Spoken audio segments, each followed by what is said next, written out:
the surgical fruit in American comics. This video is purely for entertainment and does not infringe on copyrights or laws. The rights to the novel and image belong to the original author. We do not claim ownership. Don't like waiting and want to listen to this fanfic in full now?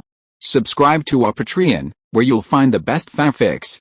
Chapter 401 Slippery Fruit. What? He's even tied with Hawkeye? This guy. At Marine headquarters, Admiral Sengoku's face changed after hearing Churu's report. Sengoku himself didn't care about Shen Fei, the man who replaced Crocodile. It was just a fight between pirates, and the Marines were happy to watch from the sidelines. But after Shen Fei and Hawkeye fought to a draw, the situation changed completely.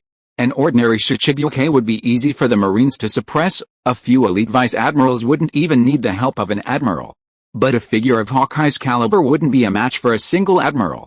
Furthermore, Shen Fei was far more dangerous than Hawkeye. Unlike Hawkeye's solitude, Shen Fei had power. This meant that if he so desired, he could easily mobilize a Four Emperors group. The Four Emperors were the core of the Four Emperors, and their subordinates were merely the icing on the cake.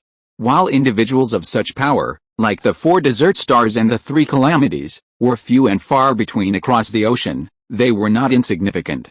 Without the might of a Four Emperor, no matter how many members there are, they can't be called a Four Emperor pirate group. Just like the Whitebird pirates, when Whitebird was still alive, they were the strongest of the Four Emperors, but with Whitebird's death, they were instantly reduced to oblivion. However, with a will, finding a few such subordinates on this ocean is possible. Just look at the two new admirals who emerged so easily during the world recruitment after the Battle of Marineford. For the Navy, the 7 warlords of the sea are insignificant, but the emergence of a Four Emperor group is a completely different matter. Especially at a time when the Navy's prestige has been severely diminished by Shen Fei, a new Four Emperor pirate group would pose a formidable threat. Shen Fei's previous widespread leaflet distribution and the elimination of the celestial dragons may not have had a profound impact yet, but like a seed, it has sown deep within many people, ready to erupt at the right moment. The prestige of the Marine headquarters top brass was once immense, but after Shen Fei's actions, it was significantly diminished. No matter how well-intentioned Sengoku and his companions might have been, their lack of integrity significantly undermined their actions. The pirate world's military power was simply too formidable. If it were a normal world, Shen Fei's flyers alone would have already sparked a war. Dong Hei, what are those two guys doing there? Garp asked with a smile, chewing on a sundae. What? They saw your grandson. Seeing Garp's nonchalant attitude, Sengoku immediately erupted. Sengoku had long known about Luffy. After all, he was Garp's grandson and dragon son. The recent incident with Axe King Mocha had brought his name to Sengoku's desk. Of course, the name Luffy had actually first appeared to Sengoku much earlier, back when the Red Hair Pirates were stationed in Windmill Town. The Red Hair Pirates were a Four Emperors pirate group. Even though Red Hair hadn't been causing much trouble, the Navy wouldn't let up on their surveillance. They had constant surveillance ships following them. The Red Hair Pirates spent over a year in Windmill Town, a period that cost Sengoku a considerable amount of hair. Sengoku was known as a wise general, and intelligent people share a common trait: they overthink things. In fact, Sengoku wasn't the only one overthinking things. Many on the sea wondered what the Red Hair Pirates were doing in Windmill Town for so long. As for eating, drinking, and having fun on the island, while also picking up girls, many people didn't believe it. The most popular theory at the time was that Windmill Town might contain items left behind by the former pirate King Roger, which was why the Red Hair Pirates stayed there for a year. It was believed that Windmill Town was Garp's hometown, which was why it remained safe. If it were anywhere else, the Red Hair Pirates' departure would likely lead to the rest of the group turning the island upside down. In the immediate aftermath of Pirate King Roger's execution, his travels were nearly completely scouted by the world government, the Navy, and even some of the great pirates. Roger was dead, but the Roger Pirates logbook, and whether he had left behind a permanent pointer to the grand secret Pokemon Raftel, were highly coveted. That brat, Garp's rice cracker, suddenly lost its flavor at the mention of Luffy. He had always wanted Luffy to be a Marine, but instead, he went pirate. Garp knew his grandson's character well. Once a decision was made, even 100 Sea Kings couldn't change it. That bastard Shanks. Remembering how Luffy had been completely corrupted by red-haired Shanks, Garp felt an urge to find him for a fight.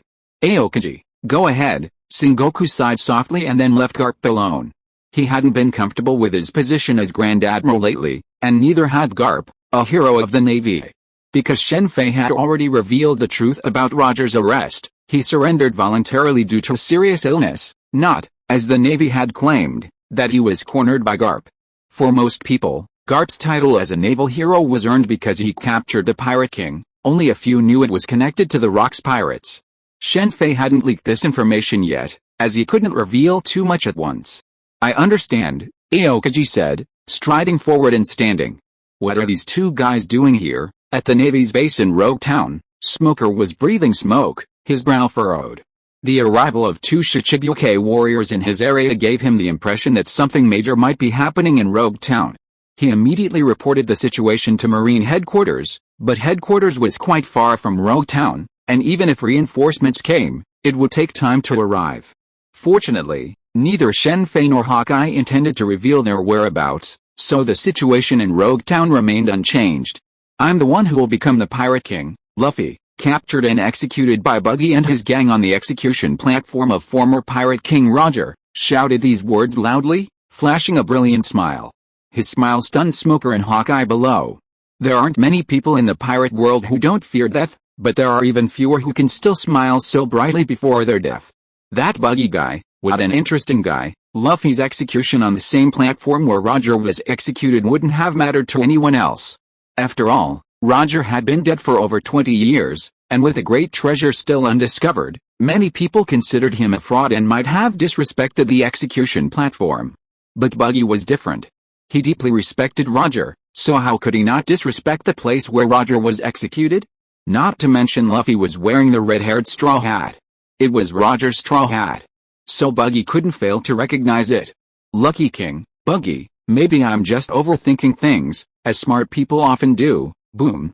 Just as Buggy was about to strike Luffy, a bolt of lightning suddenly appeared from the sky and struck the execution platform, sending Buggy, Luffy, and the others flying. As the user of the Gum Gum fruit, Luffy was immune to lightning and naturally emerged unscathed, but Buggy's hair immediately stood on end. Hawkeye's gaze quickly swept to the left. The others, including Smoker, had no idea why the lightning had suddenly appeared, but Hawkeye couldn't hide it. Following Hawkeye's sharp gaze, a tall figure shrouded in a green cloak glanced at Shen Fei and Hawkeye in surprise before disappearing. Capture them all. The sudden lightning caused chaos at the scene, but Smoker's smoke fruit and the Navy's Seastone net guns managed to capture a large number of pirates. Buggy, Alrita, and the others saw the opportunity quickly and used the other pirates as shields to escape. Buggy used the split fruit to escape, while Alrita used the slippery fruit, gliding barefoot across the ground at speed so swift that ordinary Marines couldn't catch up. Had Smoker been there, he might not have escaped, but unfortunately, Smoker had gone after Luffy, as orders from Marine Headquarters demanded that Luffy not enter the Grand Line. This fruit's development is truly a waste. Shen Fei couldn't help but shake his head slightly when he saw Alrita needing to remove her shoes to use her fruit's power. Generally speaking, clothing and other items worn by parahuman devil fruit users don't affect the power of a devil fruit, just as Luffy's arms extend and his clothes do. But the fact that Alrita needed to remove her shoes to use her power now clearly demonstrates the low level of her fruit's development. Of course, another possibility is that she had recently acquired this power, and later Alrita didn't need to remove her shoes to use it. This situation reminded Shen Fei of a woman who had consumed the paste fruit. She needed to remove her clothes to use her power, and was subsequently trapped in a bottle by Nami. This was arguably the weakest of all devil fruit users, even weaker than the swamp fruit that trapped the Straw Hat Pirates in a barrel. The slippery fruit's power would undoubtedly enhance the strength of a skilled martial artist if consumed. Its ability causes anything it touches to slide away, effectively deflecting even attacks. If it were awakened, it would undoubtedly be more powerful. Ordinary enemies would likely be unable to stand before it. Compared to this power, its cosmetic benefits would be secondary. Of course, this applies to men. For women, cosmetic benefits would be paramount, with all other considerations secondary. In an alleyway in Rogue Town, under a raging storm, Smoker had just restrained Luffy when he noticed a tall stranger appear behind him. The stranger placed a single hand on Smoker's shoulder, pinning him completely immobile. "Wow, it's so lively here." Just as Smoker was about to speak, Shen Fei and Hawkeye appeared in the alley. "Who are you, Luffy, who had just escaped?" saw Shen Fei and Hawkeye and immediately waved loudly at them, wanting to greet them. But the next moment, a strong wind blew, and Luffy disappeared with the wind. What a powerful power! At that moment, the wind was not only blowing here, but all of Rogue Town. In this fierce wind, all the pirates captured by the Navy were blown away, but no one from the Navy was blown away. Monkey D. Dragon, Monkey D. Luffy, I see. After Luffy was blown away, Smoker easily escaped from Dragon's grasp. At this moment, Smoker finally discovered Luffy's identity. However, facing the most wanted criminal of the world government, Smoker had no intention of taking action. The difference in strength between the two was too great. The Navy's mission was not just to capture pirates, but also to deal with the Revolutionary Army. In terms of bounty, Dragon's bounty was much higher than that of the four emperors. Another one's coming. At Shen Fei's words, Smoker immediately turned in the direction Shen Fei was looking. As for Long and Hawkeye, they spotted the arrival just as quickly as Shen Fei. Wow, it's so lively here, the same words echoed again, this time coming not from Shen Fei but from Admiral Aokiji. Admiral Kuzan, seeing Aokiji's appearance, Smoker immediately went to meet him. But just as Smoker was about to say something, Aokiji gestured for him to stand behind him. I remember the Shichibukai were responsible for assisting the Navy in hunting down criminals. That's correct, isn't it? Aokiji glanced at Shen Fei and Hawkeye before focusing on Long. Long and Aokiji had a close relationship back in their time in the Navy, but sadly, Long later betrayed the Navy and joined the Revolutionary Army. If Long hadn't betrayed the Navy, he might have been one of the 3 current admirals. Sorry, I suddenly remembered something urgent that I haven't dealt with yet, so I'll be leaving now. Shen Fei vanished immediately after Aokiji finished speaking, while Hawkeye left without a word. Aokiji could only sigh helplessly. In theory, Aokiji was right, the Shichibukai did have this responsibility, just like during the Battle of Marineford, when the Navy summoned the Shichibukai to fight the White Bird pirates. But that was only theory. In reality, none of the Shichibukai took this responsibility seriously. Didn't you see how they were just slacking off during the Battle of Marineford? Even Empress Hancock, fought alongside the Navy and pirates, didn't seem to notice anyone doing anything to her. Shen Fei was relatively good, at least he had an excuse, while Hawkeye didn't even bother to come up with one. They left at the same time? Are they planning a fight? Shen Fei, who had discovered Aokiji and Ryu had left together during the storm using his observation haki, found Alrita in the storm and knocked her unconscious. Beauty truly is justice. I'm so sorry, Buggy. Originally, Alrita and Buggy had a lot of entanglements ahead of them, and perhaps even a chance to be together in the future, but now that chance was gone. Those two really started fighting. Shen Fei, emerging from the mirror dimension, immediately noticed the terrifying tornado and hurricane in the distance from Rogue Town, along with the terrifying icebergs across the way. The two hadn't fought beforehand because they were clearly concerned about Rogue Town. Given their strength, if they had fought there, Rogue Town would have ceased to exist. Chapter 402, Death of Teach, Part 1.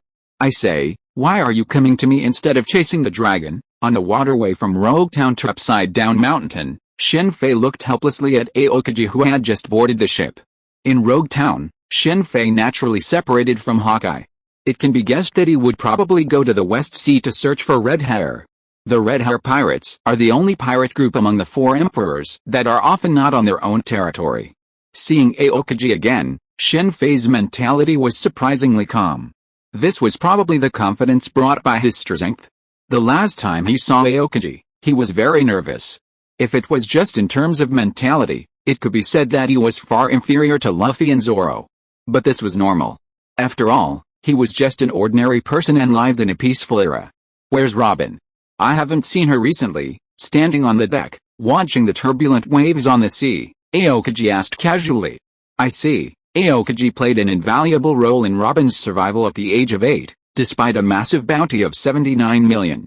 Without Aokiji's initial protection, it would have been difficult for Robin to escape the numerous pirate hunters, underground forces, and even pirates at the tender age of 8. With such a high bounty, and for a child like her, few would have been unmoved. It seems the Navy has been keeping an eye on this demon child. Is it because they're worried she might decipher the signpost text, or the secrets of Raftel? Robin, like Law, is a figure who, despite seemingly being under the radar, is secretly watched by many. After all, she can decipher the signpost text. For those interested in Raftel and possessing knowledge of the signpost text, Robin is indispensable. One of the world government's original goals in destroying O'Hara was to eliminate historians who could decipher the historical text. In other words, no one has been able to gather the main text of the signposts yet, otherwise someone would have already attacked Robin. Of course, these people aren't solely relying on Robin. For example, Big Mom has been secretly cultivating descendants of the Three-Eyed Clan, hoping to leverage their talents to decipher the main text of the signposts. Even before Big Mom's food cravings, she was still quite capable of being a Yonko. Her ability to cultivate the Three-Eyed Clan so many years ago is a remarkable feat. Furthermore, the pirate group she maintains, relying on her blood relatives, is indeed much more united than the average pirate group. She's fine, just vacationing somewhere secret and safe lately.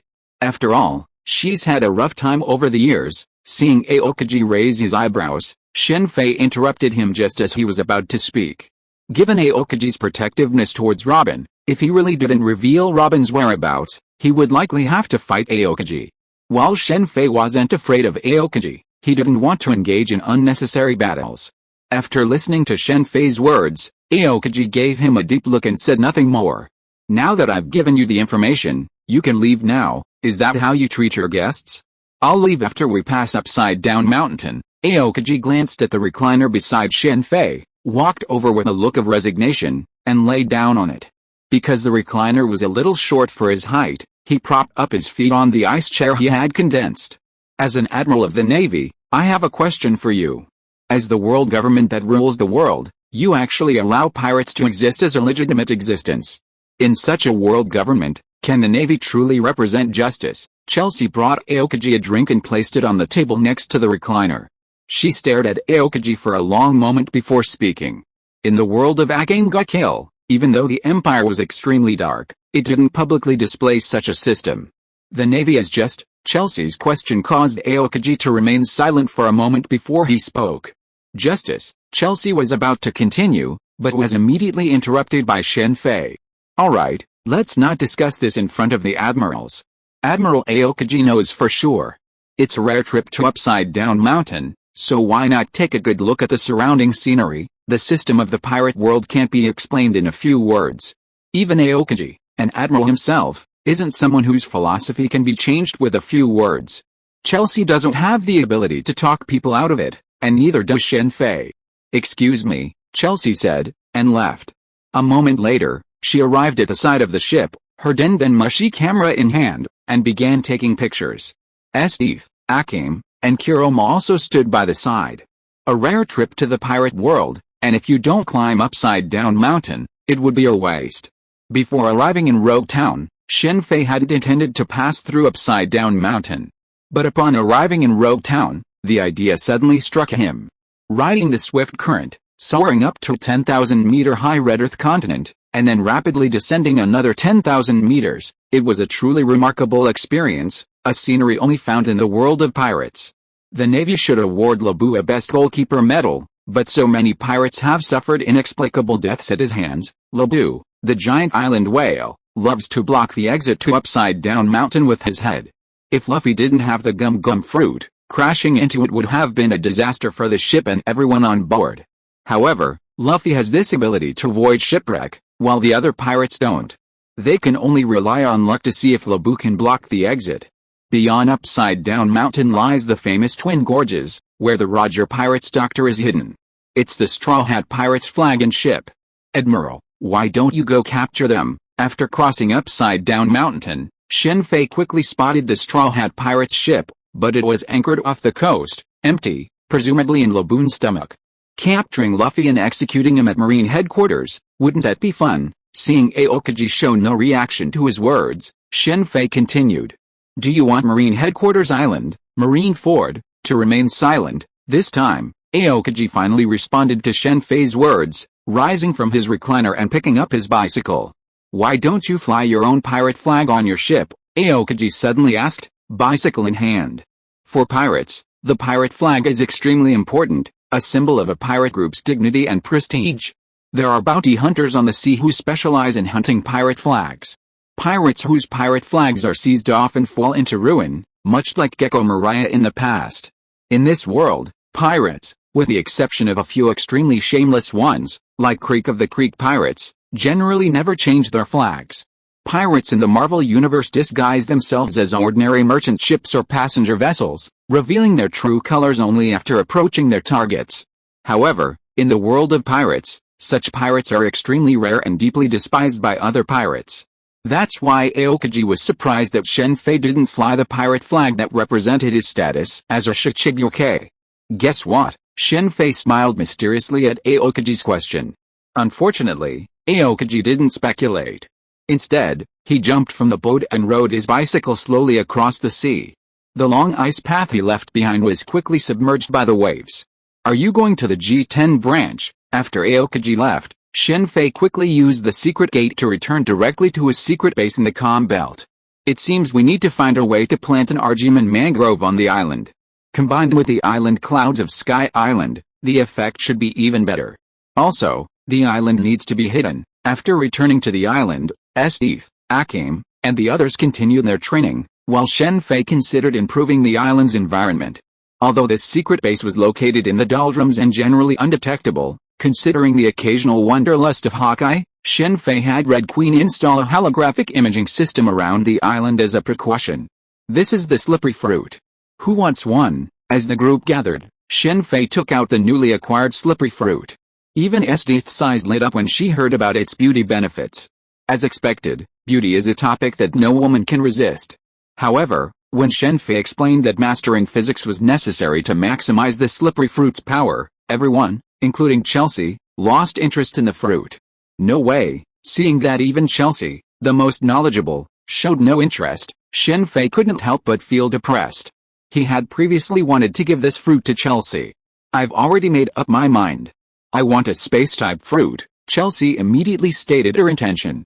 Shen Fei had previously informed the four people about all the knowledge about devil fruits and let them decide for themselves. For the average person, obtaining a devil fruit is considered a great fortune, but for Shen Fei, most devil fruits are within his reach. Me too, Hei Tong said immediately. Akabori, on the other hand, looked indifferent. Any type of devil fruit was acceptable to her. S.H.I.E.L.D was naturally an ice type, and her previous attraction was simply a female instinct. Well, it's because you're beautiful. Otherwise, I don't believe you could resist. Chelsea and the others were all very beautiful, which was why they calmly considered the slippery fruit. If someone with an ugly appearance had offered a nature-type fruit in exchange, she would definitely not have traded it. Shen Fei had already set his sights on the space-type devil fruits the two were after, the Door fruit and the Pierce fruit. At the Spider Cafe in the rainy land of Alabasta Kingdom, Pola, perched at the bar, looked on in surprise as Shen Fei, the boss, entered with four beautiful women of varying temperaments. These four were, of course, S.H.I.E.L.D and the others. Before taking them to the East China Sea, Shen Fei had asked about their future plans. After all, they couldn't train at the base forever, and Shen Fei hadn't brought them to this world to hide them on an island. Akim, Kurom, and Chelsea didn't have any particular plans, but S.H.I.E.L.D was different. She wanted to form a pirate group and fight her way to the new world.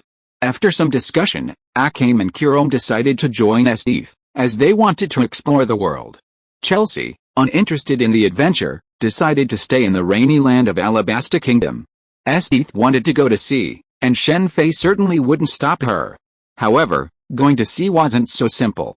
First, they couldn't have too few people, like the Straw Hat Pirates, which would be too tiring. So, he planned to find some subordinates for S.H.I.E.L.D at Baroque Works, limited to women, just like the Quinjet pirates. Baroque Works had quite a few women, including several high-ranking officers, such as Michita, who possessed the light float fruit, and Pora, who possessed the thorn fruit.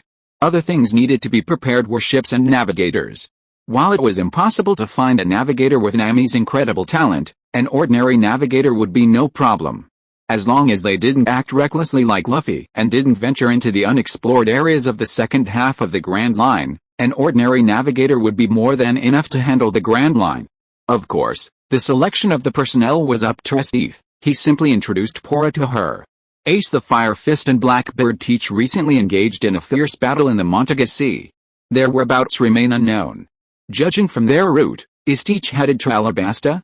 You're courting death? Shen Fei had initially considered keeping Blackbeard Teach, allowing him to transfer his devil fruit using the dark fruit's power, but he quickly realized that this was completely unnecessary.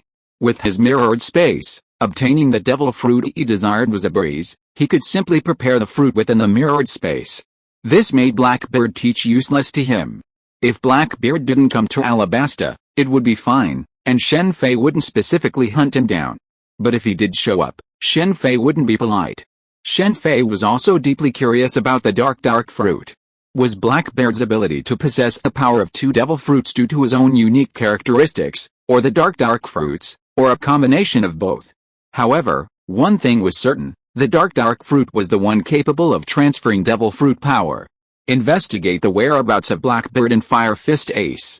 Report immediately if you find them. Following Shen Fei's orders, Baroque Works of Alabasta and Princess Vivi's staff sprang into action. Soon, an intelligence officer relayed the relevant information to Shen Fei. They're here. Both Fire Fist Ace and Blackbeard Teach were highly distinctive individuals, which was welcome news for intelligence officers, as they had no fear of mistaking them for the wrong person. Compared to Blackbeard Teach, Ace's appearance wasn't particularly distinctive, but his penchant for shirtless clothing revealed his distinctive tattoo. The Whitebird Pirates flag was the only one of its kind on the sea, making it unmistakable. In fact, even within the Whitebird Pirates, Ace's tattoo was unique, as if to prevent anyone from noticing his membership. Chapter 403, Death of Teach, Part 2. They're actually heading straight for the Rainy Land. Could this guy be coming for me? And there's more than one stranger heading this way. After hanging up the Den Mushy, Shen Fei immediately fell into deep thought. Given Blackbeard Teach's physical characteristics, and the fact that they're heading towards his lair, if he still doesn't know this, he's unworthy of being one of the Shichibukai of the Alabasta Kingdom. Baroque Works, under Crocodile's leadership, had been an organization focused on intelligence. Under Shen Fei's leadership, this focus has been significantly strengthened, forming a somewhat entrenched network. He's never given up on pure gold. Even with it alone, he's determined to obtain such a magical item.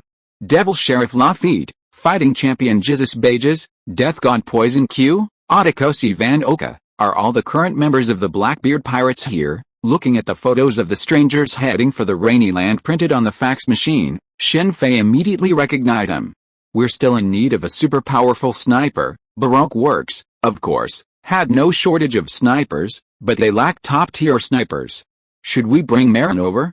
Forget it, she doesn't seem to want to be a killer anymore. Speaking of snipers, Shen Fei immediately thought of Marin, but then gave up. She and Hill were living a rare peaceful life, so there was no need to drag her into the situation. The enemy has appeared. You should return first. After some consideration, Shen Fei immediately created a secret portal at Baroque Works in the port city of Rapeseed Flower, bringing back S.H.I.E.L.D, Akame, and Kurome, who had come to select a ship.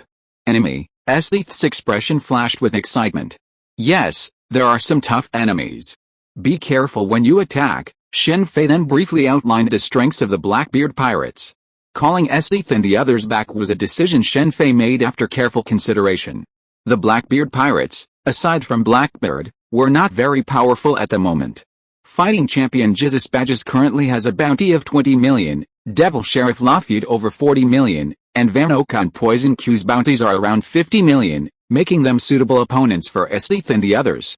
Luffy's Straw Hat Pirates are constantly growing in strength, and the rest of the pirates aren't standing still either.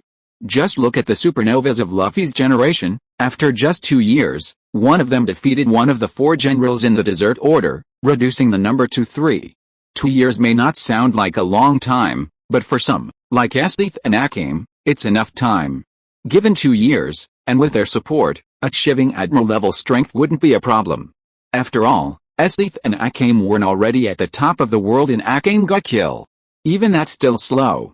If Yoriichi Tsugakuni were to arrive in the pirate world, it wouldn't even take a year for them to challenge Hawkeye Mihawk.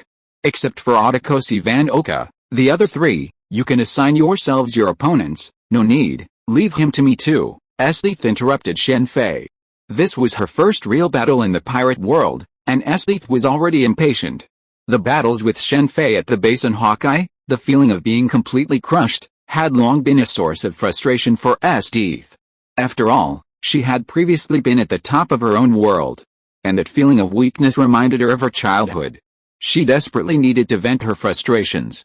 If she were in the Empire, she would probably have gone to the prison to torture the prisoners, but Shen Fei didn't have any prisoners here. She had already taken out several troublemaking pirates when she went to the port city.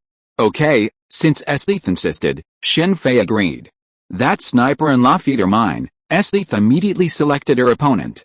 The Blackbeard pirates consisted of 4 members, while Shen Fei only had 3, so someone would have to fight 1 against 2.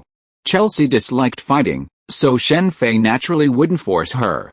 Then I'll take him, Akadoshi said, pointing a finger at an image on the table. It was Death God Poison Q. The remaining fighting champion naturally belonged to Kuroru. Kuroru's strength appeared to be significantly weaker than S.H.I.E.L.D and Akadoshi, but that was purely individual strength. If all her abilities were taken into account, she was not weak. Her Imperial gear, the March of the Dead, contained many powerful monsters, all of which Shen Fei hunted on the islands within the Calm Belt. The powerful monsters in the pirate world weren't limited to sea kings. Some islands also harbored powerful creatures, such as the Boeing Islands. While seemingly composed entirely of food, the food was actually bait. The Boeing Islands were actually home to giant carnivorous plants known as the stomach barons. Then there's Hawkeye Mihawk's Island, home to baboons known as human imitators, capable of mimicking even Hawkeye's swordsmanship. Riskana, the island where Luffy trained for 2 years, is home to more than one powerful creature, one so powerful that even Luffy, using Gear 4th, might not be able to suppress it. Kiraheim's desire for a special devil fruit is meant to be used in conjunction with the 8 Directions March. The two are a perfect match. After reconciling with her sister, Akiraheim, the original puppets in the 8 Directions March of the Dead were abandoned, including Kiraheim's former friend Nadara. Now, the puppets in the 8 Directions March are made up of 8 monsters. With 8 monsters, Kiraheim can easily challenge opponents of higher levels. While this might not be enough to deal with truly powerful opponents, it's more than enough to deal with the current members of the Blackbeard Pirates. Hawkeye's human impersonator isn't easy to kill, but the monsters on Riskana Island are worth a visit. The current monsters in the 8th Marching House were hunted by Shen Fei when Haitong and the others first arrived in the pirate world. Because they weren't specifically selected and didn't travel very far, while the monsters were quite powerful, they weren't truly formidable. But Blackbeard's corpse could be used. Although its power would be reduced after becoming a puppet, it would still be sufficient. Blackbeard, Rain Shiryu, and Edward Weeble, the future Whitebird II. Edward Weeble, though a bit of an idiot, was undoubtedly incredibly powerful. He was a natural-born warrior, similar to Big Mom. The fact that he was able to sever Zephyr's arm, even if Zephyr had to distract himself to protect his students, was enough to prove that he was no less powerful than an admiral. Blackbeard teach, you traitor, what are you doing in my territory? Shen Fei, sitting under a parasol in the desert about 10 kilometers from Rainy Land, immediately asked upon seeing Blackbeard teach. Blackbeard was no weakling. Once his dark fruit reached its full power, Rainy Land would be unable to withstand the force. Shen Fei didn't want Rainy Land to be destroyed in battle. What a rich man, Shen Fei muttered to himself as he looked at Teach's adornments. He wore 2 jeweled necklaces around his neck, and all 10 fingers of both hands were adorned with rings of varying colors, each clearly priceless. On each wrist, he also had 2 expensive bracelets. In comparison, Shen Fei looked much more modest. He only had 2 rings and 2 bracelets on his hands, and only a necklace around his neck. Of course, in terms of value, Shen Fei's accessories were more expensive than Teach's, as he was wearing magical instruments, especially the necklace around his neck, which held the Eye of Agamotto. Why do all these guys like to wear guns on their waists? Besides the eye-catching gems on Teach's body, he also wore 3 flintlock rifles on his left waistband and a hip flask on his right. It's undeniable that Teach's outfit embodied the essence of a pirate. While firearms are rarely used in top-tier battles, many pirates, even the Pirate King Roger, enjoy carrying one. Ho ha, you've been waiting for me here, Blackbeard said with a laugh. He pulled out his hip flask and took a few swigs. Right, I don't want you and Fire Fist Ace fighting here and ruining my legacy. Teach and Ace had fought several times along the way, each chasing the other, leaving behind a trail of devastation. The flame fruit and the dark fruit both possess immense destructive power. Ha, are you interested in joining my pirate group? Teach said to Shen Fei after returning the hip flask to his waistband. Joining your pirate group means you're targeting me this time, not you. I just want your position as a Shichibuke. Teach stated bluntly. I see. As soon as Teach spoke, Shen Fei immediately understood the real reason for Teach's visit. Teach had been meticulously planning this plan for a long time, to use the Shichibuke's status, along with Ace's, to trigger the Marineford War, thereby obtaining the Tremor fruit, recruiting powerful subordinates from Impel Down, and replacing Whitebird as a Yonko. Compared to other pirates, Teach was a true pirate, determined to get what he wanted at all costs, even if it meant risking his life. However, to become a Shichibuke, one had to be defeated first. And given the current Shichibuke lineup, Shen Fei, the one who replaced Crocodile, was undoubtedly the most suitable. In other words, in the original story, if Luffy hadn't defeated Crocodile, Teach might have attacked him, but it seems he didn't know about my battle with Hawkeye, otherwise he wouldn't have come. It was Teach's bad luck. If he were still in the Whitebird Pirates, he would have known immediately about Shen Fei's battle with Hawkeye. However, since he had betrayed the Whitebird Pirates, he hadn't yet established his own faction, leaving him without any intelligence network. Furthermore, he had been flirting with Ace the entire way, so he never imagined such a major event would occur at sea. You're truly worthy of me, Blackbeard Teach, Shen Fei said, rising from the chair beneath the parasol and clapping his hands vigorously. Honestly, Shen Fei deeply admired Blackbeard Teach. After all, he had the nerve to risk his life on the dark fruit. A tenacity most people lacked. He was also one of the few people who could resonate with Luffy. He had spoken the words that a person's dreams never end. Even if it means giving up everything, we must pursue our dreams. Take the position of Shichibuke, capture Ace, the sole descendant of Pirate King Roger, and hand him over to the Navy. Have the Navy publicly execute him, triggering an all-out conflict between the Whitebird Pirates and the Navy. Then, use this opportunity to breach Impel Down and recruit the great pirates within. Utilize the power of the dark fruit to gain Whitebird's world-destroying tremor fruit. It's a perfectly executed plan, I have to say. But unfortunately, you shouldn't have come to me. Who are you? Shen Fei's words left Teach completely bewildered. He had been planning this plan for so long, only to have it completely seen through. For Teach, it was simply impossible, yet it had happened. After a moment, the stunned Teach regained his composure and fled. Quick reaction indeed. Teach's action startled Shen Fei for a moment, but he immediately gave chase. With such a rugged body, yet such nimble reflexes, he's worthy of being the one who left scars on red-haired's face. Teach's physical skills weren't weak, but Shen Fei's were clearly stronger. Having lurked in the Whitebird Pirates for so many years, Teach inevitably neglected his physical training. After all, he had to hide his strength. While his own strength might be sufficient, his technique certainly wasn't. This wouldn't matter if you were facing someone like Ace, who relied solely on the power of his fruit, but facing someone of the same level was a completely different matter. Teach certainly left scars on red-haired's face, but his own injuries were far more severe. His rotten teeth were caused by red-haired's beatings. In the pirate world where drinking milk can restore teeth, Teach's teeth haven't healed in all these years. It's easy to imagine how harshly red-haired attacked him back then. Of course, it's also possible that Blackbeard was just drinking fake milk. Darkwater, seeing Shen Fei approaching, Teach paused. His right hand turned pitch black, and he reached out. The next moment, Shen Fei felt a powerful pull, drawing his body towards Teach. I couldn't ask for more. Shen Fei didn't resist the pull, letting his body fly forward. Seeing Shen Fei being sucked in, Teach's left hand immediately turned pitch black. This time, it wasn't the dark fruit, but armament haki. He then fiercely smashed it towards Shen Fei's head. Boom.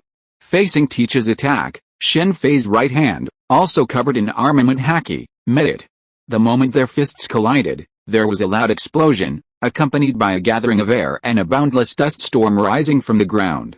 This guy's power is incredible. The blow involuntarily pushed both Shen Fei and Teach back several steps, each step leaving a deep footprint in the desert, though Teach retreated further than Shen Fei. That's it. Shen Fei paused and immediately formed hand seals. As the air swirled violently like shattered glass, the mirror dimension expanded, pulling Teach into it. From the outset, Shen Fei had no intention of engaging Teach head-on. This wasn't a battle with Hawkeye, it was a test of his own strength. And in a battle with Teach, victory was paramount. Since the goal was to achieve victory, Shen Fei didn't mind showing off other tactics. He wasn't Luffy or Zoro, who had to defeat the enemy head-on. What kind of devil fruit is this? Teach's expression changed immediately at the sudden change in the environment, watching the swirling sandstorm outside. Even for someone who had seen the demonic guide, the power of this devil fruit was unprecedented.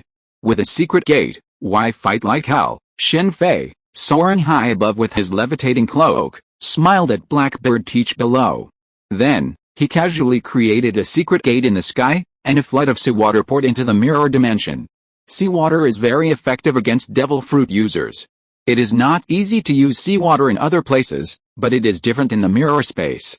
Chapter 404, Death of Teach, and quick reaction. Watching Teach below instantly leap toward him, his right hand ablaze with powerful armament haki, Shen Fei immediately abandoned the arcane gate and, with his right hand also ablaze with armament haki, charged forward. Boom! The powerful collision sent Teach tumbling back. While the 6 styles of the Navy weren't difficult for a skilled taijutsu practitioner to master, not everyone would master them completely. Some, due to physical limitations, struggled to learn them. Just like Whitebird, let's try to learn the moon step from the 6 styles. The same was true for Blackbeard. Of course, this wasn't to say these people couldn't stay airborne. They might not be able to stay aloft for as long as the moon step, but they could still do it for short periods. What kind of ability is that? Because Teach's reaction was so quick, the amount of water that flooded back into the mirror space was minimal, barely reaching Teach's knees. Standing in the water, Teach raised her head, her eyes gazing greedily at Shen Fei in the air. As expected, for a truly powerful being, even standing in the sea wouldn't be rendered powerless simply by their spur. Luffy, now, would feel completely limp simply by dipping his hand into the water. However, for a powerful being like Blackbeard Teach, such a problem wouldn't arise. In fact, even if he were completely covered in seawater, he wouldn't lose his ability to move for a short period of time, though certainly not for a long time. As expected of Teach, you're actually interested in my abilities under such circumstances. Shen Fei immediately grasped the meaning of Teach's gaze.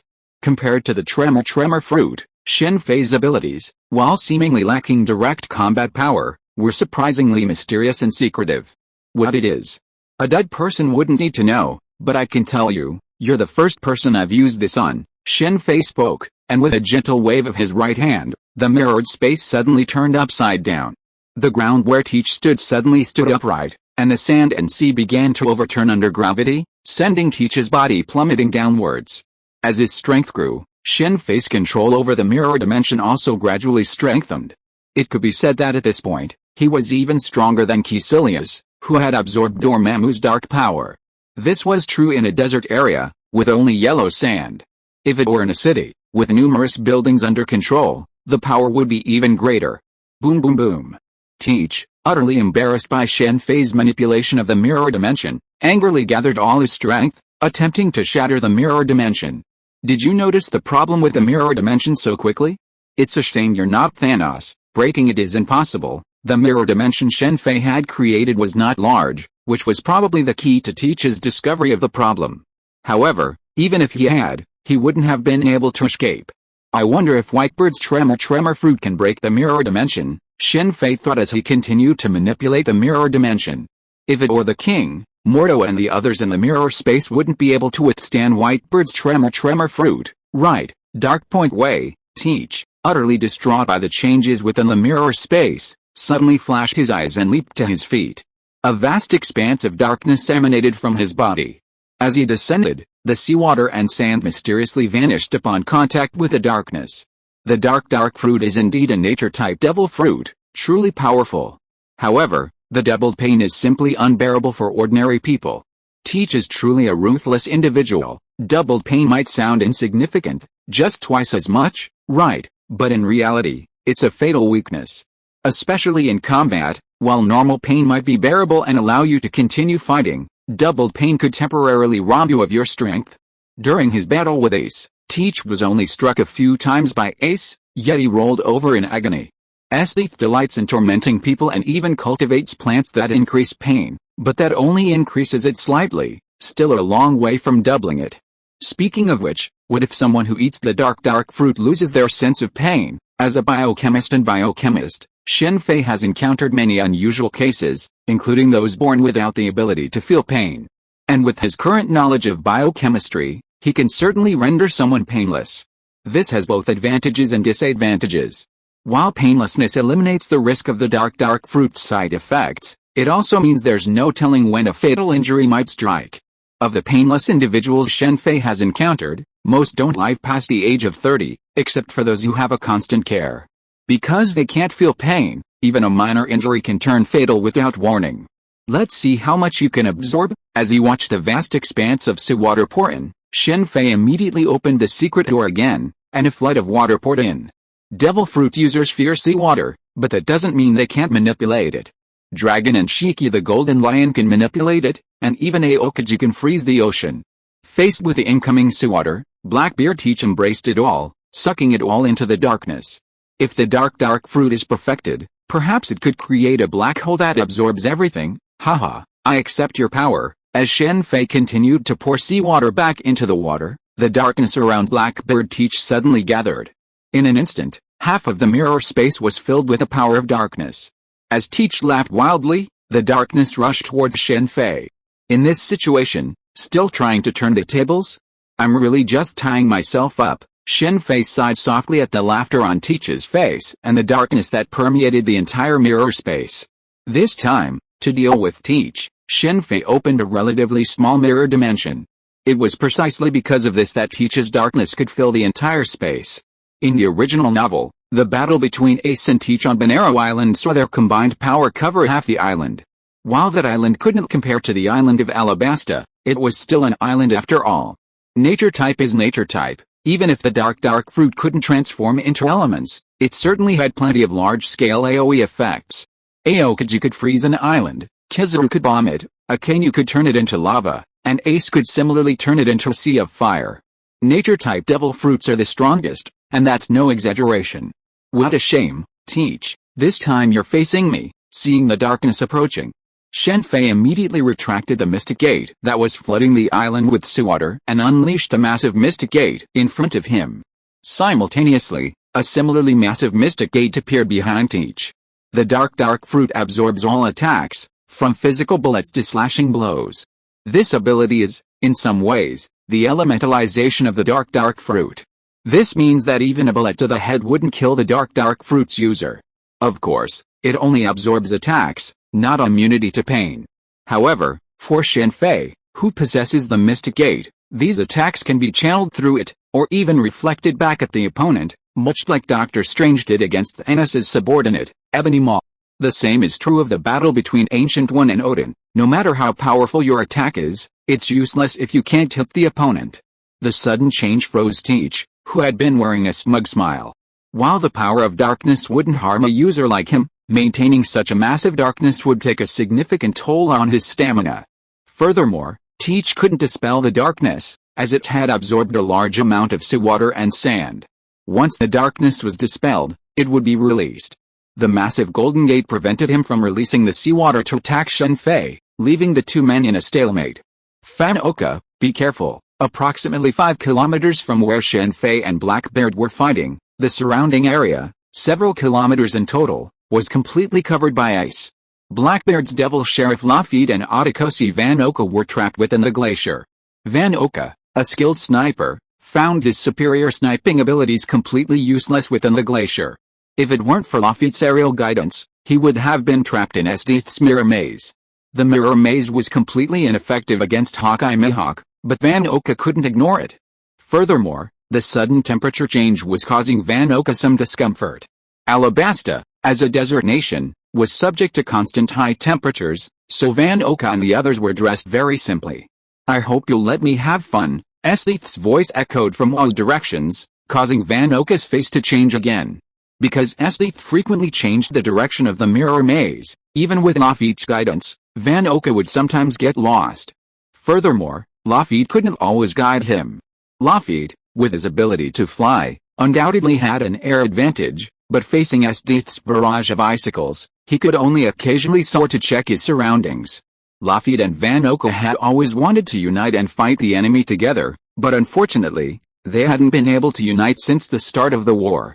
The most recent time they'd been separated by an iceberg, a barrier that proved insurmountable for both. Hawkeye could easily break the iceberg with a single strike, but for Lafitte and Vanoka, while not indestructible, It was impossible for them to shatter it quickly.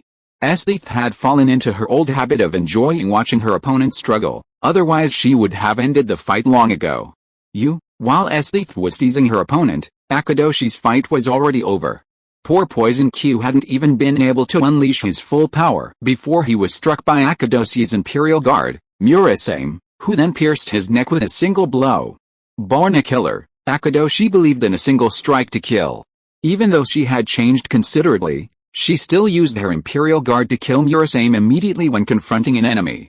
After defeating Poison Q, Akadoshi quietly watched from the sidelines as Kuroi and the fighting champion Jesus Beijis fought.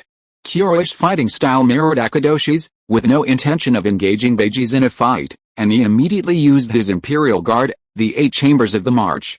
As Beijis was held back by a golden lion and a black spider, a golden cobra, less than a meter long, quietly bit Beijis' ankle. With a deadly poison invading, Badgers collapsed after a short while. "Sister, I've taken care of it," said Haitong, who had dispatched Badgers. She immediately looked at Chitong with excitement. It had always been Haitong's dream to fight alongside her sister. "Well done, let's go check on S.H.I.E.L.D," Chitong said, pulling out a devouring sack and collecting the Poison Q and Badger's body. Sure enough, her problem has returned. Arriving at S.H.I.E.L.D's side of the battlefield, Chitong shook her head slightly as she watched S.H.I.E.L.D confront Lafitte and Van Oka head-on, but she didn't intervene. Shen Fei had, of course, addressed S.H.I.E.L.D's problems, but it didn't seem to have much of an impact. After all, that was her personality. Otherwise, Chitong wouldn't have been able to turn the tables in the original story. However, this time, Lafitte and the others had no chance of a comeback. Even with Van Oka's sniper support, they were steadily losing ground against S.H.I.E.L.D. At Shen Fei's suggestion, S.H.I.E.L.D developed a full-body ice armor. Even the magical weapon Shen Fei had given her blocked Van Oka's sniper attack. "You deserve it, Teach." In the mirror dimension, Shen Fei had already unlocked the secret door. Teach lay in the sea, writhing in agony. Ultimately, Teach gave in, freeing the water that had been sucked into the darkness. Seizing this opportunity, Shen Fei immediately appeared beside her and struck her several times with Bajiquin combined with Armament Haki. Armament Haki can already attack users with special abilities, and with the added bonus of double the pain, Teach's physical agony can be imagined. Shen Fei then used the surgery fruit to slice Teach into several pieces. Shen Fei intended to take Teach into the 8th marching branch, but of course he wouldn't kill him now, as the 8th marching branch was no longer within his control. The D-Clan, Wadapati, while he couldn't kill Teach, he could extract some information from his mind. Double hand. After obtaining information from Teach and reassembling his body, Shen Fei immediately used the double hand to slightly alter Teach's body. It couldn't be helped, Teach's original appearance was too unrefined. He also found the corpse of another pirate and transformed it into Teach's appearance. Time to go to the Navy to claim the bounty. As a member of the Whitebird Pirates, Teach, despite his efforts to conceal his strength, had a bounty of over 200 million. In fact, if the key figures from all 16 divisions under Whitebird's command could be captured, their combined bounty would be even greater than Whitebird's own. Of the 4 Emperor's pirate groups, only the Whitebird Pirates have a bounty exceeding 1 billion. The other 3 Emperors all have pirates of this caliber. If you add in the rest of the Blackbeard Pirates, the combined bounty would be enough to keep Baroque Works running for a year. Shen Fei wasn't going to skimp on that bounty for the Navy. "Shen Fei, hand over Teach's body to me." Just when Shen Fei contacted the Navy to receive the body and bring the bounty, a voice that resounded throughout the Rainy Land appeared that day. It's Ace of the Fire Fist of the Whitebird Pirates, looking at the young man standing in the Rainy Land Fountain Square with the Whitebird Pirates flag tattooed on his back. His identity was immediately recognized by some pirates around him. After Ace's identity was recognized, the crowd around him immediately dispersed. The traitor under the Whitebird Pirates had just been dealt with by the 7 warlords of the sea, and the captain of the 2nd division of the Whitebird Pirates appeared here, which immediately made many pirates around feel that something was wrong. What a troublesome guy. If you're listening to this novel on a channel other than Fanfic World, it means they downloaded and uploaded it without effort. We cordially invite you to visit our channel, Mundo Fanfic Novelis. There you'll find the original version of this story and you can explore many other novels of various genres. We're waiting for you to immerse yourself in a world of incredible novels. Chapter 405, New World, Part 1. This guy, Ace's blatant challenge made Shen Fei frown. Ace didn't mind, but the key was Whitebird standing behind him. Whitebird was very protective of his son. It could be said that after forming his own pirate group, most of Whitebird's subsequent battles were due to his son. The same reasoning played a role in Whitebird's battle with Roger, the merciless sword.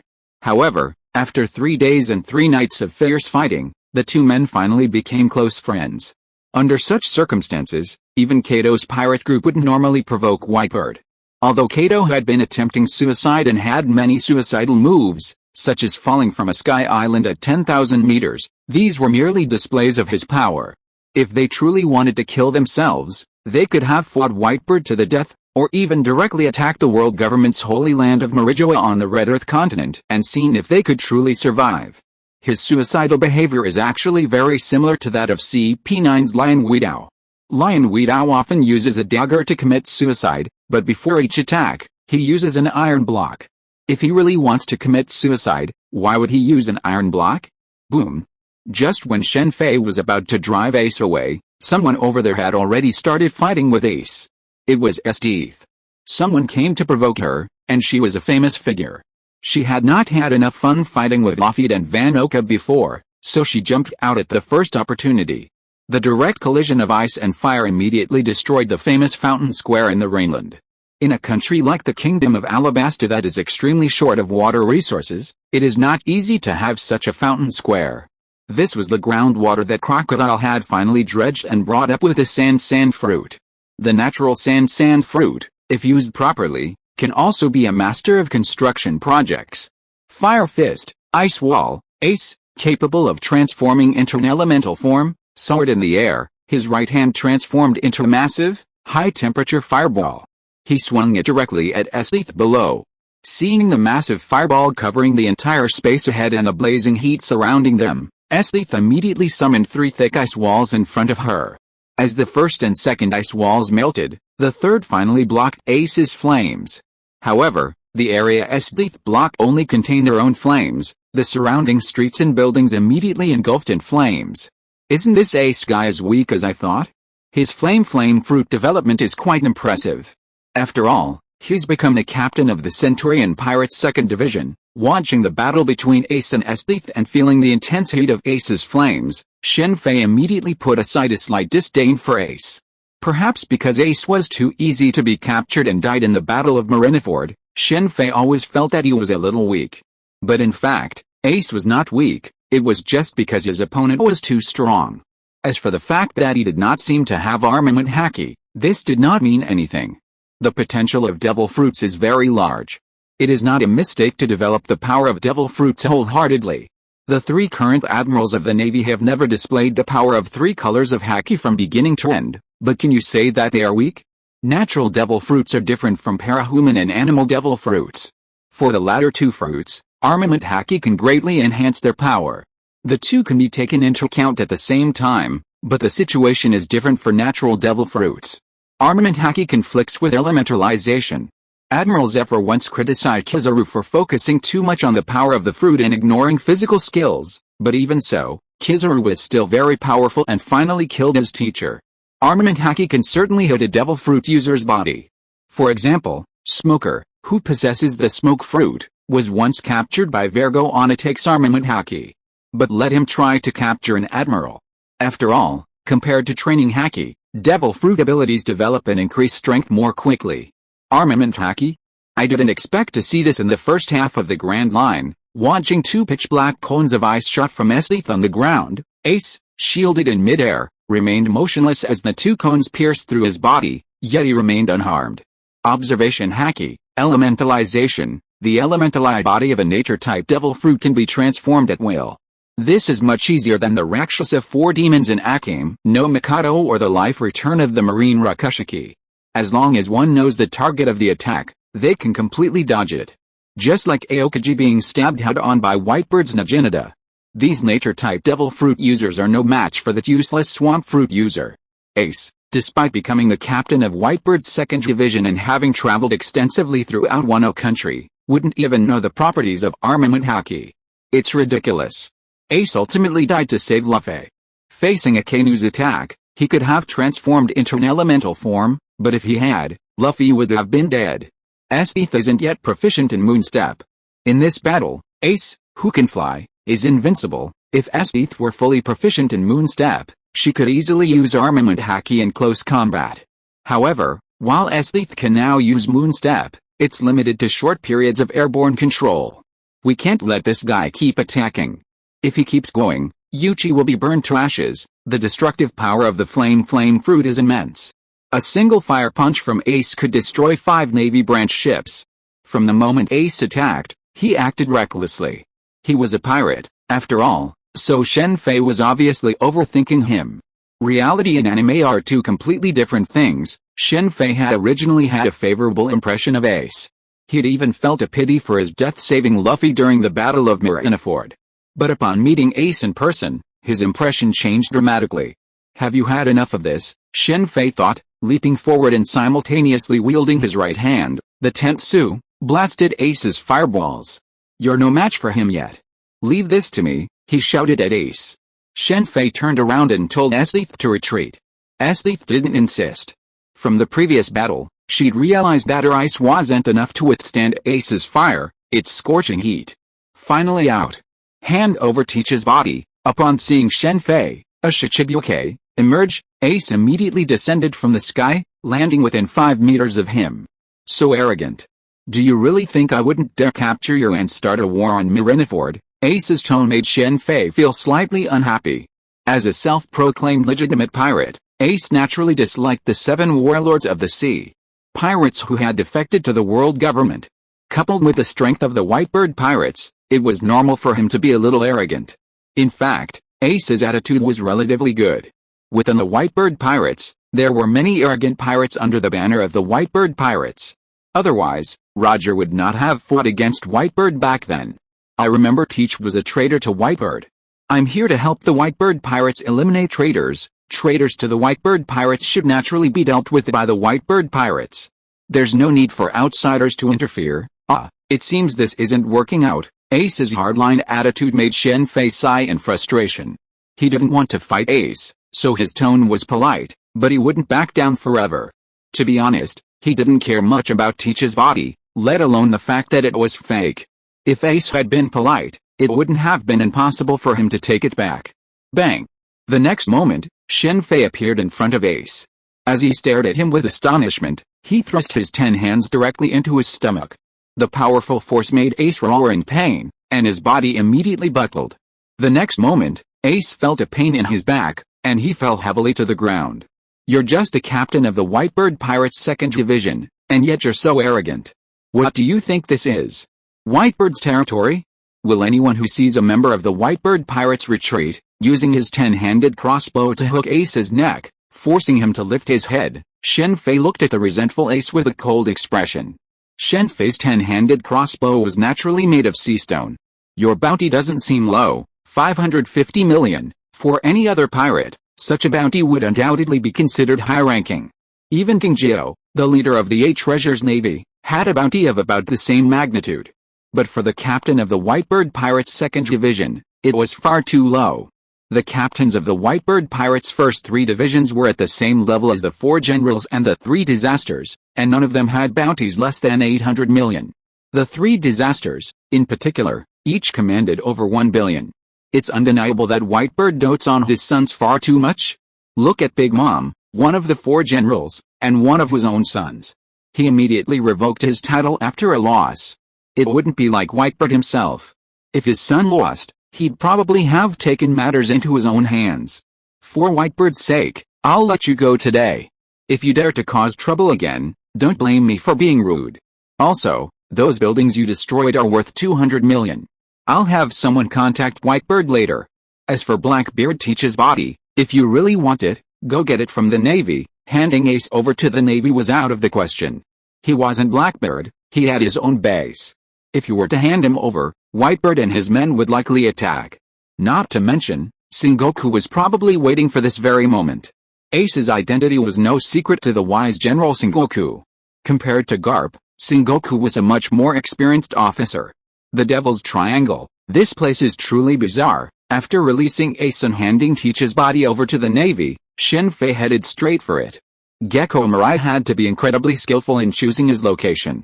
The Devil's Triangle is home to a terrifying legend, ghost ships. Every year, at least 100 ships vanish within its boundaries, their crews vanishing without trace. Entering from the air, Shen Fei soon heard a familiar, yet unfamiliar laugh. Yah-ho-ho-ho-ho, it was Brook's distinctive laugh. Brook was aboard a dilapidated pirate ship, behaving strangely. The Yamazu fruit, it's a shame it got lost. If Zoro had eaten it, he might never have had the chance to return to its body. A devil fruit that could resurrect a person, even if their body had decayed to a skeleton, was truly remarkable. This was also a devil fruit whose power only manifested after death, Yamazu Frost. Brook later developed this ability. Let's just wait for Luffy to arrive. Although Shen Fei could easily win Brook over to his side if he showed up at this point, he wasn't prepared to do so. His main reason for seeking out Gecko Mirai was Absalom's transparent fruit, an incredibly powerful devil fruit and Sanji's favorite.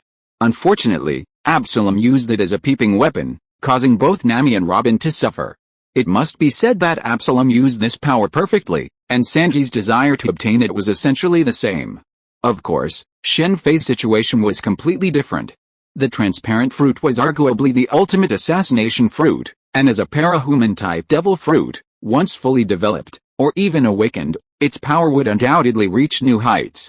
In reality, the transparent fruit wasn't necessary for simply becoming invisible. There were also numerous devil fruits from the animal type that could achieve invisibility.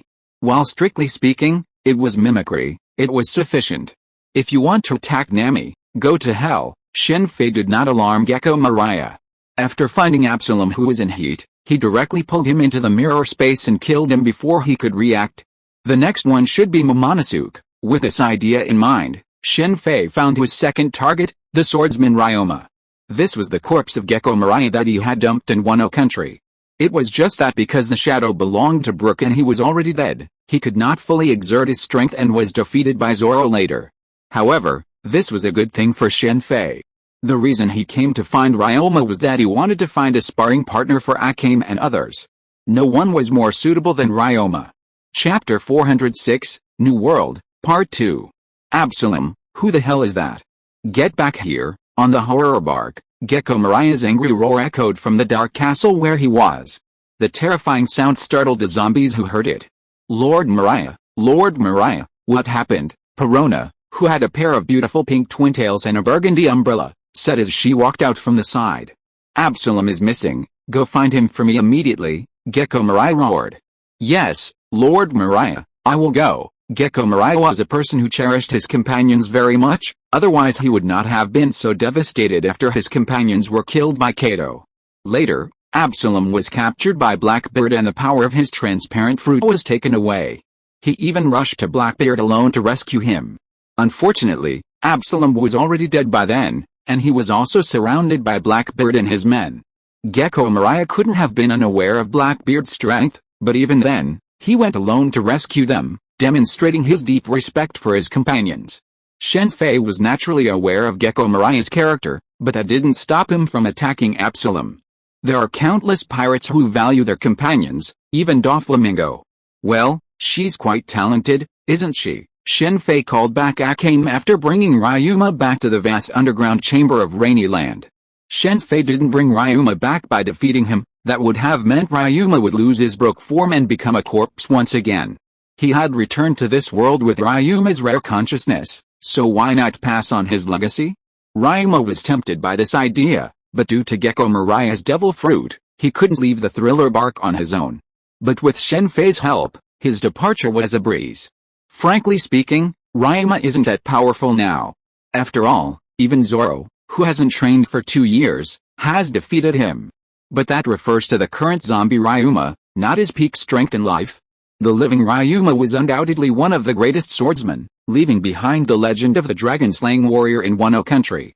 This dragon wasn't the one created by Vegapunk on Punk Hazard Island. As for what kind of dragon it was, centuries later, even the people of Wano country probably don't know the details. In fact, even the current zombie Ryuma isn't sure. After all, he lived hundreds of years ago.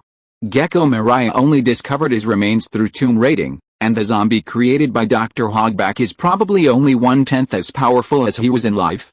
Adding Brook's shadow to the mix, His strength isn't very strong either. Combined, the two naturally weaken him. But strength is strength, and experience is experience. Even if zombie Ryuma only has a few memories of his original form, those memories are all about swordsmanship. Brook's 2 defeats against him demonstrate Ryuma's current strength. Because his body moves thanks to Brook's shadow, he uses the same techniques as Brook, but with the same swordsmanship and skills, he possesses far greater power. After all, he was a top-tier swordsman in his lifetime, a feat Brook simply couldn't match. Furthermore, Ryuma was also a master of the Aikido style, making him a perfect fit for Akame, who has mastered the lightning breathing technique. The most basic thunder breathing technique, the Pili Aikido, is an Aikido style, perfectly suited to Akame's personality, capable of dispatching an opponent with a single strike, never resorting to a secondary attack. Akame is a natural fit for the path of Kendo, and Shen Fei doesn't want to waste her talent. However, choosing a mentor poses a challenge. While he's more powerful, he doesn't practice Kendo. Zoro's mentor, Kina's father, Kishiro, is a good choice, but his attitude toward his daughter, Kina, suggests a certain bias towards boys. While Hawkeye was a capable choice, he had no close ties with the other party. After much deliberation, Zombie Ryoma was the most suitable. In fact, Gecko Mirai had another incredibly powerful zombie swordsman under his command. That was Jigoro, the legendary swordsman who single-handedly slew over 7,000 pirates to protect his family. However, his reputation was far inferior to Ryoma's. "You can't tell someone's aptitude by sight," Ryoma said, drawing the renowned Shusu, a black-purple blade from his waistband. He wanted to personally verify Akame's aptitude. The shadow fruit is indeed powerful, but it also has significant limitations. Gecko Mirai only wants to obtain the bodies of the powerful, and never seems to have considered their shadows. He's really putting the cart before the horse. While the corpse of a powerful being can unleash immense power, without a matching shadow, its power is limited. It's like trying to stuff Nami's shadow into Roger's corpse to see how much of its power you can unleash. Seeing how Sanji and Nami had their hearts swapped by law, Nami, possessing Sanji's body, was still forced to flee. However, Sanji, relying on Nami's body, was able to unleash his powerful kicking skills, though Nami's body began to ache after her recovery. Thunder breathing, Thunderbolt Flash, compared to her previous enhanced physical capabilities, Akame's thunder breathing now rivaled even the pillars of Demon Slayer. With lightning speed, she charged directly at Ryoma. Not bad, Ryoma chuckled at Akame's onslaught, immediately meeting him with a black sword, Shusu. Just as their weapons were about to clash, Akame's figure suddenly changed direction. When did she achieve this? Is she combining the 6 styles of shave, moon step, and the 6 styles of Thunderbolt Flash, along with a limb flexion, seeing Akame's figure appearing simultaneously across Ryoma's body in a dazzling display of forms? Even Shen Fei was startled. Even Ryoma's expression grew grave. Of course, since he was a zombie, his expression couldn't be seen changing, but Shen Fei could clearly sense the shift in his expression from the aura emanating from the black sword, Jiu Shui. Shen Fei hadn't hidden anything from Akaji, teaching him many things, such as the assassination technique, limb flexion, from the Hunter World's Zoldyck clan. After Shen Fei mastered it, he rarely used it, but Akaji had perfected it. As long as she's not too much stronger than him, I'm afraid no one can withstand this move. If she uses her imperial weapon for a one-hit kill, even someone stronger than her would be incredibly dangerous. Simple minds are truly formidable. Very good. After their duel, Ryoma nodded in satisfaction, observing the numerous wounds on his body. Such strength could be said to surpass his own at the same age. This was understandable, considering Akaji's learnings were a blend of the essence of several worlds. She possessed considerable talent, and with the support of powerful resources, it was no wonder she wasn't formidable. A good teacher is also a powerful resource. The Straw Hat Pirates encountered good teachers during their 2-year incubation period. If it weren't for Rayleigh on Luffy's side and Hawkeye on Zoro's side, they wouldn't have been so powerful 2 years later. 2 years ago, the difference between Zoro and Sanji wasn't that big, but 2 years later, Zoro and Sanji were a level apart. Don't worry about going out to sea, everyone come and listen to the class. When the zombie Ryuma was teaching Akame, Shen Fei pulled Esthi and Kurom over, and even Shen Fei would often come to listen to Ryuma's lectures. Dad, a mere Shichibuke dares to be so arrogant. Let me pass. Aboard the Whitebird Pirates Moby Dick, after Ace returned and reported on Teach, Marco immediately asked Whitebird for permission to travel to the kingdom of Alabasta. Alright, let's talk about this later. Let's welcome the guests first. Whitebird waved his hand, stopping Marco from speaking. Meanwhile, on the calm sea, a pirate ship was approaching. It's the Red Hair Pirates. What are they doing here? Upon seeing the pirate ship's flag, many members of the Whitebird Pirates were startled, and some even started to draw their weapons. What are you doing? Stop it, Marco shouted at them. Captain, that teaches it.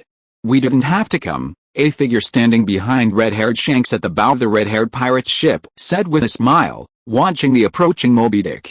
We're already here, aren't we? We can't just leave without even saying hello. The red-haired man scratched his hair with his remaining hand, feeling somewhat frustrated. Preparing for this encounter with the Whitebird Pirates, the red-haired pirates had destroyed dozens of warships along the way. However, upon reaching Whitebird's territory, the sudden revelation left red-haired Shanks stunned.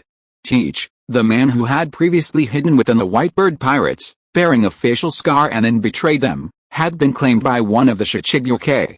Those who can't handle it, get out, Marco shouted to those around him upon seeing red-haired Shanks board the Moby Dick, carrying a large wine jug. However, it was too late. As Shanks' footsteps followed, the crew collapsed one by one. Finally, someone noticed something was amiss, and with the exception of a few captains, everyone else retreated overboard. Red-haired, aren't you going too far? Marco shouted, his face agape as he saw several cracks appear on the side of the ship. Using Conqueror's haki to stun someone isn't a big deal, after all, it's just a stun, not a wound. However, the damage to the ship's side will need repairing.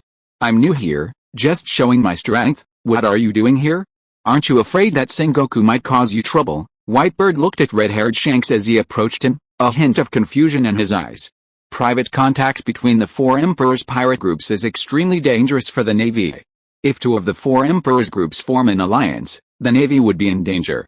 When the Navy learned that the red-haired pirates were heading towards Whitebird's area, they immediately dispatched Admiral Kizaru to prevent the meeting.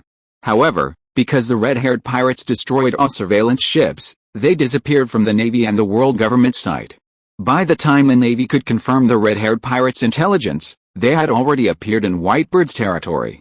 Unwilling to confront the Whitebird pirates head-on, the Navy could only choose to observe from the sidelines. The four emperors, the Navy, and the world government have a secret understanding: if you don't cause trouble on my territory, I won't actively cause trouble for the Navy. I came to see you about something, but now I'm alright. I brought you some fine wine from my hometown, red-haired Shanks said with a smile, tossing the enormous wine jug in his hand to Whitebird. For red-haired Shanks, it was a massive jug, but for Whitebird, it was a single hand grab. You're risking an all-out war with the Navy just to give me some fine wine from your hometown, Whitebird said, his expression a bit naive. Of course, Shanks didn't hesitate to take the wine he'd brought him, pouring a large gulp into his mouth before throwing the jug at him. This is fine wine from my hometown, so I brought it from there, red-haired Shanks said, taking the jug with one hand. His figure flashed, and he disappeared, reappearing with a large bowl in front of him. It's too bland for my liking.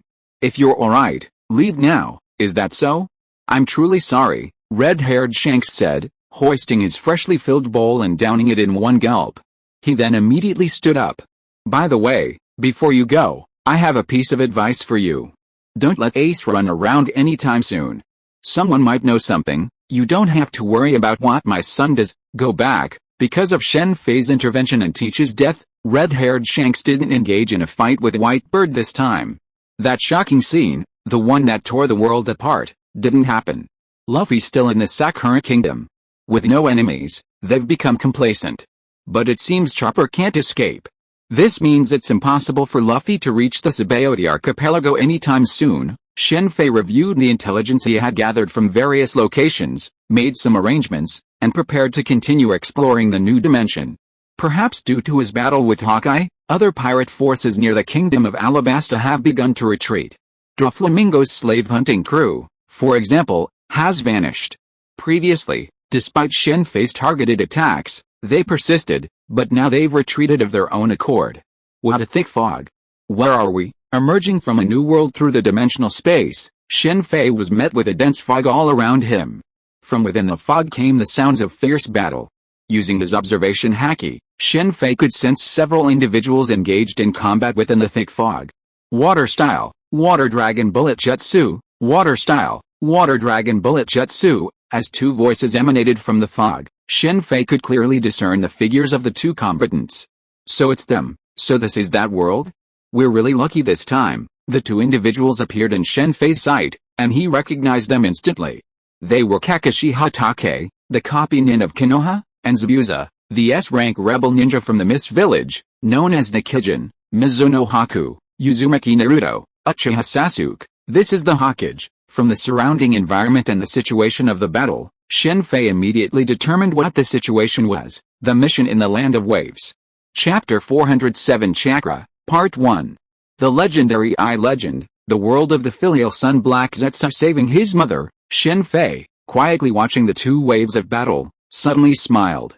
In the pirate world, if an ordinary person obtains a heaven-defying fruit and is not too useless, they still have a chance to turn things around. But in this world, ordinary people are better off staying where they want or they will become cannon fodder. But in the world of the I Legend, without a bloodline limit or a dojutsu, there is no chance of turning things around. Even Might Guy, known as the Emperor of Kai, was only a flash in the pan. As for the incredibly popular 4th Hokage Minato Namikaze, he was defeated by his bloodline limit. Uchiha Obito, always a last-place player, suddenly rose from the bottom of the heap to a cage-level powerhouse thanks to his heaven-defying Mangekyo Sharingan. Even facing Minato Namikaze, he only suffered a minor loss. Naruto, too, had come from behind to rise again.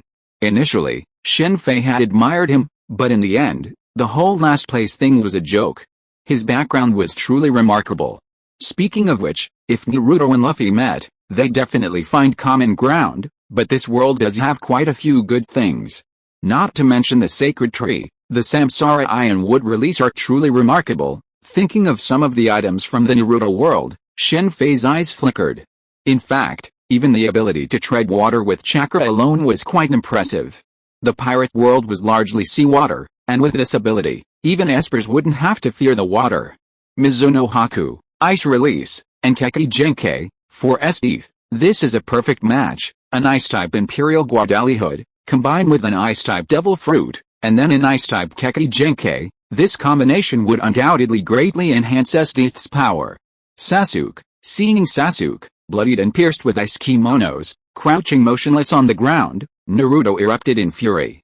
Red chakra instantly filled his entire body, and his once upright form began to crawl along the ground, a red tail swaying incessantly behind him. This couple is true love. Shen Fei shook his head slightly as he watched Naruto, driven to tears by Sasuke's serious injury, shatter the ice crystals of Mizuno Haku's magic mirror with a single blow. Remember, in the pirate world, there's a method for complete sex change? How about changing the gender of one of these two? The scene before him reminded Shen Fei of the hormone fruit of the Ogre King. This fruit not only changes gender, but also dramatically alters personality and emotions. Normally, for a male to become female, it would be extremely difficult to adapt, but with the hormone fruit, that wouldn't be the case. Speaking of the Shemale King Ivan, he should find a way to change the gender of all the high-ranking officers in the Navy. It would be really interesting if this goal could be achieved. Yeah, I can't think about it anymore. I almost laughed. Shen Fei shook his head slightly when he saw that the 3 admirals of the Navy, Garp and Sengoku, had changed their genders. He threw this evil idea out of his mind. He was afraid that he would be exposed if he continued thinking about it. We can disregard these people, but these two do have a real chance. By then, Hinata and Sakura will have to step aside. Furthermore, I wonder if the Six-Path Sage will be so angry when he sees the union of Ashura and Indra that he'll burst into flames. And there's Uchiha Madara and Senju Hashirama. They seem to be a true love, but it's just because they're of the same sex that they caused such a big stir. If one of them were to switch genders, Konoha would definitely be in perfect harmony, Earth style, chasing Fangjutsu. After Naruto defeated Haku, Kakashi combined summoning techniques with Earth style jutsu to summon 8 ninja dogs and captured Zabuza, who was hiding in the hidden mist jutsu. You're too dangerous, Zabuza. I won't let you escape this time. Looking at the restrained Zabuza, Kakashi quickly formed hand seals, and a highly concentrated lightning bolt, lightning style, Rikiri, immediately appeared on his right hand. If the world of pirates and the world of Naruto were to fight, There would definitely be many people in the pirate world who would be killed. Seeing Kakashi preparing to use Reikari to pierce Zabuza's body without hesitation, Shen Fei nodded slightly. In terms of fighting style, the world of pirates tends to be more direct, and the use of poison has been criticized by many people, but in Naruto, using poison to fight is too normal. Hanzo, who is known as a demigod in the Rain Village, is also a master of poison. Zabuza-sama, who was lying on the ground, realized that Zabuza was in danger of his life. He immediately used the instant body movement technique regardless of everything and appeared in front of Zabuza, ready to block the attack for Zabuza. I can't let you die. It seems that Shiro Mizunatsuki is the only one who has the bloodline limit of ice escape. Shen Fei wants S.H.I.E.L.D to have the bloodline limit of ice escape as well, so Shiro, the last one, naturally can't watch him die. Alright, that's enough. Just as Kakashi's Reikari was about to pierce Bai's heart, Shen Fei appeared beside Kakashi, his left hand grasping Kakashi's right wrist. The sudden change made Kakashi's pupils shrink, but he was, after all, an elite Jonin with countless battles. He reacted instantly, a kunai appearing in his left palm, and he thrust it towards Shen Fei's head. Good reaction, but a shame, Kakashi's response was impeccable. However, the power gap between the two was too great. Shen Fei flicked his left hand lightly, sending Kakashi flying.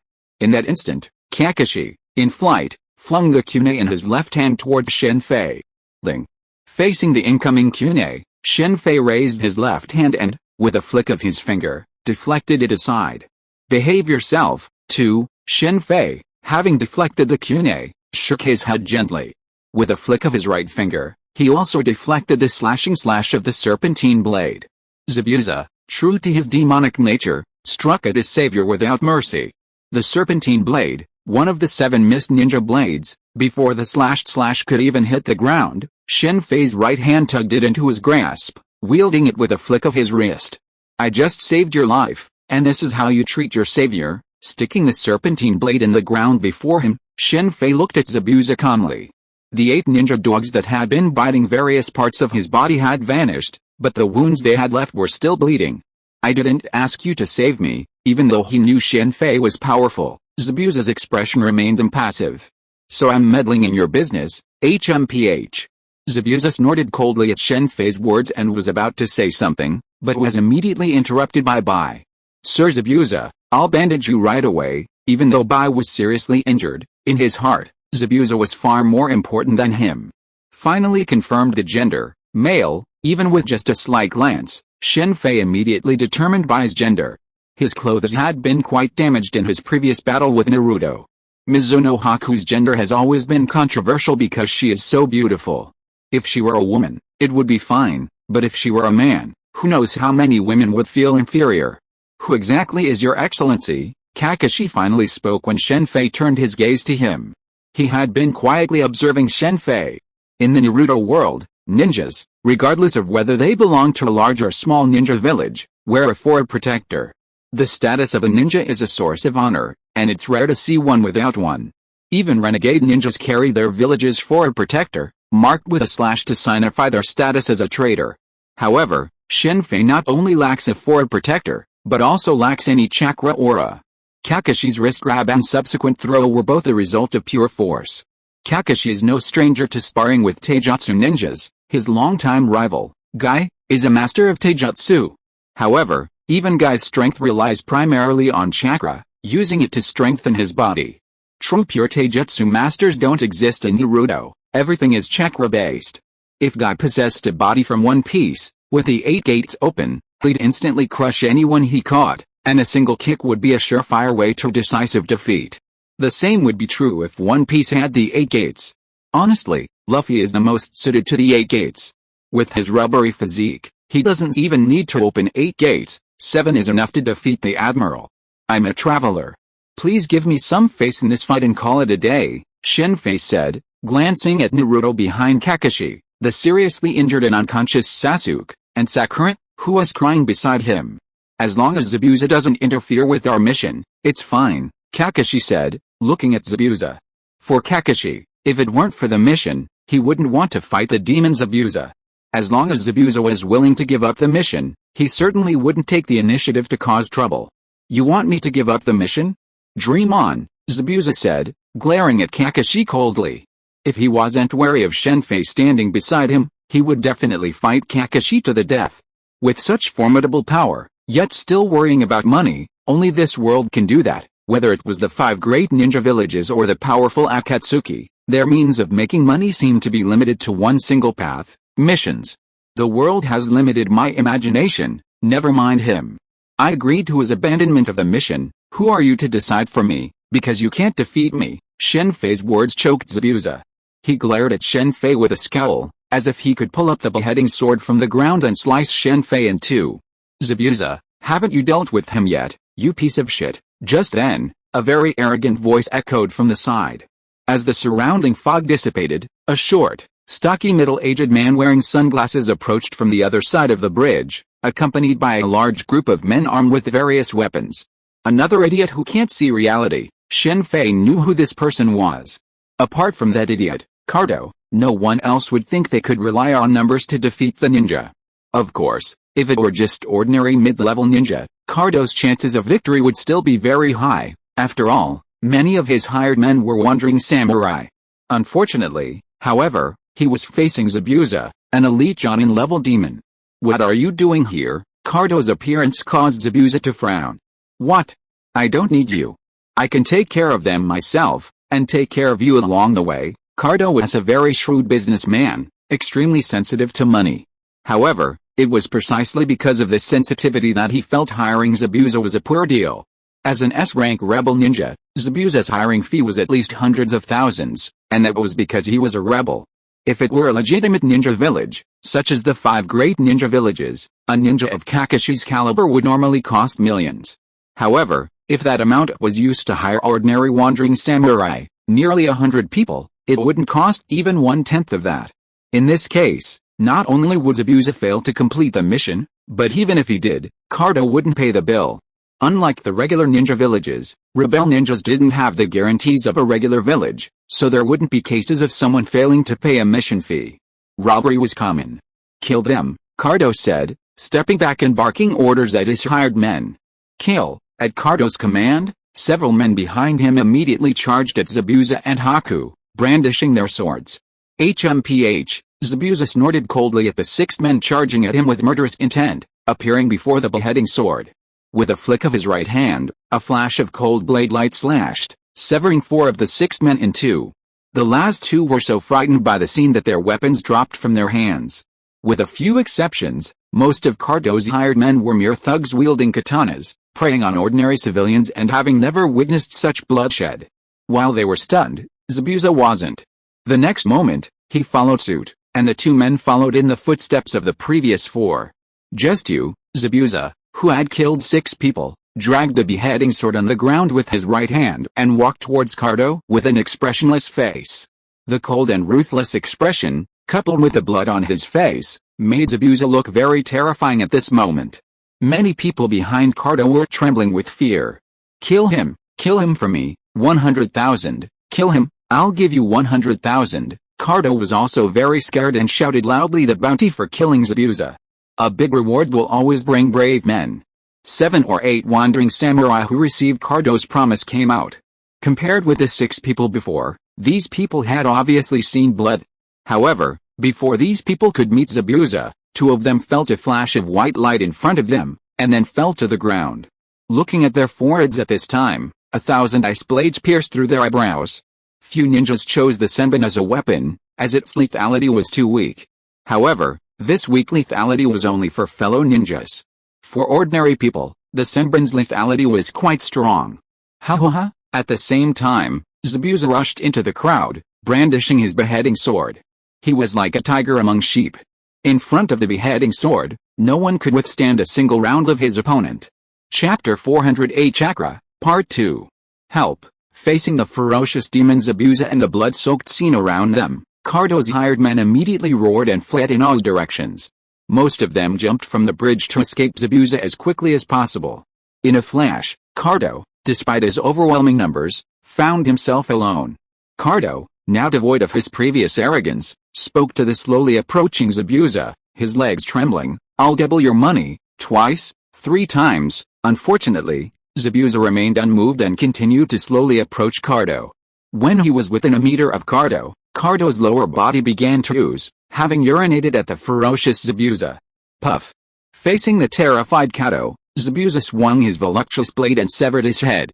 The head flew through the air before landing not far in front of Kakashi. Seeing Cardo's hideous head, Sakura groaned and fainted. Born into a humble family, Sakura had never witnessed such a bloody scene. Even Naruto, Sasuke, and Haku's previous battles hadn't been as bloody as this one. Haku, hold Zabuza up. We should leave, Shen Fei declared, appearing beside Zabuza. He wrestled the voluptuous blade from his grasp, gazing at his resentful and furious gaze. Zabuza offered no resistance to Haku's support. While he had appeared mighty before, he had been quite exhausted. In his normal state, killing Kato and his men would have been a piece of cake, but the battle with Kakashi had taken its toll on him. It seemed that Kato's hired men weren't determined to fight to the death. If they all fought to the death, Zabuza would be in real trouble. Haku also played a significant role in this. He used the Senbon to eliminate all those who might hurt Zabuza in advance. Facing the siege of the crowd, even Zabuza could not remain unscathed. He was not Uchiha Madara, who could attack nearly 10,000 ninjas of the coalition head-on. Ordinary ninjas were cannon fodder, but if there were enough cannon fodder, they could also kill an elephant. The third Raikage was killed by 10,000 ninjas from the Iwagakure. Uchiha Sasuke, Uzumaki Naruto, see you later. Shen Fei had just arrived in the Naruto world and was overwhelmed with so many things to do. He could only choose to rescue Zabuza and Haku first. As for the problems with Sasuke and Naruto, they could wait until later. Haku, let's go. After leaving the island where the Land of Waves was located, Zabuza prepared to leave with Haku. Wait, did I let you go? Shen Fei immediately stopped them. If Zabuza hadn't been committed to peace, he wouldn't have saved him. Instead, he would have let him die, saving only Mizuno Haku. Speaking of the Naruto world, the vast majority of people are committed to peace. Zabuza, Kisame, Uchiha Itachi, and even Uchiha Madara, while their styles differ greatly, share a common purpose. To spare his companions the pain of killing one another, Zabuza single-handedly murdered his entire class, then went on to assassinate the Mizukage and the daimyo of the Land of Water. He was the only ninja to dare to attack the daimyo of the Naruto world. The daimyo, the ruler of a nation, may not possess immense power, but because of their sense of justice, even the 5 great ninja villages must obey their orders. This is the most absurd aspect of the Naruto world. The so-called peace of the 5 great ninja villages is actually only focused on the peace of their own villages, with no regard for the world beyond. Whether it was the first Hokage or Uchiha Itachi, their only concern for peace was their own village. Uchiha Madara, by contrast, was completely different. A bunch of short-sighted bastards. What do you want to do? Upon hearing Shen Fei's words, a kunai immediately appeared in Zabuza's hand, and even Haku's hand produced several ice-thin Senbon. Haku was undoubtedly deeply grateful to Shen Fei, after all, for saving Zabuza. However, if Shen Fei were to attack Zabuza, Haku would undoubtedly stand firmly by his side.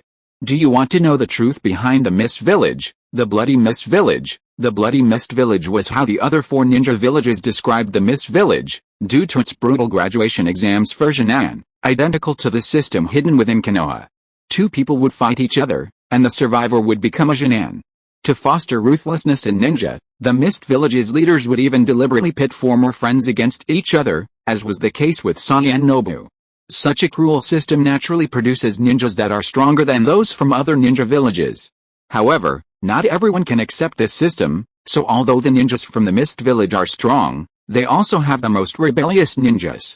What did you say? Zabuza's face immediately changed when the truth about the Blood Mist Village was mentioned. In Zabuza's opinion, the Blood Mist Village was simply created by the top leaders of the Mist Village, but Shen Fei's words revealed that there was a hidden truth behind it. The 4th Mizukage is no fool. Creating such a system will only alienate him and severely weaken the Mist Village. Do you really think he was responsible? From what I've heard, he was very open-minded at first. Then he suddenly changed so drastically. Did you ever suspect anything? What are you trying to say? Zabuza said, already sheathing his kunai. The Mist Village's higher-ups were naturally suspicious of the 4th Mizukage's change, but considering his power, the possibility of him being manipulated was extremely low. After all, the Cage was the strongest force in the 5 major ninja villages. Even Uchiha Madara and the first Hokage were only cages, and no one had truly witnessed their true strength.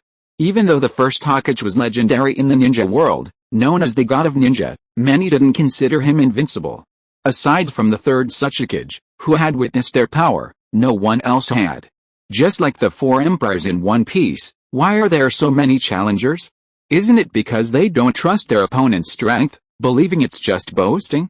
The fourth Mizukage has changed so drastically because he's being controlled. That's impossible, Zabuza retorted flatly as Shen Fei finished his words. Even if he wanted to assassinate the fourth Mizukage, he wouldn't tolerate such disparagement. In his heart, he was always working to save the Mist Village.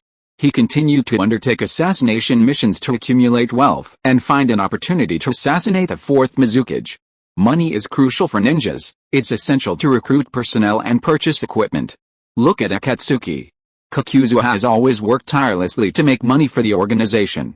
Although most of his earnings went to Konan to buy detonating talismans, which cost 600 billion, it's a good thing Kakuzu died early. Otherwise, if he knew about this, he would probably be vomiting blood in anger.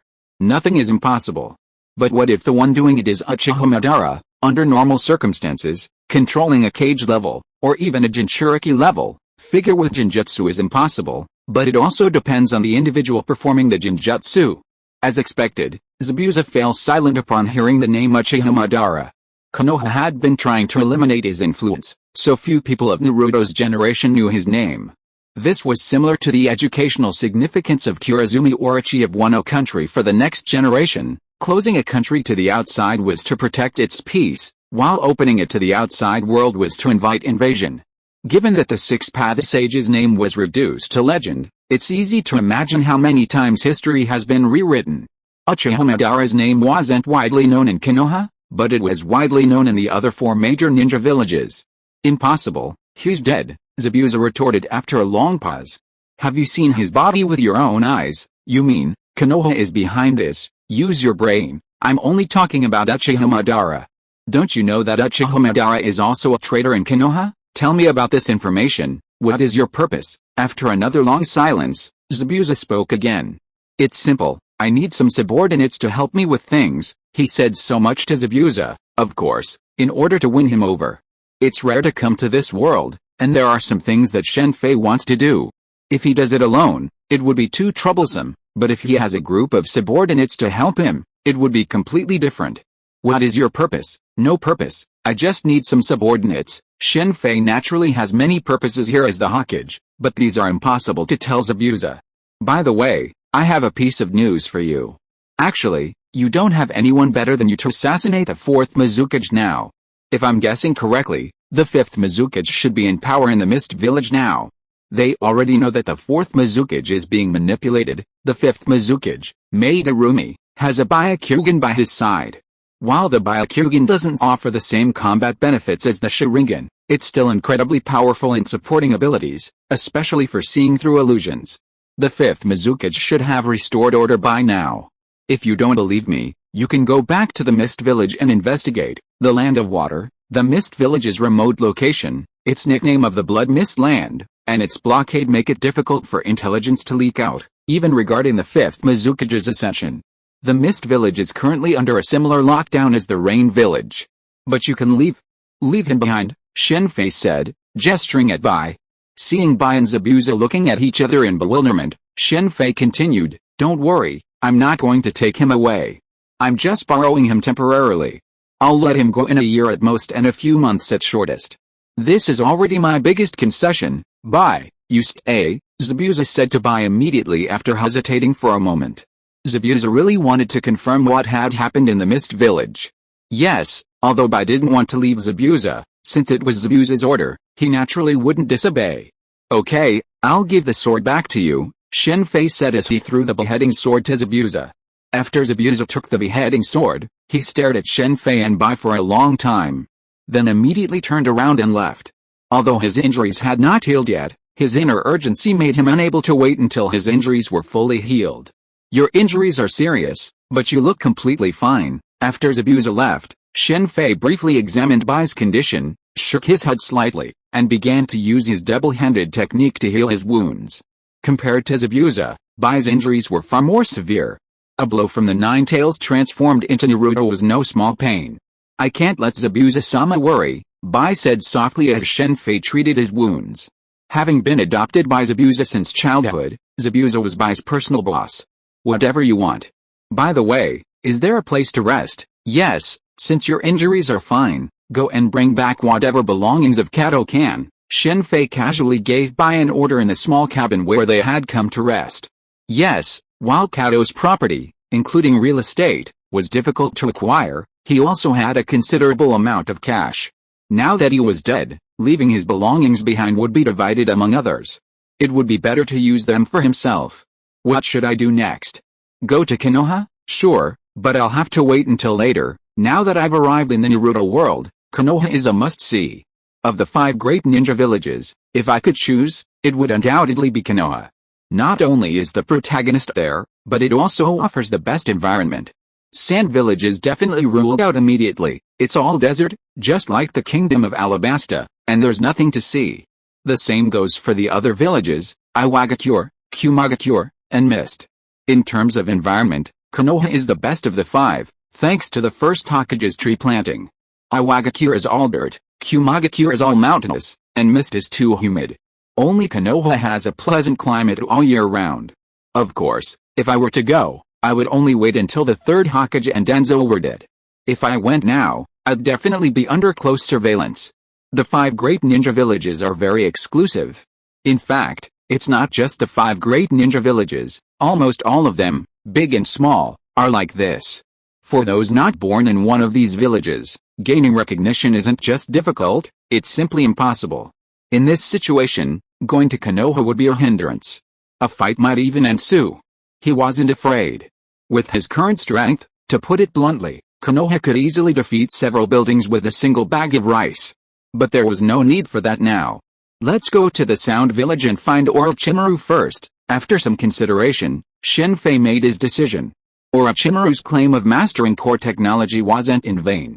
He also had the cells of the first Hokage, which could be used for wood release. With the power of his opera fruit, implanting the cells would be a piece of cake. With the impure world reincarnation technique, he could easily have the first Hokage teach him wood release. And with Orochimaru's extensive collection of ninjutsu, there was no need for him to collect them. As for the Flying Thunder God Jutsu, if Orochimaru didn't have it, he could go to Konoha later. But first, let's understand what chakra is. You don't know how to refine chakra. Bai was stunned by Shen Fei's question, but then he explained the method. Chakra extraction methods are extremely difficult to obtain for ordinary people, but for someone as powerful as Shen Fei, it's surprisingly easy to obtain. So that's how it is. It's truly amazing, but I should still ask Sasuke to confirm it. Chapter 409 Chakra, and theoretically, given Haku's character, he wouldn't cheat on his chakra extraction methods. Even if he did, it would be difficult to do so given his knowledge. Shen Fei decided to seek confirmation from Sasuke, not because he didn't trust Haku, but to see if the chakra extraction methods of various villages were truly similar.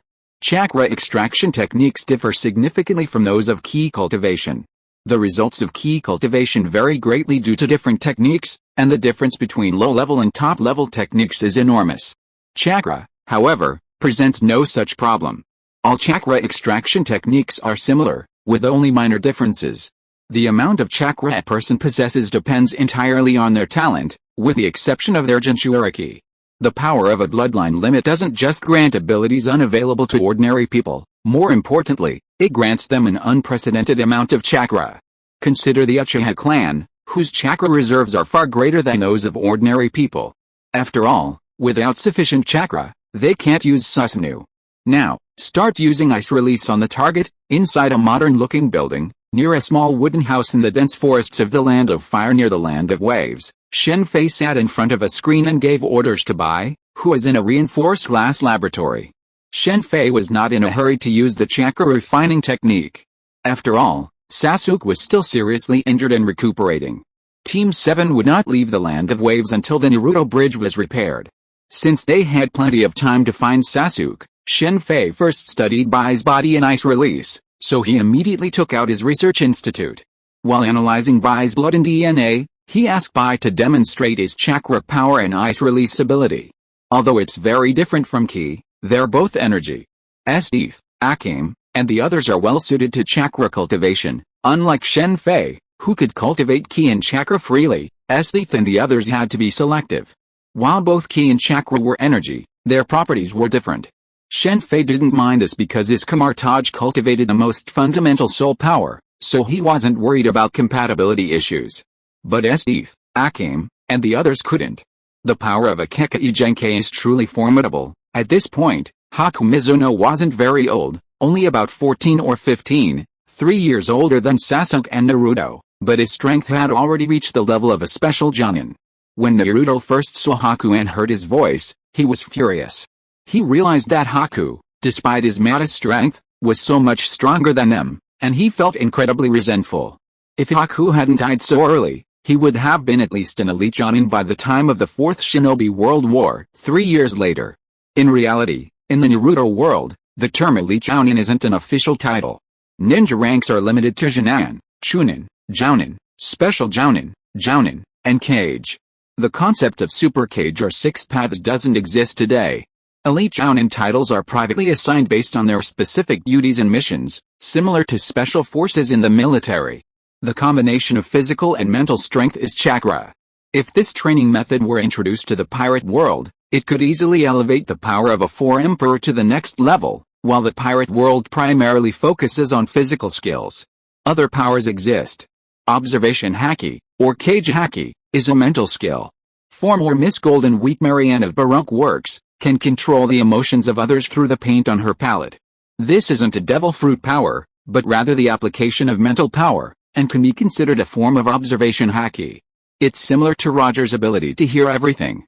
Previously, Shen Fei, deeply curious about this power, conducted research and discovered it's a mental skill. However, because it's a natural talent, others can't learn it. In the pirate world, those naturally gifted with powerful observation haki are not uncommon. There was a child on Sky Island whose perception range was comparable to Enel's telepathic network. Given the strength of the Four Emperors, it's easy to imagine the extent to which powerful pirates, both physically and mentally, would improve upon the chakra cultivation methods.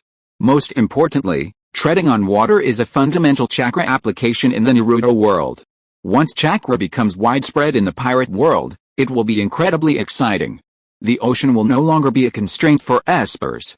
When the Navy and pirates clash, with every ship destroyed, the battle would have been considered over before. Now, they are all treading on the sea, continuing the fight. Try this. After studying Bai for several days, Shen Fei presented Bai with his Henrin pill. The Henrin pill's effect is to greatly increase a person's Zenki capacity. However, since it's energy, it might also increase chakra. Even if it doesn't increase chakra, the Henrin pill is harmless. Only after Shen Fei confirmed this did he dare to present it to Bai Mizuno. Bai swallowed his Henrin pill without hesitation. Now begin the chakra refining technique, Shen Fei reminded Bai immediately after Bai consumed this Henrin pill. How does it feel? Shen Fei asked immediately after Bai finished. About 0.5% increase in chakra, Mizuno Bai said, looking at Shen Fei in amazement. There were no shortcuts to chakra refining. Bai had taken many medicines, but they all improved physical fitness, never increased chakra out of thin air. 0.5%, isn't that much? One's Henrin pill could create a top-tier expert. Converted to the ninja level of the Naruto world, it would be roughly equivalent to the average Jonin. In terms of attack range, Kenshi's martial arts level was no match for the Hokage, but in a man-to-man battle, the situation was different. The Naruto world also had samurai, and the samurai nation of Iron Country was not weak. After all, if it were too weak, it would have been destroyed by the ninja long ago. Although it's a bit wasteful, it's not entirely ineffective. Besides, this is just the first dose. With continued practice, it should increase even further. Since it's working, there's nothing to worry about. He doesn't have much else, just plenty of Zenrindan. Wait until the mirror space is complete, find an opportunity to capture Black Zetsu, and everything will be fine. Even Black Zetsu's escaping skills wouldn't be possible, even with his calculated calculations. While studying Haku's ice release, Shen Fei didn't limit himself, constantly utilizing the power of the space gem to strengthen his communication with the space. I have to go to Orochimaru. He's been doing a lot of similar experiments on bloodline limit replication. Having this information will save me a lot of time. And then there's that Haruko and the Keto no Gem technique. Is the progress fast? It would be even faster if there were ninjas helping with the construction. Having finished studying Haku's situation, Shen Fei, with nothing else to do, arrived at the construction site of Naruto Bridge. Perhaps because of Shen Fei's assurances, or perhaps because Kato was dead, Kakashi's protection of Dazna seemed quite lax. Naruto, Sasuke, and Sakura were all gone, leaving Kakashi alone on the elevated platform, reading a book. His occasional peculiar laugh made the workers below shake their heads in frustration. Intimate Paradise. Finally got a chance to read this book. How exciting must it be to track Kakashi to this extent? Kakashi was an avid fan of Jiraiya's Intimate Paradise series. Practicing tree climbing. It's true that without the family, it makes a huge difference to learn by yourself. Sasuke had mastered the family's inherited fire release, the Great Fireball Jutsu, while in ninja school, but after all these years, he hadn't even mastered the basic ninja skills of climbing trees and treading water. If the Uchiha clan still existed, this situation would never have occurred. Uchiha Sasuke, do you want to know information about Uchiha Itachi? If so, don't alert anyone.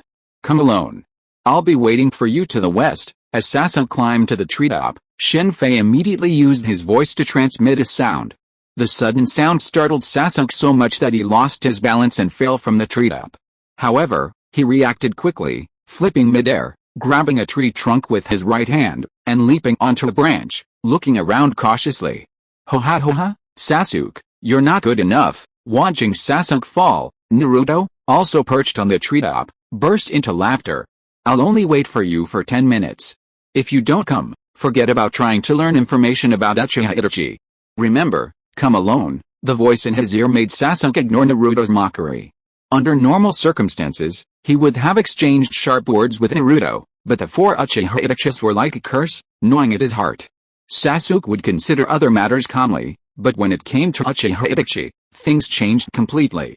Then, Sasuke leaped from the tree branch toward the east. Sasuke, where are you going? Naruto's voice called from behind. Going for a walk, don't follow me, Sasuke said, and his figure disappeared from Naruto's sight. Once Naruto was out of sight, Sasuke turned and headed west. Ninjas are truly terrifying. They're so young, already using feints to the east and west. Shen Fei, who had been using his observation haki to sense the situation, shook his head with emotion. However, when he remembered that Kakashi had become a Chunin at the age of 6 and a Jonin at the age of 12, it didn't seem surprising. Shen Fei, sitting on a tree branch on the western side of the forest, smiled and greeted Uchiha Sasuke, who had hurried over. This was a future 6 Paths level warrior, so of course, the Uchiha throw certainly didn't count. Do you know where Itachi is? At the mention of Itachi, Sasuke's eyes were filled with deep hatred. Even if you knew Itachi was there, would you be able to kill him now? He was a squad leader in the Anbu at the age of 13. Itachi Uchiha might appear to be a year younger than Kakashi when he became a Jonin, but don't forget that Itachi's time wasn't a wartime era. Not to mention that Itachi now could easily kill Kakashi in an instant.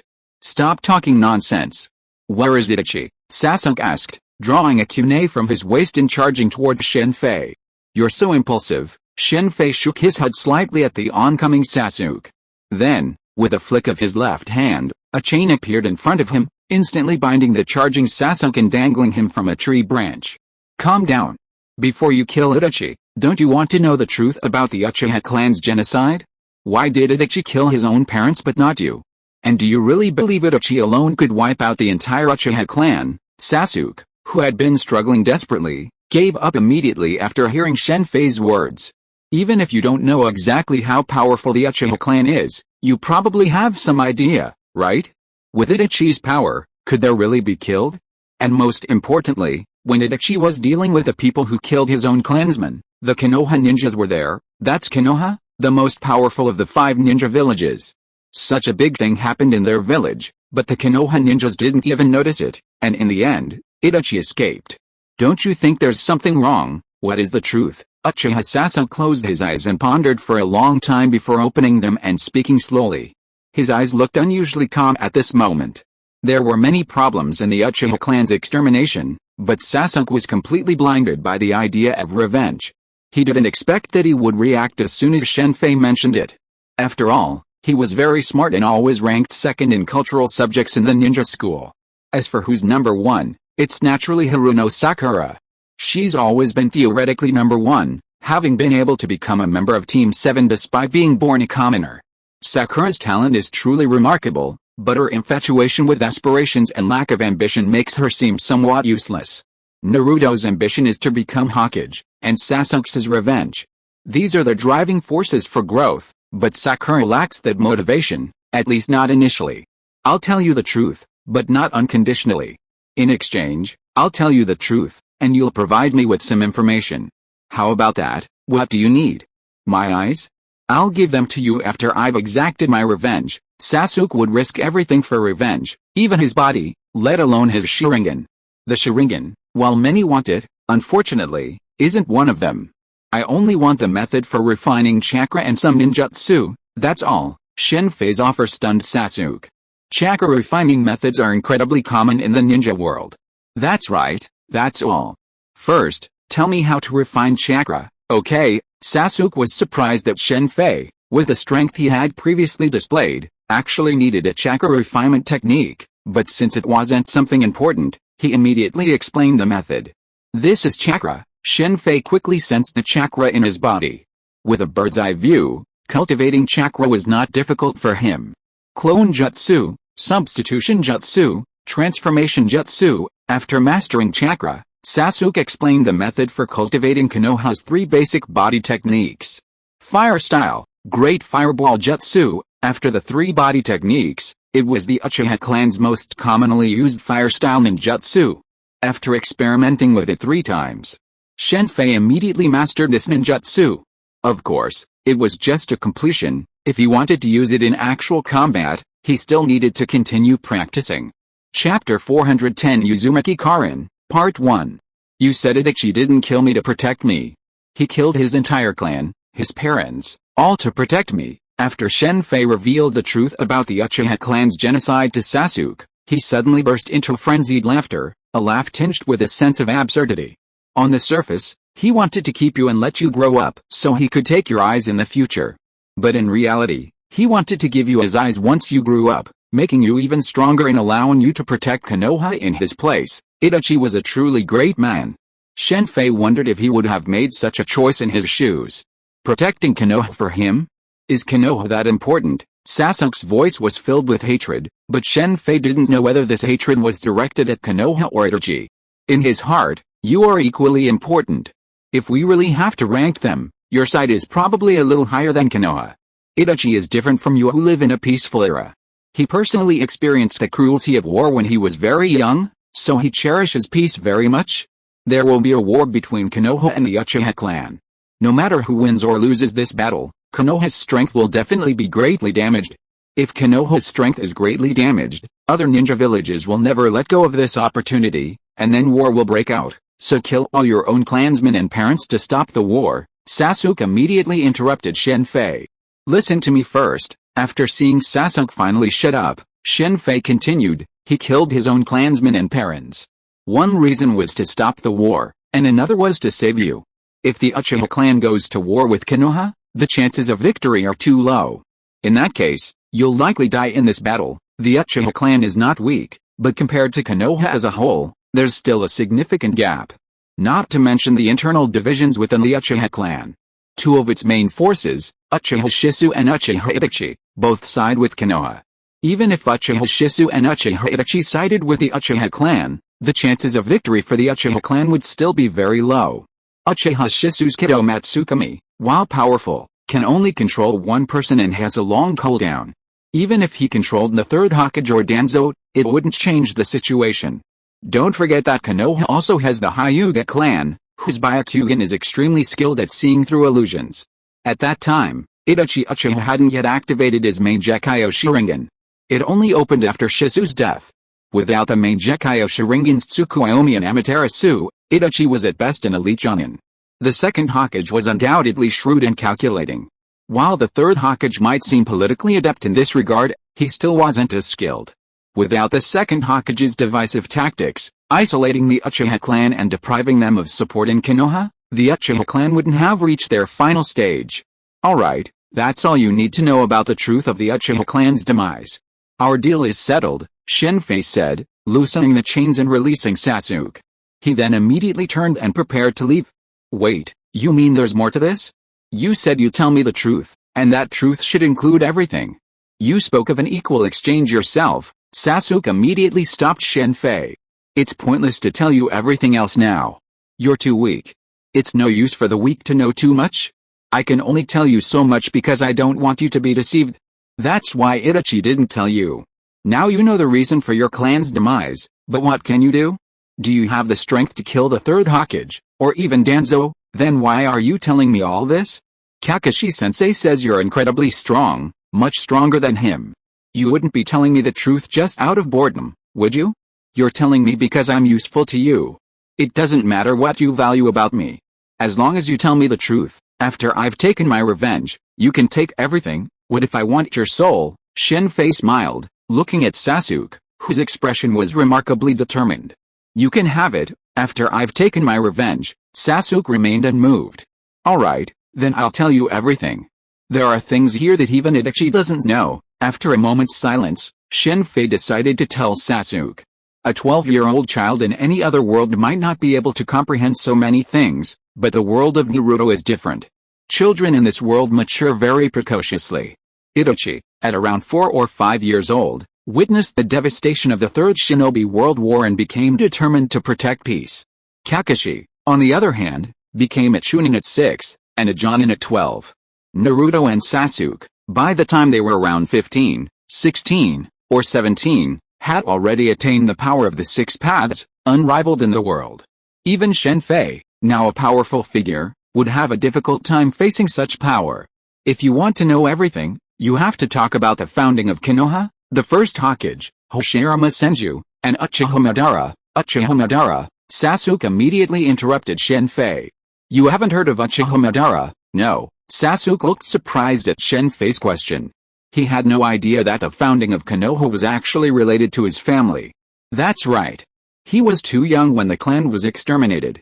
Neither Fugaku nor Itachi could have told him about Uchiha Madara. Even within the Uchiha clan, the name Uchiha Madara was taboo.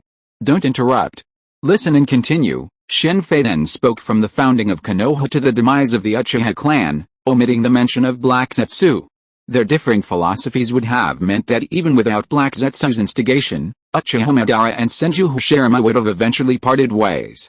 In other words, the demise of the Uchiha clan was the second Hokage's plan from beginning to end. Indeed, during the reign of the fourth Hokage, thanks to the efforts of him and your father, the conflict between the Uchiha clan and Konoha had already eased considerably. If things had continued to develop, they might have coexisted. But unfortunately, he died too early, and then the third Hokage ascended to the throne again, and the Uchiha clan returned to its previous state. Shen Fei said this, suddenly looking at Sasuke with a meaningful smile, and said, speaking of this son of the fourth Hokage, you'll never guess who it is. Who is it? Sasuke immediately asked curiously. Although he had never met the fourth Hokage, Sasuke had a good impression of him based on his attitude towards the Uchiha clan. Your current companion, Uzumaki Naruto. Impossible. How could he be the son of the fourth Hokage? If so, why doesn't anyone know? They say he's a demon fox. Upon hearing that Naruto is the son of the fourth Hokage, Sasuke's face suddenly changed. Isn't Uchiha Madara also known to very few people? His identity is hidden, so naturally, it's hidden. The son of the fourth Hokage, yet he lives his life in discrimination. Konoha? What a fascinating place. Why is that? Sasuke looked puzzled. He looked at Konohamaru, the grandson of the third Hokage. He was treated so well, with a special Jonin as his private tutor. His identity was known to everyone. It's simple, because he's a Jinchuriki. A Jinchuriki is, Shen Fei briefly explained what a Jinchuriki is, then continued, when everyone else is discriminating against him, the third Hokage appears in front of him with a kind attitude. What do you think will happen next? Shen Fei's biggest pet peeve in Naruto was, of course, the discrimination Naruto had faced since childhood. Yet, the third Hokage pretended to be nice to him. It must be because Naruto was the reincarnation of Ashura's chakra that he was so optimistic. Otherwise, he'd probably be like most Jinchuriki. There was even speculation that Naruto had been under the spell of Kido Matsukami since childhood. However, considering Naruto's status, Kido Matsukami wouldn't likely be effective. This meant that Itachi's subsequent attempt to use Kido Matsukami to alter Sasuke's will was highly unlikely to succeed. Of course, the situation wasn't entirely as Shen Fei claimed. Many factors could have contributed, including Danzo, the mastermind behind the events. Many believe Danzo was the mastermind, including Sasuke's later direct confrontation with Danzo. But don't forget that the third Hokage held the greatest power in Konoha at the time. The disappearance of the Senju clan from Konoha could be linked to the third Hokage. The Senju clan, renowned alongside the Uchiha clan, vanished completely after the second Hokage, leaving only Tsunade and Senju Naoki. This is truly bizarre. Perhaps Senju Naoki's death was linked to the third Hokage. This wasn't Shen Fei deliberately discrediting the third Hokage, but rather, many events, such as the deaths of Konoha's White Fang, Hatake Tsukumo, the death of Hisashi, and Orochimaru's defection, stood up to scrutiny. Of course, these are all speculations with no evidence. It's possible Danzo exploited the third Hokage's trust, but the third Hokage certainly can't escape blame for Naruto's treatment. In fact, I admire Uchiha Madara the most. Although he failed, he was the one who had the greatest potential to bring peace to the entire ninja world. Whether it was the first Hokage or your brother, Uchiha Itachi, their peace was too narrow-minded. They only saw peace for their own villages, not for the entire ninja world. And that way, they couldn't achieve true peace. When Hashirama Senju was alive, the ninja world was peaceful, but this peace was built on his immense power. Just like the Fourth Shinobi World War, the peace in the ninja world was due to the strength of Naruto and Sasuke. But after his death, the Second Shinobi World War broke out immediately, and it raged for over a decade. The Second Shinobi World War, which began with the death of the second Hokage, only ended after the three ninjas rose to prominence. After more than a decade of peace following the Second Shinobi World War, the Third Shinobi World War broke out. Barring any unforeseen circumstances, the Fourth Shinobi World War will likely erupt in a few years, if it weren't for their common enemy, Uchiha Madara. The Fourth Shinobi World War would have been a civil war among the 5 major ninja villages, rather than a united front against Uchiha Madara. Do you know why Shinobi World Wars keep breaking out? Because peace increases the number of ninjas, but an increase in the number of ninjas doesn't mean a significant increase in missions. Whether it's to compete for missions or to use up excess ninjas, Shinobi World Wars are bound to break out. Shen Fei sat down and drew a diagram for Sasuke on the ground, illustrating the causes of the Shinobi World Wars, from population to economy. Do you know why I'm telling you the truth? Because your brother Itachi's so-called peace simply can't last. If these problems aren't resolved, the Ninja World War will continue, a 4th, a 5th, a 10th, until one side is completely annihilated. At the end of the 4th war, Sasuke attacked the 9-tailed beasts, intending to kill the 5 Kage. While cruel, this idea wasn't necessarily a bad one in the long run. Unfortunately, it ultimately failed to win over Naruto's rhetoric. Shen Fei's purpose in telling Sasuke so much was to see if Sasuke, whose mindset had drastically changed, would still be manipulated by Naruto. Shen Fei held no ill will toward Naruto, otherwise he wouldn't have disliked the third Hokage because of his childhood treatment. But there were things Naruto couldn't help but think too naively. In Konoha, you can't become powerful. They won't allow a descendant of the Uchiha clan to rise to power. They kept you alive, in part, because of the threat posed by your brother, but more importantly, I suspect, to preserve the Uchiha bloodline and see if they could use it for their own benefit. Shen Fei spoke, then stood up. By the way, I was joking when I said I wanted your soul. You must be confused after suddenly knowing so much? Think about it for a while, and I'll find you later. Shen Fei didn't give Sasuke a chance to speak this time. Before he could say anything, he disappeared from his sight. Sasuke, what's wrong with you? Are you unwilling to lose to me? That night, at Jasna's house, while eating, Naruto burst into laughter when he saw Sasuke staring at him. Sasuke will never lose to you. Before Sasuke could say anything, Sakura shouted at him. Idiot. Sasuke shook his head helplessly at Naruto's behavior. He pushed the dishes in front of him and left. Sasuke, what happened? Kakashi suddenly asked as Sasuke was about to leave the living room. Kakashi had noticed Sasuke's abnormality. Before, Sasuke would definitely have refuted it immediately, but he would not do it like this. Sadly, Sasuke was a completely different person now. His conversation with Shen Fei had enlightened him to many things. He gave Kakashi a cold look and walked out without a word. A few days later, Sasuke was lying on the grass, gazing at the sky, when Kakashi suddenly appeared beside him. Sasuke acted as if he hadn't noticed and continued to stare at the sky. What happened? Can you tell me? After observing Sasuke for a while, Kakashi finally determined that something was amiss. Lately, he had completely ignored Naruto's provocations and hadn't focused on his training, sitting there in a daze, or perhaps more accurately, lost in thought. It's okay, Kakashi-sensei. The bridge should be finished tomorrow. It's time to leave. As if suddenly realizing something, Sasuke stood up and left. Naruto-ni, come visit often. Amidst cheers, Team 7 walked along the newly constructed Naruto Bridge to the Land of Fire. Hello, nice to see you all again. Kakashi and others had just set foot in the forest when three familiar figures immediately appeared in front of them: Shen Fei, Zabuza and Haku. Chapter 411 Uzumaki Karin, Part 2. What are you planning to do? Seeing Shen Fei and the other two appear ahead, Kakashi's eyes immediately grew extremely alert. With a flick of his left hand, he shielded Naruto, Sasuke, and Sakura behind him. Unexpectedly, after completing their mission in the Land of Waves, Kakashi and Team 7 didn't take the main road back to Konoha. Instead, they headed straight through the forest. This saved time and allowed Team 7 to hone their wilderness survival skills. For ninjas, wilderness survival is crucial. Whether on missions or in combat, it's essential. While training in Ninja Academy is certainly offered, it's more like camping than true wilderness survival. Just as being a pirate in the world of pirates isn't always a glamorous experience, surviving in the wilderness for ninjas is no less challenging. Finding a base, scavenging for food, setting up security perimeters, and protecting against insects and venomous snakes are all required courses. Not everyone has a small wooden house like Yamato, ready for wilderness survival. Don't be so nervous, I mean no harm. Despite Shen Fei's reassurance, Kakashi's vigilance didn't drop at all. It was understandable. After all, besides Sakura, Team 7's Naruto and Sasuke held crucial positions. One was the Nine-Tails Jinchuriki, the other the last descendant of the Uchiha clan.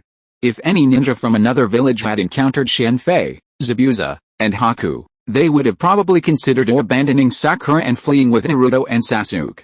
Konoha's will of fire, while completely unfounded in Shen Fei's eyes, was simply nonsense. To paraphrase it, it was Konoha's supremacy. Itachi's slaughter of his entire clan was a result of this will, with Naruto being the most ruthlessly deceived. Of course, even if it was nonsense, it had to be acknowledged that the will of fire wasn't without its power. None of Konoha's prominent ninjas, Kakashi, Guy, Kurenai, and the rest, would abandon their comrades. What are your thoughts? Shen Fei ignored Kakashi's vigilance, his gaze fixed squarely on Sasuke, who was standing behind him. At Shen Fei's words, Sasuke immediately stepped forward, pushing aside Kakashi's arm that was blocking the path. With slow but determined steps, he approached Shen Fei. Sasuke, what are you doing? Kakashi was about to reach out to grab Sasuke, but the next moment his expression changed, and he retracted his outstretched arm, his gaze fixed on Zabuza, who had suddenly appeared before him. Sasuke, come back. Kakashi, stopped by Zabuza, anxiously called out to Sasuke's back. Kakashi-sensei, this is the last time I'll call you sensei. Sasuke reached Shen Fei's side, turned around, and looked at Kakashi. He then reached out his left hand to remove the forward protector, and with his right hand, he produced a kunai and drew a line across the Konoha emblem on the forward protector. Sasuke, do you know what you're doing? Sasuke's actions caused Kakashi's face to turn grim. Sakura, standing behind him, stared at Sasuke with a gaping mouth, a look of disbelief. Only Naruto's eyes were filled with confusion. The ninja's forward protector is a sign and a symbol for the ninja village and the ninjas, just like the pirate flag in the pirate world. If it is damaged in battle, it doesn't matter what shape it is in, but if you scratch it with a horizontal line, there is only one result, and that is betrayal. Naruto is a poor student and the last one in the class. He doesn't understand what Sasuke's behavior is. But Kakashi and Sakura are different.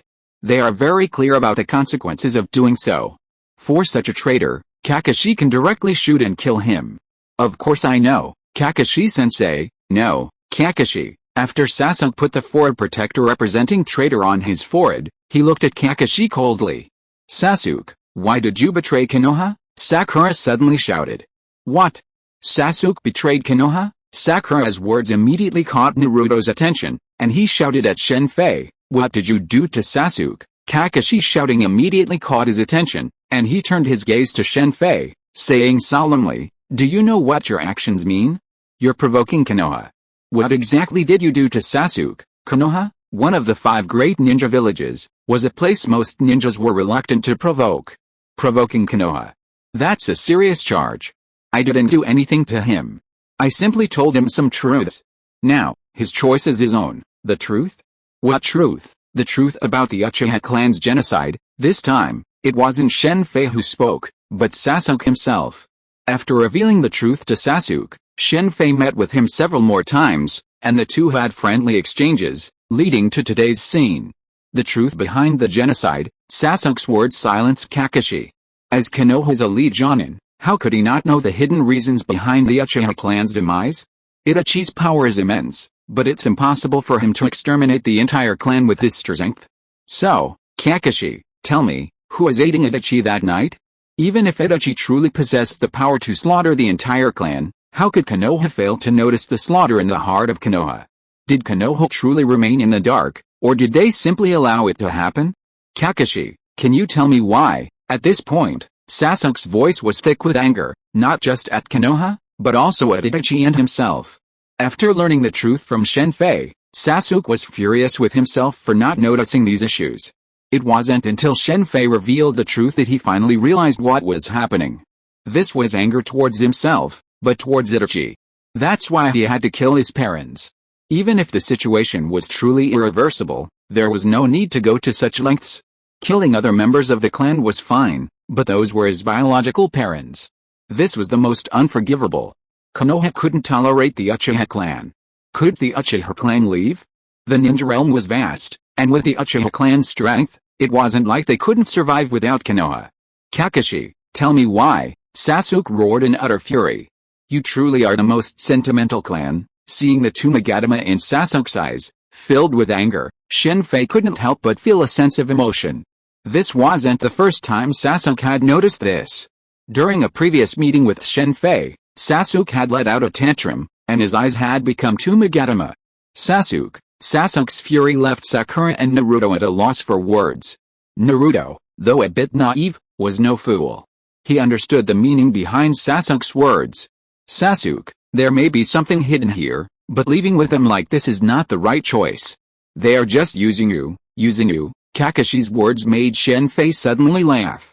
Shen Fei admitted that there was an element of using Sasuke, but before that, he had already told Sasuke about the matter. Compared with Konoha and Itachi's concealment of Sasuke, he was very frank. Unlike Itachi, who was obsessed with his younger brother and arranged everything for Sasuke's future, he told him the truth and let him choose for himself. No one likes their future to be arranged, and Sasuke is no exception. Let's go. Sasuke sneered and glanced at Kakashi, then turned around and prepared to leave with Shen Fei. Sasuke, wait a moment. Just as Shen Fei and his group were about to leave, Naruto suddenly called out, Grandpa Sandai isn't that kind of person. There must be some misunderstanding here. Come back with us. Grandpa Sandai will definitely get to the bottom of this. Grandpa Sandai, you're so affectionate. Naruto's words made Sasuke stop in his tracks. He turned and looked at Naruto with a hint of a sneer. Do you know how your parents died? Why are you called a demon fox in Konoha? Naruto was stunned when Sasuke mentioned his parents. Kakashi's eyes flickered rapidly beside him. Did my parents die during the Demon Fox Rebellion? Naruto's tone fell at a mention of his parents. Then do you know who your parents are? Many people in Konoha know who they are, but no one has told you. Do you know why, Sasuke? Kakashi suddenly interrupted Sasuke. Why, Kakashi, are you afraid that I will reveal the identity of his parents? Naruto, why don't you ask your sensei Kakashi who your parents are? Kakashi-sensei, who are my parents? As for the identity of his parents, the official explanation given to Naruto was that they were ordinary ninjas who died in the Nine Tails Rebellion. Facing Naruto's hopeful gaze, Kakashi couldn't help but hesitate. Why not? Then let me tell you, Naruto, your father is the fourth Hokage of Konoha, Minato Namikaze. What? Sasuke's words made Naruto and Sakura look incredulous at the same time, especially Sakura. She had never imagined that Naruto was the son of the fourth Hokage of Konoha. The fourth Hokage is my father, yes, as the son of the fourth Hokage. After they lost him, he actually lived a life of hunger every day. Not to mention, he was hated and feared by the civilians every day. Do you know why? You were the son of a hero. Why did you receive such treatment? Who hid your identity so that the entire Konoha didn't know? Why did the third Hokage disguise himself as an ordinary old man to approach you? Do you know why? Because you are the Jinchuriki. Enough, Sasuke. Kakashi exploded upon hearing this. A kune immediately appeared in his right hand, and he was about to rush towards Shen Fei, but the next moment he was stopped by Zabuza's beheading sword. I didn't expect to hear such an interesting thing. Is this the Konoha that has always declared peace? I've really broadened my horizons. Zabuza, who stopped Kakashi, laughed loudly. Naruto, have you ever thought about why it was the fourth Hokage who died instead of the third? After the fourth Hokage's death, Konoha should have elected the fifth Hokage, but the third Hokage became Hokage again. Don't you find it strange? Look at how the third Hokage's grandson, Konohamaru, is treated in Konoha, and how you, the fourth Hokage, are treated. Naruto, do you still think the third Hokage was a good person? Did he approach you out of good intentions? Sasuke, shut up. Kakashi, who was blocked by Zabuza, could only shout loudly, trying to interrupt Sasuke. How could this happen? Sasuke's words made Naruto seem to lose the ability to think. He stood there in a daze, muttering to himself. Kakashi, are you afraid I'll tell you this? I was wrong. I remember you were the fourth Hokage's disciple. You really don't know what Naruto went through as a child? What did you do, Naruto? That's not the case. The third Hokage would never do such a thing, not like that, Kakashi. Do you remember how Hatake Tsukumo, the White Fang of Konoha, died? As soon as Hatake Tsukumo said that, Kakashi's face changed drastically. He instantly unleashed a powerful burst of chakra, forcing Zabuza back, but he didn't pursue him further. Who are you? Kakashi's eyes fixed on Shen Fei. It was obvious that Sasuke couldn't possibly know so much of this confidential information. Zabuza and Haku were both from the Mist Village, so it was impossible for them to know so much of Konoha's secrets. So, it could only be Shen Fei, this mysterious man. I've said it before, I'm just a passerby. Sasuke's soul-searching questioning, naturally not from Sasuke, but from him, through a telepathic voice behind the scenes. Looks like we have no choice but to leave you behind, with someone holding so much of Konoha's secrets. If this information were leaked, it would be a devastating blow to Konoha. Kakashi immediately decided to use his full strength, his left eye's main Gekyo Sharingan spinning rapidly. Can I use some of the Kamui's power now? Shen Fei wasn't surprised by Kakashi's actions. The Naruto world is one where any crime can be forgiven. Orochimaru killed the third Hokage, and he was ultimately forgiven. Uchiha Obito killed the fourth Hokage and his wife, and was similarly forgiven. Kakashi was deeply saddened by his father's death, but under the will of fire, Konoha's supremacy, the first person to be dealt with was Shen Fei, who possessed so much of Konoha's secrets. Attack me now, will you? The Nine Tails is about to emerge. Despite Kakashi's murderous intent, Shen Fei remained unfazed. Naruto, on the other side, was emitting a surge of red chakra, two red tails swaying behind him, swaying in his wake. It's a pity there's no way to trick Naruto into coming here. Sasuke could use the truth to make him betray and choose to follow him, but that wouldn't work for Naruto. No matter how dark Konoha he claimed was, Naruto wouldn't go with him. The reincarnation of Ashura was incredibly stubborn. Boom. With the Nine Tails chakra erupting, a violent shockwave instantly erupted from Naruto's body. The powerful shockwave instantly destroyed all the trees within a radius of nearly 20 meters. Shen Fei immediately grabbed Sasuke's shoulders and instantly appeared outside his destructive range. Zabuza and Haku also quickly retreated, while Kakashi grabbed the stunned Sakura and retreated rapidly. If you're listening to this novel on a channel other than Fanfic World, it means they downloaded and uploaded it without effort. We cordially invite you to visit our channel, Mundo Fanfic Novelis. There you'll find the original version of this story and you can explore many other novels of various genres. We're waiting for you to immerse yourself in a world of incredible novels. Chapter 412 Uzumaki Karin, Part 2. Naruto, calm down. Looking at Naruto sprawled on the ground, his face grimacing, his nails protruding, his body aglow with an unnaturally powerful red chakra, and two red tails swaying behind him, Kakashi's face darkened. For both public and private reasons, he couldn't allow Naruto to continue this rampage. Publicly, if Naruto continued his rampage, the Nine Tails would appear, and Konoha would lose this powerful tailed beast. Privately, as his teacher and the fourth Hokage's child, Kakashi couldn't allow Naruto to die here because of the Nine Tails rampage. So, after leaving Sakura at a distance and instructing her to be careful and protect herself, Kakashi immediately headed towards Naruto. Naruto, who had been lying motionless on the ground, turned his gaze in Kakashi's direction upon hearing his voice, his red pupils fixed on him. The next moment, there was a loud bang, and the ground beneath Naruto collapsed.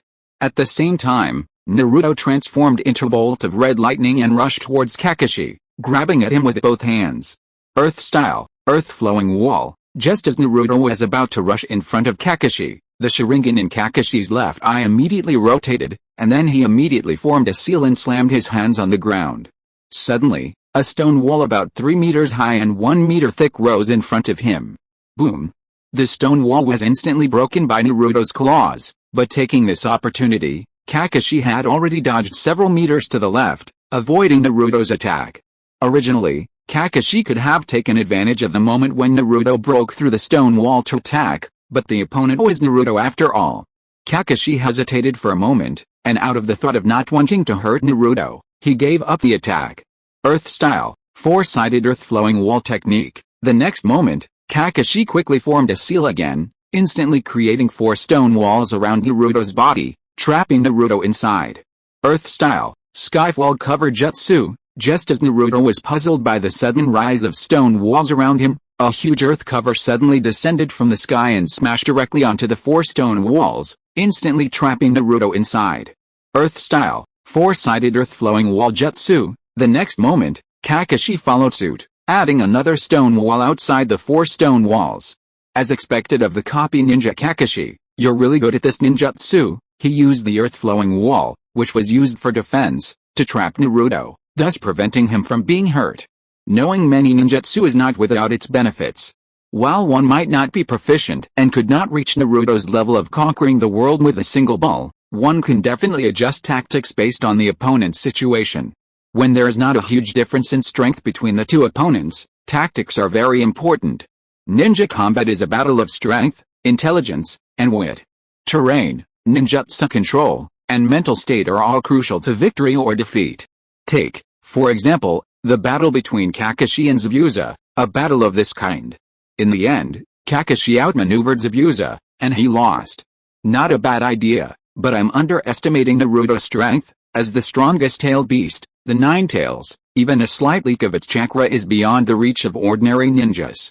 Sure enough, the next moment, a loud rumbling noise was heard. Under this roar, the stone wall that trapped Naruto trembled continuously. The vibrations alone indicated that it could withstand many more blows. Earth escape. Seeing that the stone wall that trapped Naruto was about to be breached, Kakashi used his old technique again, but this time, the 4 earth walls that appeared around him had a much wider range, more than double the height of the previous wall. Water style, great waterfall technique. Kakashi leaped onto the rock wall and immediately spit out a continuous stream of water into the area covered by the earthen wall. It was as if his throat was connected to the ocean. Soon, the water level in the area enclosed by the 4 stone walls reached the same height as the walls. The next moment, Naruto, having broken through the inner wall, burst forth and immediately lost his balance. Naruto hadn't yet mastered treading water, and his intelligence was 0. He could only struggle mightily in the water. While his strength remained formidable, weakened by the water, it was impossible to break the stone walls. Using so many ninjutsu in succession left Kakashi crouched against the earthen wall, gasping for breath, his chakra draining immensely. Brilliant.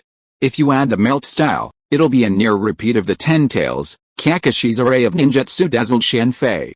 As expected of a copy ninja, you're truly an eye-opener. Suddenly, applause echoed through the forest. What exactly is your purpose? Kakashi panted loudly, his eyes fixed on Shen Fei. Having expended a vast amount of chakra to subdue Naruto, he was now extremely wary. As a Jinchuriki, he wasn't allowed to go on missions without permission. In Naruto's case, his identity was a secret. While many in Konoha knew Naruto as a demon fox, the outside villages were completely unaware. Now that even Naruto's identity was known, Kakashi naturally had to be cautious. I told you the truth before.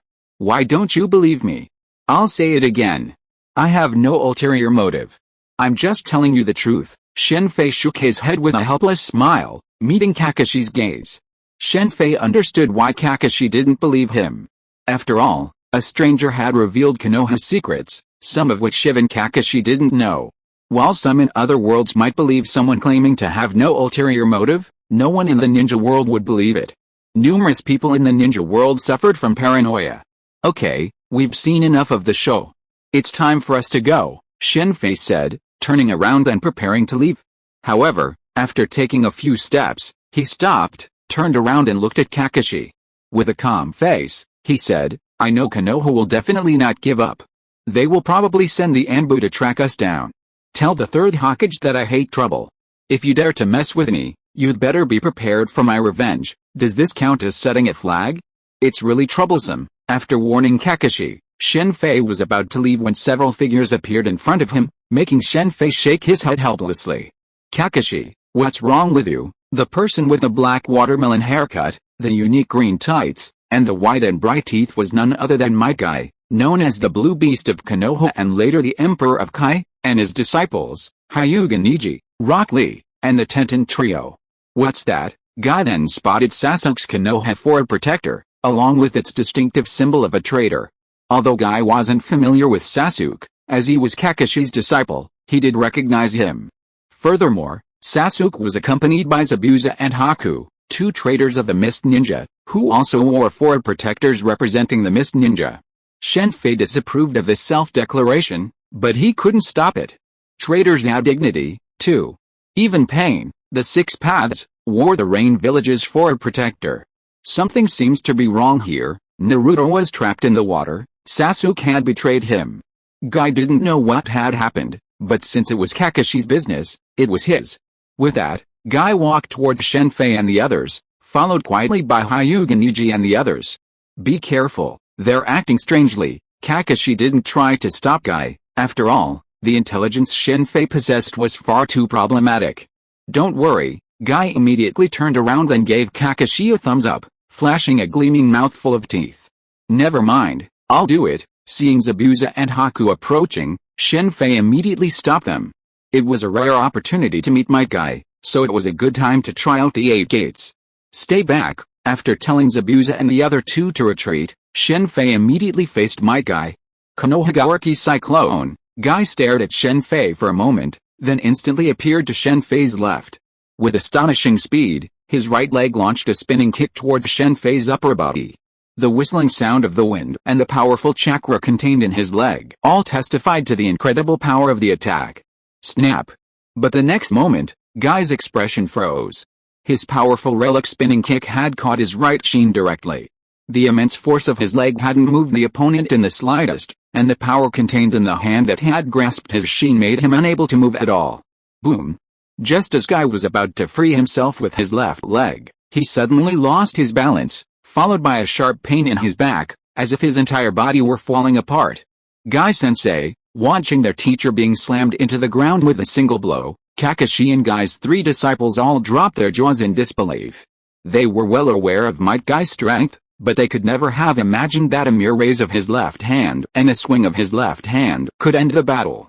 Guy-sensei, Lee realized, and immediately tried to rush to his teacher's aid, but was stopped by Neji. Let me go, Neji. Guy-sensei, calm down, Lee. You won't be able to help Guy-sensei if you rush in like this. Compared to Lee's impulsiveness, Neji was undoubtedly much calmer. Boom. The next moment, an incredibly powerful chakra surge erupted from the spot where Might Guy had been smashed into the ground. As this powerful chakra surged, the surrounding air trembled, and the ground within a radius of nearly 10 meters collapsed in an instant. Blue steam. Thank goodness it's not red steam. Otherwise I'd have to run away. Shen Fei, standing a dozen meters away from Guy, clenched his right hand as he watched the blue steam billowing from the ground, shattering the surrounding ground. As soon as he noticed the ground shaking, he had immediately shaved off the ground. 8 gates of ninjutsu. 7th gate, shock gate open. The terrifying blue steam, accompanied by powerful chakra, caused Zabuza, who had previously retreated to the side, to change his expression. Daytime Tiger, Guy, his eyes glowing red, unleashed nearly 100 punches forward at a speed unseen by the average human, so fast that it looked like a single blow. Compressed air, that's somewhat similar to the meatball fruit. Through those nearly 100 high-speed punches, The air was compressed, forming an air cannon in the shape of a white tiger. This was the 7th gate of the 8 gates of ninjutsu, the Day Tiger. Hoshigaki Kisame's great samurai ninjutsu is defeated by this move. Because the white tiger wasn't formed by chakra, the great samurai ninjutsu couldn't absorb it. It could be said that Kisame's defeat was somewhat unfair.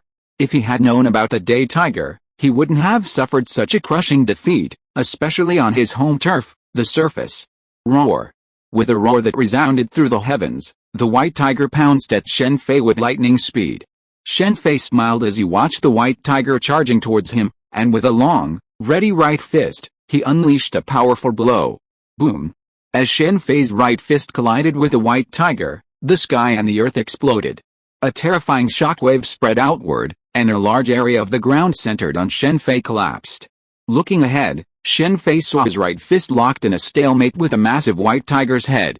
During this stalemate, the air around them momentarily vanished. Is this the Day Tiger? Its strength is truly astonishing, but that's all. Feeling the Day Tiger's power, Shen Fei suddenly smiled. He thrust his right fist once more, and the massive white tiger's head, which had been locked in a stalemate with his fist, instantly collapsed and dissipated between heaven and earth. Following this, a terrifying shockwave from his fist struck Might Guy. Facing the Day Tiger, Shen Fei held back. Whether he would kill Might Guy outright was a matter of concern. Guy, using the Day Tiger, showed no mercy either. If he did, it would be his bad luck. In a life-or-death battle, holding back was idiotic. In situations not involving a life-or-death struggle, Shen Fei would hold back, but once it came to that, he would not hold back, no matter who his opponent was, not even Naruto. A terrifying fist blew a deep furrow through the ground as it hurtled towards Might Guy. Having just activated Day Tiger, Guy had no power to dodge it. Guy, as the terrifying fist was about to strike Guy, Kakashi, standing in the distance, rapidly rotated his left main Gekyo Sharingan. The space in front of Guy distorted, and upon impacting the distorted space, the terrifying fist's force vanished, leaving only a small aftershock that sent Guy, Hyuga Niji, and the others flying. Shen Fei, standing to one side, was shielded from Zabuza and the others. Behind Guy lay Niji and the others. Kamui. This Kakashi is really good at faking it.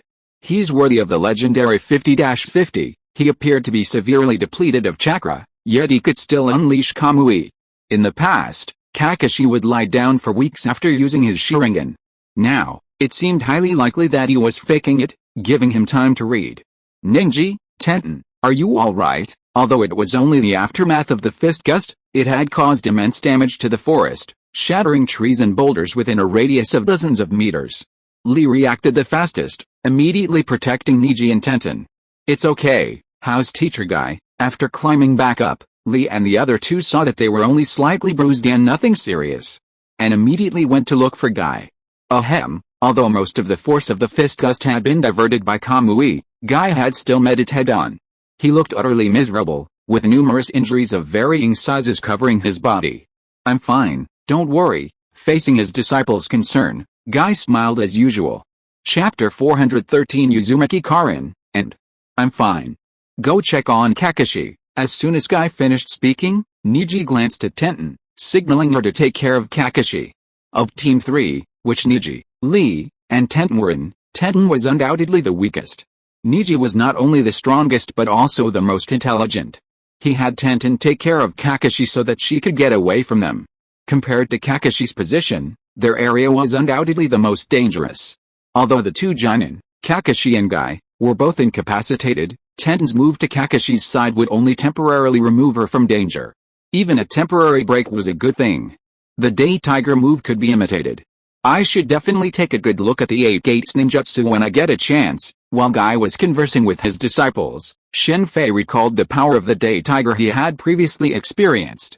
While Guy needed to activate the 7th gate and fortify his body with powerful chakra to unleash this attack, if he mastered the technique, he could theoretically do the same. However, in terms of physical fitness, even Guy, with the 7th gate, couldn't compare to Shen Fei. Not to mention that this move was just a one-hit blow for Kai. Don't worry, I'm here, and I won't let anything happen to you. Just as Shen Fei was silent, Kai stood up, holding onto the shoulders of Xiaoli and Niji. Then, with a determined look on his face, he took a step forward, his right thumb resting on his heart. Teacher Kai's action made Xiaoli's face change immediately, and he wanted to stop him, but was immediately stopped by Kai. Niji looked at Xiaoli with confusion. Nixie didn't know much about the 8 Gates ninjutsu, and had no idea what Kai's move meant. He was a representative of the soft fist school, and the 8 Gates ninjutsu is the hard fist school. But Nixie didn't know, but Xiaoli did. This is going to be a fight to the death, Death Gate, Knight Kai, Emperor Kai. Seeing Kai's action, Shen Fei immediately took a step, and his figure instantly appeared beside Sasuke, Zabuza, and Haku. Let's go. Looking at the 3 people who were still a little dazed, Shen Fei spoke directly. Guy, who had opened the Death Gate, was the man who nearly brought about the end. Although Six Paths Madara wasn't in full Six Paths mode at the time, his strength far surpassed that of the first Hokage. Facing Guy attempting to open the Death Gate, Shen Fei would be foolish to confront him head-on. He wasn't Uchiha Madara, who insisted on a direct confrontation. Oh, Guy, ready to fight to the death, paused as he saw Shen Fei and his group heading into the forest. Once they had completely vanished from view, Guy's body softened. Without his enemy and his will to fight, Guy's injuries immediately took hold. The side effects of opening the 7 gates, his injuries, and the prelude to the 8 gates left Guy in dire straits, but his life was not in danger. At most, he would have to return to Konoha and stay in the Konoha hospital for a while. Teacher Guy, Xiaoli called anxiously, supporting Guy. Don't worry, I'm fine. Guy, seeing Xiaoli's anxious face, raised his right thumbs up with difficulty, flashing his signature smile. Bring Naruto out, we'll leave here immediately. While Shen Fei and Guy were fighting, the berserk Naruto, trapped in the water, struggled for a while before immediately losing consciousness and passing out. Naruto was too weak now, even if he was berserk. Having 2 tails was already his limit. Kakashi, what happened? After Kakashi and his companions moved to a hidden valley, Guy, who was lying on the ground, asked Kakashi, who was also lying on the other side. The third person lying next to them was surprisingly Naruto. Sorry, this is a secret and must be reported to the 3rd Hokage first. Hearing Kakashi's words, Guy immediately stopped asking questions. Although Guy was usually carefree, he also knew that some secrets could not be shared with others casually. The information Shen Fei revealed was too important. Whether it was Sasuke's betrayal or Naruto's life experience, Kakashi had already issued a gag order to Sakura. Konoha's 4th Hokage, Minato Namikaze, was incredibly popular within Konoha, especially among the civilian ninja. He was arguably their idol. If Naruto's background and Sasuke's previous words were to spread, it would undoubtedly cause a major uproar. Regardless of whether the 3rd Hokage had committed those acts, some would believe he had. As for the issue of his father, Hatake Tsukumo, Kakashi didn't dare dwell on it. He couldn't delve into it further, as pursuing it would do Konoha no good. Of all the lands, Konoha was supreme. The land of rice is here, but that's the territory of the Sound Village. Its leader is very mysterious, and not many people know about him. However, to have founded a ninja village, he must have been a very powerful figure. After leaving the forest, Shen Fei and his group gathered at an inn in the nearest town to discuss their next move. Not many people knew that the leader of the Sound Village was Orochimaru. It wasn't until Konoha's United Chunin Wars began and Orochimaru killed the 3rd Hokage, that the true leader of the Sound Village was revealed. If it were exposed now, the Sound Village would not be able to participate in Konoha's joint Chunin exam. If a village founded by Konoha's S-rank rebel ninja were to participate in Konoha's joint Chunin exam, Konoha would become a laughingstock once this information leaked out. Why do you want to go to the Sound Village, or do you know who the leader of this ninja village is? Zabuza asked directly after briefly introducing the information about the Sound Village. You guessed right, I know who the leader of the Sound Village is. Speaking of which, he is a very famous figure in the ninja world. Shen Fei smiled and glanced at Zabuza, revealing a mysterious smile. Oh, who is it? Zabuza continued to ask. You'll know when the time comes. By the way, there's one thing I need to make clear. I don't mind Madarumi asking you to stay with me, but since you've chosen to stay, you should know the rules. You know, it's simple. After returning, you haven't once mentioned leaving. Instead, you've stayed by my side obediently. That's not like you. The only possibility is that someone gave you an order. In the Mist Village, the only person who could give you an order is the 5th Mizukage. No one is stupid. Zabuza's attitude had changed so drastically that Shen Fei was naturally suspicious. He knew so much information. If Zabuza and Madarumi had met, she wouldn't have turned a blind eye. Just look at Kakashi's previous treatment of him. With no other options available, placing someone near him was undoubtedly the best option.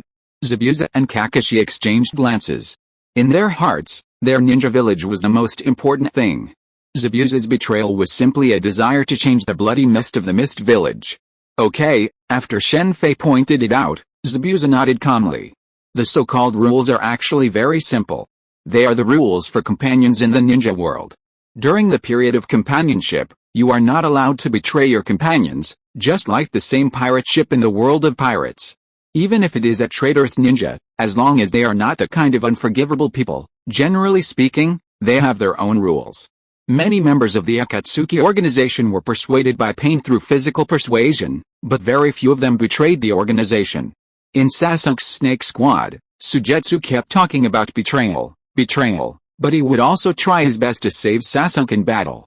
When Sasuke was seriously injured, he never thought of taking the opportunity to kill Sasuke.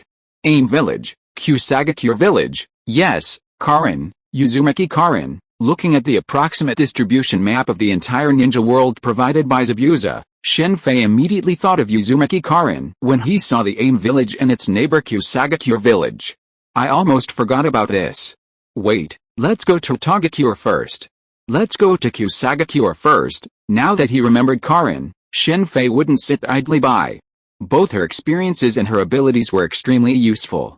It wasn't Karin's healing abilities, which were admittedly quite impressive, but still far behind Shen Fei's. It was her perception, Kagura's mind-eye, that Shen Fei valued. It could detect chakra within a radius of tens of kilometers, no less powerful than Shen Fei's full-scale observation haki. In the original novel, Sasuke's Snake Squad was able to navigate so smoothly thanks to Karin's perception. Going to Kusagakure? What are we going there for? Since we're a team now, you can't just keep quiet, right? Zabuza was puzzled when he heard they were going to Kusagakure. To rescue someone with a similar experience to Shiro back then. This time, Shen Fei didn't hide anything. In the world of Naruto, even if others knew he knew a lot of unknown information, it didn't matter, because here he was fearless. This was the confidence brought by strength, and in this world, he didn't need to worry like in worlds like Under One Person or Hunter x Hunter. Let's go then. Zabuza's expression changed slightly when he heard Shen Fei mentioned by. After returning to the Mist Village, Zabuza's personality had also undergone some subtle changes, becoming less cold. Kakashi, what happened? Who did you and Guy meet? Where is Sasuke? Kakashi, who had just been admitted to the private ward on the top floor of Konoha Hospital, immediately met the third Hokage. Konoha's two elite Jonin returned with serious injuries. Uzumaki Naruto was also seriously injured and unconscious, and Uchiha Sasuke was nowhere to be found. Upon hearing the news, the third Hokage came to see Kakashi immediately. I don't know who that person is, but I know he knows a lot of hidden information. Kakashi recounted his encounter with Shen Fei in detail. It was then that Kakashi realized he didn't even know Shen Fei's name. Of course, Kakashi wasn't stupid. Although he gave a detailed account of Shen Fei's situation, he didn't mention a single word about Hatake Tsukumo. Guy opened 7 gates, and the enemy remained unharmed, after listening to Kakashi's report. The third Hokage walked to a nearby window and gazed intently at the 4 Hokage portraits in the distance. After a long pause, he spoke back. On the surface, that's true, Might Guy had opened the 7th gate of shock, undoubtedly possessing cage-level strength. Facing such a formidable force, he remained unscathed, which showed just how formidable the enemy's power was. I understand what happened. You should get some rest. As for Naruto, I'll give him an explanation once he wakes up. The third Hokage, after giving his instructions, immediately hurried away. Shen Fei's immense strength wasn't something the third Hokage feared. The ninja world was full of powerful individuals, and the tailed beasts were powerful, but they were sealed by humans. If one person couldn't defeat them, a group would have to deal with them.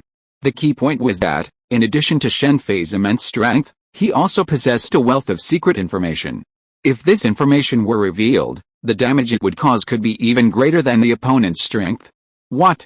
Sasuke betrayed? Sakura had kept the identity of Naruto's son, the 4th Hokage, secret due to Kakashi's silence order, but Sasuke's betrayal sent shockwaves through Konoha's ninja. As the last descendant of the Uchiha clan, Sasuke was well known within Konoha. Even if Kakashi wanted to impose a silence order, he couldn't, as he and Sakura weren't the only ones privy to this information. Everyone in Guy's squad saw the forward protector on Sasuke's head, signifying treason. Kakashi couldn't threaten Guy's squad with a silence order, even if he and Guy had a close relationship, because one of Guy's squad members was from the Hyuga clan. Neji couldn't help but report such crucial information to his clan. And then there's Tenten. Her family is also a significant force in Konoha, operating one of the largest ninja tool suppliers. Tenten's fighting style is impossible for ordinary ninjas to learn, as ninja tools and scrolls are incredibly valuable. Konan is known as the richest woman in the ninja world because of her 600 billion detonating tags. While Tenten isn't as wealthy as Konan, she's still a wealthy woman in Konoha, on par with the two eldest daughters of the Hyuga clan and Ino Yamanaka of the Yamanaka clan. How could Kakashi have issued a gag order against such a member of a family who wasn't his own disciple? Furthermore, since Sasuke was roaming the ninja world wearing a traitor's forward protector, his information would inevitably leak. If Konoha concealed it, it would only demonstrate a village's incompetence, unable to even deal with a mere Jinan renegade. If it were just an ordinary Jinan betraying Konoha, it would be easily dealt with. But Sasuke's unique status meant even the third Hokage would have a headache dealing with Sasuke. Kusa village is a village that is very good at diplomacy and studying the ninjutsu of other ninja villages. On the way to Kusa village, Zabuza and Shen Fei talked about some information about Kusa village. There are independent small countries among the 5 major countries. It is easy for the 5 major countries to destroy them. However, due to the stalemate between the 5 major ninja villages, these small countries have the opportunity to survive in the cracks. Of course, this is only the surface situation. In fact, the reasons why these small countries can exist are very complicated and are caused by many factors. It can't help but involve the battles between the 5 major ninja villages. For example, they don't want ninja battles to take place in their own countries. The land of these small countries is just suitable to become a battlefield. Among them, Amegakure is the worst because of its unique location. It is an important battle site for Konoha, Sand Village, and Iwagakure. In the 3 Ninja World Wars, the main battlefields of 2 of them were Amegakure. Chapter 414 Orochimaru, Part 1. So that's what Kusagakure is about. It's not about the abundance of grass within its boundaries. The names of ninja villages in the Naruto world aren't randomly chosen. They're closely tied to the ninjutsu practiced by the village and the surrounding environment. The names of the 5 major ninja villages perfectly reflect this. For example, the Hidden Mist village is surrounded by perennial fog, Konoha is surrounded by vast forests, and the Sand village is surrounded by sand. Shen Fei originally assumed that Kusagakure was related to the abundance of grass within the country, but as Zabuza explained, he realized this was a mistake. Kusagakure isn't exactly a place with much grass. The name Kusagakure implies its tenacious vitality, like that of grass, capable of surviving any environment. Kusagakure isn't large in area, nor is it particularly powerful. Its ability to survive the 3 shinobi world wars with such limited strength and without suffering heavy losses wasn't due to strength. If that were the case, the Rain village and the Taki village would have been more than enough to destroy it. The Kusagakure village survived, avoiding the fate of the Amegakure village, thanks to their foreign policy. Kusagakure's location wasn't much better than Amegakure's, being a neighbor of Amegakure, sandwiched between Konoha and Iwagakure. The Battle of Kanokun Bridge during the Third Shinobi World War, the fateful battle for Obito, took place within Kusagakure's territory. During the Third Shinobi World War, Kusagakure sided with Iwagakure. At the Battle of Kanokun Bridge, Kakashi and his team faced not only Iwagakure but also Kusagakure. But even so, in inter-ninja wars, alliances were all too common, with betrayals occurring the next day and alliances formed again the day after. Take, for example, Orochimaru's plan to collapse Konoha. The Sand Village first betrayed their alliance, was defeated, and then formed an alliance again. In a world where even the murders of friends, teachers, and parents can be forgiven, what else is impossible? The daimyo of this world truly hold sway in the hearts of the people. Shen Fei wasn't particularly concerned with how the Kusagi village survived, but after Zabuza's introduction, he realized he'd underestimated the daimyo, especially the daimyo of the 5 great nations. While the 5 great ninja villages were powerful, the most powerful individuals in the Naruto world were undoubtedly the daimyo. They controlled the economies of the villages. Ninjas didn't engage in production, and their primary source of income was missions. Technically, the 5 great ninja villages could be considered 5 major mercenary groups. While the 3 great ninja world wars certainly wiped out many smaller ninja villages and clans, in reality, many more were destroyed not because of the wars themselves, but because of the rise of the 5 great ninja villages. The 5 great ninja villages' low mission completion rates led many smaller nations to reduce their ninja village funding, a fundamental factor in the destruction of many smaller villages. In fact, even the 5 great ninja villages were affected by these funding cuts. While there were many factors contributing to the 3 great ninja world wars, it was clear that funding played a significant role. Due to dwindling funds, the only way to reduce the number of ninjas was through war. Why did the 4th Kazakage of Sand Village, Raza, collaborate with Orochimaru to attack Konoha during the Konoha collapse plan? It was because the daimyo of the Wind Country had significantly reduced Sand Village's financial resources. Of the 5 great ninja villages, Sand Village had the fewest missions due to its geographical location. With the raging sandstorms, most people wouldn't hire ninja there unless necessary. Aren't Konoha's ninjas more desirable? Konoha has always been the best of the 5 great ninja villages in terms of environment, ninja skill, mission completion rate, and treatment of employers. Sand Village's production of resources unavailable elsewhere is what prevented it from becoming completely barren. For businessmen, as long as there's profit, even the raging sandstorms are irrelevant. Money is so important in the Naruto world that it's even developed a unique escape technique, the gold escape technique. Even the Akatsuki organization could be hired if Shen Fei offered enough money. One of the primary reasons for the disagreement between Uchiha Madara and the first Hokage, Senju Hashirama, was money. Years of war had left Konoha unable to continue the war. Coupled with the dwindling support from the Land of Fire, Konoha was completely unable to sustain the war. While Uchiha Madara's ideals were ambitious, his complete lack of practical considerations was the root cause of his failure. Even with the formidable strength of Senju Hashirama and Uchiha Madara, the ninja world could not be unified by just the two of them. The power of tradition, the ninja world's bizarre structure stems partly from the ninjas' lack of production, their sheer strength, and partly from historical legacies, much like the Spring and Autumn and Warring States period in Kin's Moon, where even if the king was deposed, his power remained supreme. This was true of the ninja world's daimyo. During the 4th Shinobi World War, even in the dire situation, wasn't the 5th Mizukage, Madarumi, assigned to protect the daimyo? And initially, that wasn't the daimyo of one of the 5 great nations, but rather the daimyo of the smaller Frost Country. The ninja world is teeming with small nations, many of which Shen Fei had never heard of. Some, even those who don't introduce themselves, are unknown to even the people of this world. The farming style seems to be king in this world. As Zabuza continued to explain, Shen Fei gradually learned about the many absurdities of the ninja world, which he could only shake his head with regret. This is the Kana Bridge. Arriving at Kusagakure village, Shen Fei saw the remains of the Kana Bridge. This bridge was arguably the turning point of the Third Ninja World War. Not only did it fundamentally change the fates of Obito, Kakashi, and Rin, but it also marked the transformation of Konoha's battles against the Iwagakure. The loss of supplies from the Kana Bridge forced the Iwagakure to retreat in the subsequent battles. Wars are fought on logistics, even within the ninja world. While the ninja world possesses magical sealing scrolls, they cannot replace conventional transportation in wartime. While the sealing scrolls were powerful, they lacked sufficient space to carry large quantities of supplies.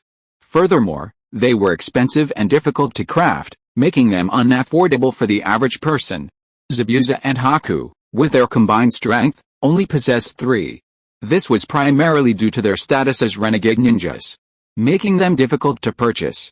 After learning about the sealing scrolls, it became clear that Tenten was a wealthy woman, as the sealing scrolls she possessed held considerable internal space. Entering the ninja village is truly a hassle. It seems the normal entry methods aren't an option. Standing high on a nearby mountain, Shen Fei, observing the Kusagakure village immigration inspection through a telescope, shook his head helplessly. Rest here for now. I'll be back soon. While watching Naruto, Shen Fei had felt that the ninja village immigration inspections were rather ridiculous. Who would enter through the proper channels if they were determined to infiltrate? With the strength of a ninja, no mountain or river could stop them. But upon truly arriving in this world, he discovered things weren't quite so simple. While the Kusagakure village lacked the wealth and power of Konoha to deploy a comprehensive security barrier covering the entire village, It could still do so if it were limited to a few key locations. Furthermore, numerous bells were placed throughout the forest for security purposes. If someone accidentally touched a bell and set it ringing, they would be exposed. This method was also widely used in the Qin Dynasty world. While simple, it was extremely effective. Combined with hidden surveillance, it could effectively prevent anyone from infiltrating. While this method wouldn't protect against true masters, such as Itachi, how many masters were there? Has a small village got its advantages? Shen Fei couldn't help but smile after using the Operation Fruit to scan and discover hidden traps.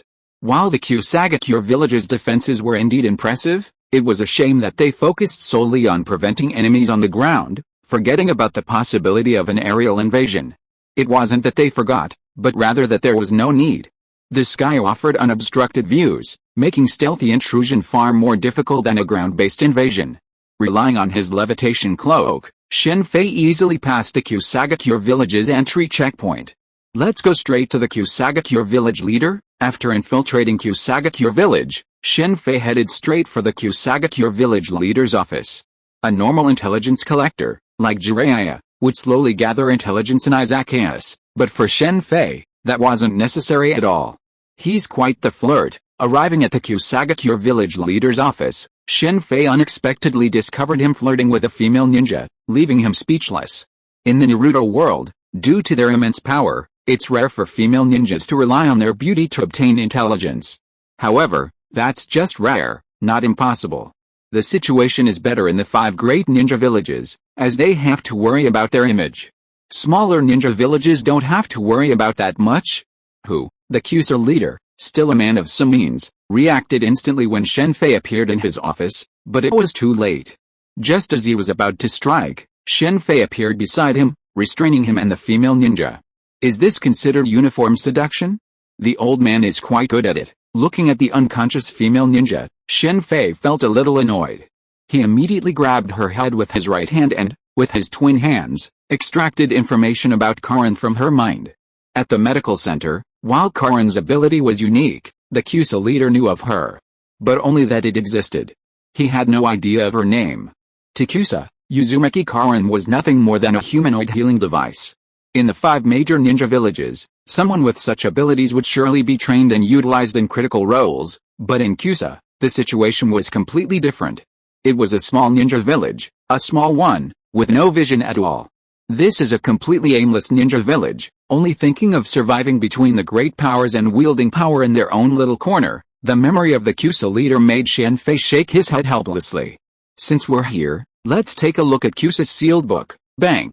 Having seemingly located Karin, Shen Fei wanted to see if Kusa had any similar sealed books, containing scrolls of numerous ninjutsu techniques.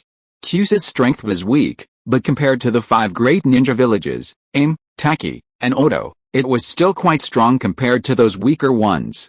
After all, it had survived 3 ninja world wars, and Kusa had been studying ninjutsu from other nations. Naturally, it would have items similar to the sealed book. Unfortunately, just as Shen Fei made his move, the Kusa's head exploded. Sealing jutsu. I almost forgot about that. Looking at the corpse of the Kusagakure leader, Shen Fei immediately remembered the many remarkable sealing techniques in the ninja world. For example, Konoha's gen was sealed, preventing them from revealing the gen's secrets. Did it activate because it touched upon the village's most deeply held secrets? For a ninja village, the book of sealing was undoubtedly crucial. We've been discovered. Moments after the Kusagakure leader's death, warnings of an invasion rang out outside the village, and a large number of Kusagakure ninjas rushed toward the leader's office. Chief, you're so brave. The first to rush in was a burly middle-aged man. Upon seeing the leader's body lying on the ground, his head blown apart, he charged at Shen Fei with a furious expression. Earth escape. Seeing the seals on the middle-aged man's hands and the stones rising from his fists, Shen Fei immediately guessed what jutsu he had just used, something similar to the enhanced earth escape techniques of the Iwagakure. As a village renowned for its research and study, the Kusa ninja village had copied many ninjutsu from the 5 major ninja villages. While they hadn't mastered the core ninjutsu, they had managed to learn some lesser-known techniques. Of course, they would master them. Their power depended on individual strength. Get out! Shen Fei met the onrushing middle-aged man with a single punch. The terrifying force instantly destroyed his right fist and arm, then blasted his chest, creating a massive hole and sending him flying. "Captain," the other Kusanin who had rushed over shouted at the flying figure.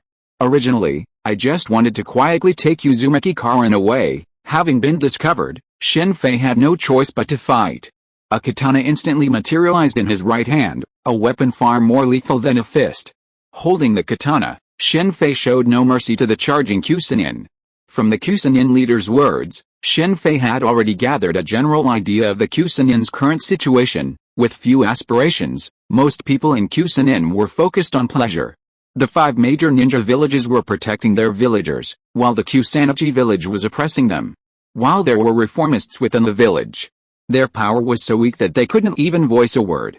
Fire style, great fireball jutsu, fire style, great fireball jutsu, fire style, fire lantern jutsu, water style, great water ball jutsu, earth style, wind style, lightning style, lightning style. Upon realizing the invaders were too powerful in close combat, someone immediately organized the Kusanagi ninja on the periphery to join forces and attack Shen Fei with ninjutsu. It's undeniable that the Kusanagi village's ninjutsu repertoire was extremely diverse, with all the techniques employed. Chapter 415 Orochimaru, Part 2.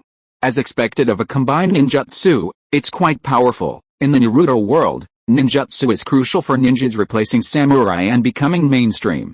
Purely speaking, a ninja of the same rank might not be able to defeat a samurai of the same rank.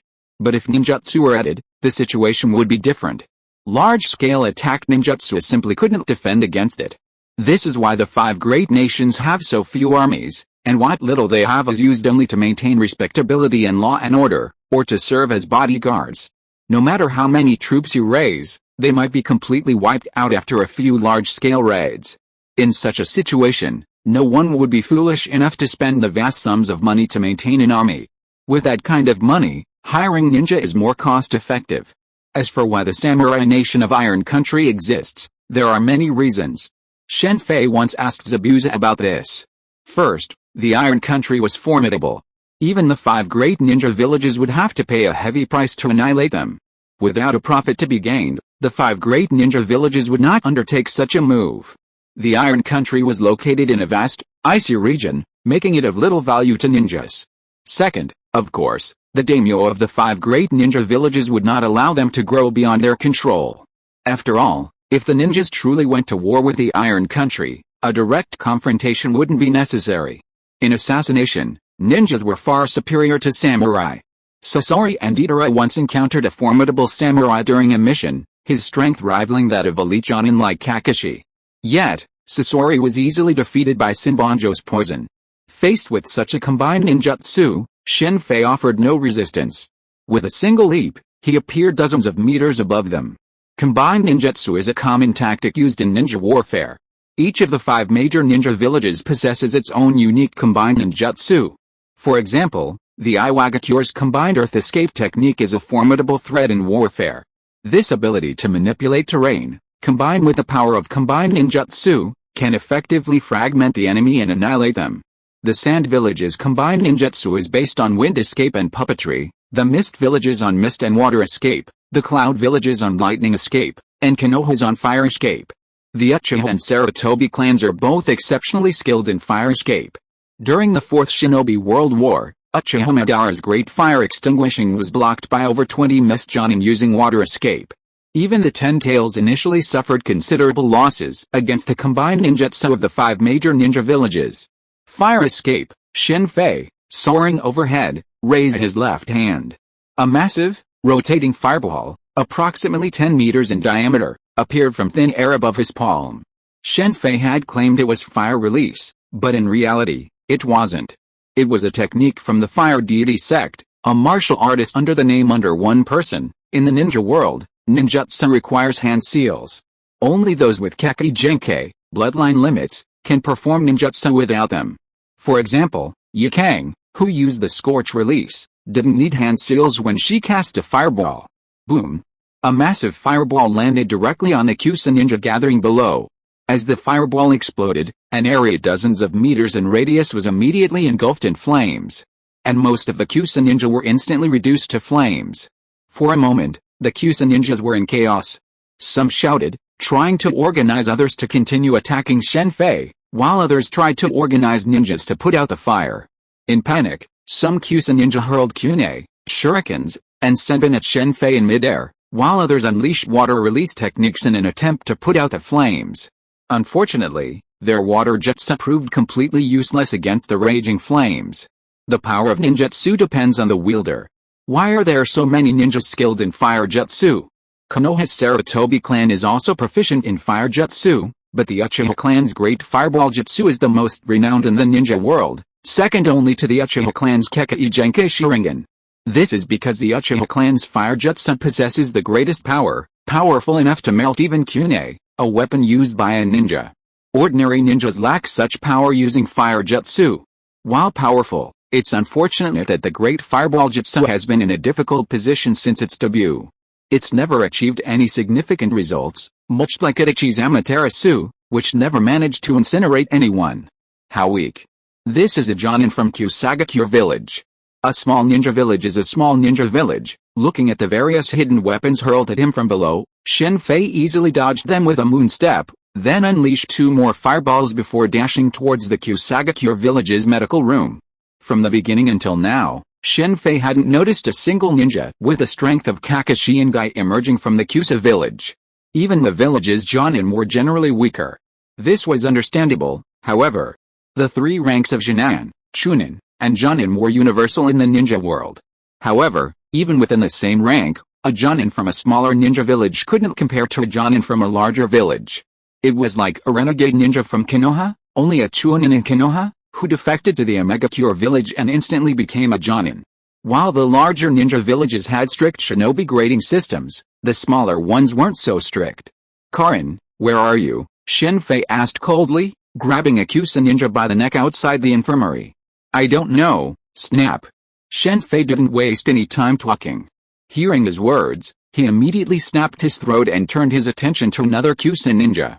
"In there, Karin, stand up." There were those in Kusa village who were ready to die, but not all of them were. Seeing Shen Fei's ruthless tactics, some immediately surrendered. "Sir." A moment later, a young woman with red hair, square glasses, and a nervous expression emerged. She was wearing a sleeveless shirt, and her arms were covered in teeth marks. "You deserve to die." The teeth marks on Karin's arms instantly ignited Shen Fei's rage. He hadn't wanted to make a big fuss before. The next moment, Shen Fei dispatched all the Kusagakure ninja present. Karin's eyes filled with fear upon seeing this. "Don't be so scared. I'm here to save you. Get some sleep. You'll be safe soon." Shen Fei then hypnotized Karin with a magic trick, causing her to fall asleep. He then placed her in the devouring sack he carried with him. Snap. Afterward, Shen Fei appeared directly in the Kusa village square, glaring coldly at the Kusa ninjas who had gathered around him. Then, he clasped his hands together and slammed his right hand onto the ground. Instantly, the entire Kusa village shook violently. Amidst the horrified and disbelieving gazes of the Kusa ninja, an area several thousand meters in radius collapsed, dragging many Kusa ninjas deep into the ground. This was an earth escape, of course, but alchemy, which Shen Fei didn't yet possess. Zabuza and Haku primarily practiced water escape, not earth escape. Almost done. After sinking the entire Kusa village into the ground, Shen Fei's anger subsided slightly. After giving the surviving Kusa ninjas a cold glance, he immediately turned and left. Facing Shen Fei's open and honest departure, the surviving Kusa ninjas exchanged long, bewildered glances, but ultimately, no one dared to attack him again. Many Kusa ninjas, navigating diplomatically between the various ninja villages and powers, had lost the blood-stained principles of their past and were now fighting to the death. What a commotion! After reuniting with Zabuza and the others, Zabuza stared at Shen Fei for a long time before speaking. The Kusagakure village was ablaze, and with such a loud commotion, even Zabuza could see it. It was just an accident, Shen Fei didn't lie. In fact, his initial plan was to quietly take Karin away. Who would have thought that the leader of the Kusagakure village had a sealing technique in his mind? If it weren't for the sealing technique that alarmed the Kusagakure ninjas, he would have only killed the leader at most. "You came here for her." Zabuza then turned his attention to the girl that Shen Fei had carried back. As for the tooth marks on Karin's arm, Zabuza pretended not to notice them. On the other hand, Shiro hurriedly took Karin and began to take good care of her. What abilities does she have that warrants a special trip? Why can't I just come here specifically to save her? HMPH, would anyone believe that? Shen Fei's words brought a sneer to Zabuza's face. Zabuza would never believe someone who wasn't truly valuable would come all this way, and even make an enemy of a ninja village. I believe it, that's all. As for Karin, Shen Fei's reason for saving her was definitely her experience, not her abilities. She wasn't Orochimaru. Don't worry, you're safe now. Upon waking, Karin was nervous to find herself in an unfamiliar place, but Bai's comfort quickly restored her composure. Bai's appearance, it must be said, made him incredibly approachable. You won't bite me, Karin said timidly. Don't worry, I won't bite you. After rescuing Karin, the group headed towards the land of rice. Along the way, Karin's constant clinging to Bai made Zabuza a bit jealous. Karin's presence forced Bai to dedicate considerable time to her. I wonder if Karin still likes Sasuke now. Seeing that Karin and Sasuke barely spoke, Shen Fei suddenly had this thought. In the original novel, Karin's love for Sasuke stemmed from Sasuke's heroic rescue of a beautiful girl. Because of a childhood experience, Sasuke's appearance at that time was like the first ray of sunshine in a dark place for Karin. It's true that the hero saving the beauty trope is a surefire way to pick up girls. While some might find it cliché, it's not cliché for those being rescued. Several major couples in Naruto all began with a hero saving the beauty trope, Minato Namikaze and Kushina Uzumaki, and his son Naruto Uzumaki and Hinata Hyuga. In Naruto, winning over Sakura and Ino is relatively easy. As long as you're more handsome than Sasuke, you have a chance. But as for Hinata, unless you can get there before Naruto, you have absolutely no chance. Of course, there are always exceptions. Shikamaru and Temari weren't a hero saving the beauty trope, or rather, it was the beauty saving the hero. However, Shen Fei had no intention of interfering with Sasuke's future relationship development. He didn't have that much free time. Why did you buy so many water balls? On the way to the land of rice? Because of the addition of Karin, the group's speed was not very fast. Fortunately, Shen Fei was not in a hurry, so he could also practice on the way. Of course, it's for training. The water balls were naturally used to replicate Naruto's training stage of practicing the Rasengan.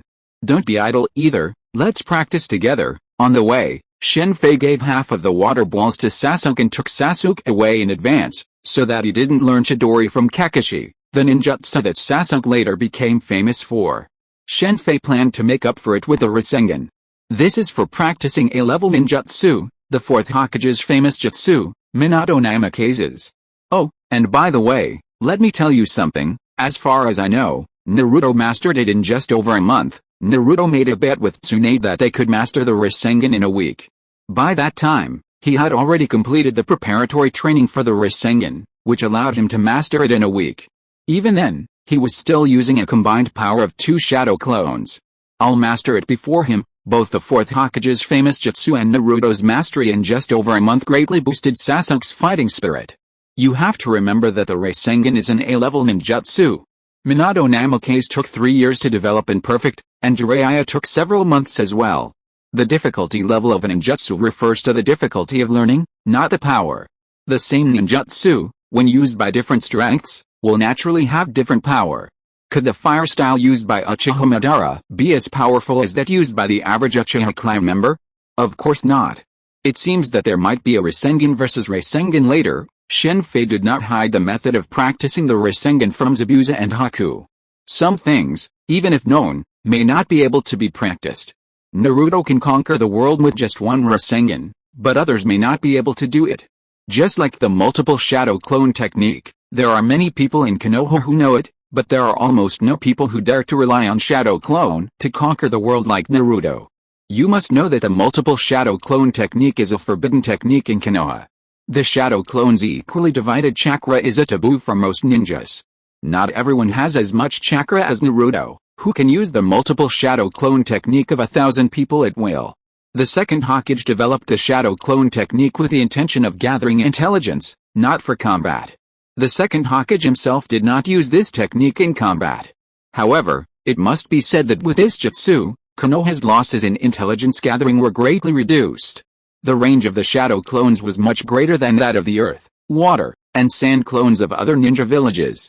The second Hokage was a genius in ninjutsu research, studying techniques like Flying Thunder God, shadow clone, multiplication detonating talisman, and impure world reincarnation. Every jutsu he studied was incredibly powerful. And all of them were techniques Shen Fei desired. It was a pity that Sasuke left Konoha too early, never learning the multiple shadow clone jutsu, let alone the shadow clone jutsu. For Shen Fei, if he mastered the shadow clone jutsu and acquired wood release, he could leave a wood release shadow clone in each world, allowing him to be notified in time if something happened in that world. With his current strength, wood release shadow clone could persist for a long time as long as it wasn't in combat, an advantage that even the Awakened form didn't have. By then, let alone 1,000 shadow clones, even with just a few dozen, relying on the secret gate of Kamar-Taj, he could kill anyone. Given the importance of ninjutsu to him, the shadow clone technique is far more important than the flying thunder god technique. You know, I heard that the last descendant of the Uchiha clan betrayed Konoha and has a 5 million bounty on his head. Chapter 416 Orochimaru, Part 2. Your bounty is really high. After hearing the information Zabuza got from the black market, Shen Fei couldn't help but smile and touched Sasuke's head. Sasuke immediately pushed Shen Fei's palm away with an impatient look. Seeing this scene, Karin on the side couldn't help but laugh secretly. Along the way, Karin was very cautious at first. This was a habit she developed in the Kusagakure village. However, as she got to know them better, after discovering that they were completely different from the Kusagakure village, Karin also began to change slowly. Normal Jinan rebels definitely don't have such a high bounty, but Sasuke is a descendant of the Uchiha clan. Sasuke himself is not worth such a high bounty, but the Sharingan is worth it. In the world of Naruto, just like in the world of One Piece, there are bounty hunters who specialize in catching bounty criminals. Kakuzu was a bounty hunter before he joined Akatsuki, although after joining Akatsuki, his main job was still this. However, 5 million doesn't truly capture Sasuke's worth. As the last descendant of the Uchiha clan, it's possible someone could capture him and send him to a rival ninja village, potentially fetching a higher price. Of course, to get the money, you must possess enough power to make the other party wary, otherwise you risk being robbed. Unlike the Navy in the pirate world, which generally pays out bounties, the ninja world is different. Why do samurai hate ninjas, even today? It's because ninjas have very low standards and rarely adhere to rules. Larger nations and villages are more resilient, with some safeguards in place, like police departments, to keep ninjas in check. But smaller nations and villages are a different story. They don't have the resources to establish police departments. While the Uchiha clan may have been somewhat arrogant when they controlled the Konoha police department, it's also true that they did a lot to avoid being disliked by the major clans of Konoha. This money exchange is truly amazing. Was it jointly built by the top brass of the 5 great nations? Along the way, Shen Fei had also come across the money exchange through Zabuza. Zabuza, a renegade ninja, was also a frequent visitor, occasionally bringing bounty-laden bodies to exchange for cash. Zabuza had no idea who was behind the money exchange, but Shen Fei, after looking at the lists of individuals with bounties placed on them, guessed it was likely a scheme by the top brass of the 5 great nations, designed to limit the power of ninja villages and ninjas. Many of the names listed were high-ranking figures from the 5 great nations, including Asuma Sarutobi, Jericho of the Fire Temple, Kakashi, and many other Konoha ninjas. Of course, it wasn't just Konoha. Figures from the other 4 great ninja villages were also included. For a renegade ninja like Zabuza, memorizing the bounty lists at the money exchange was crucial, as it allowed him to determine who was valuable and who wasn't. In fact, Zabuza and Kakuzu were also listed on the money exchange. However, the money exchange is merely an intermediary organization. It doesn't intervene in any disputes. Even if someone on the bounty list comes to exchange money, they're indifferent. They exchange money, receive goods, and don't care about anything else. Shen Fei suspected the 5 great nations were behind this because ordinary people couldn't afford such a large sum.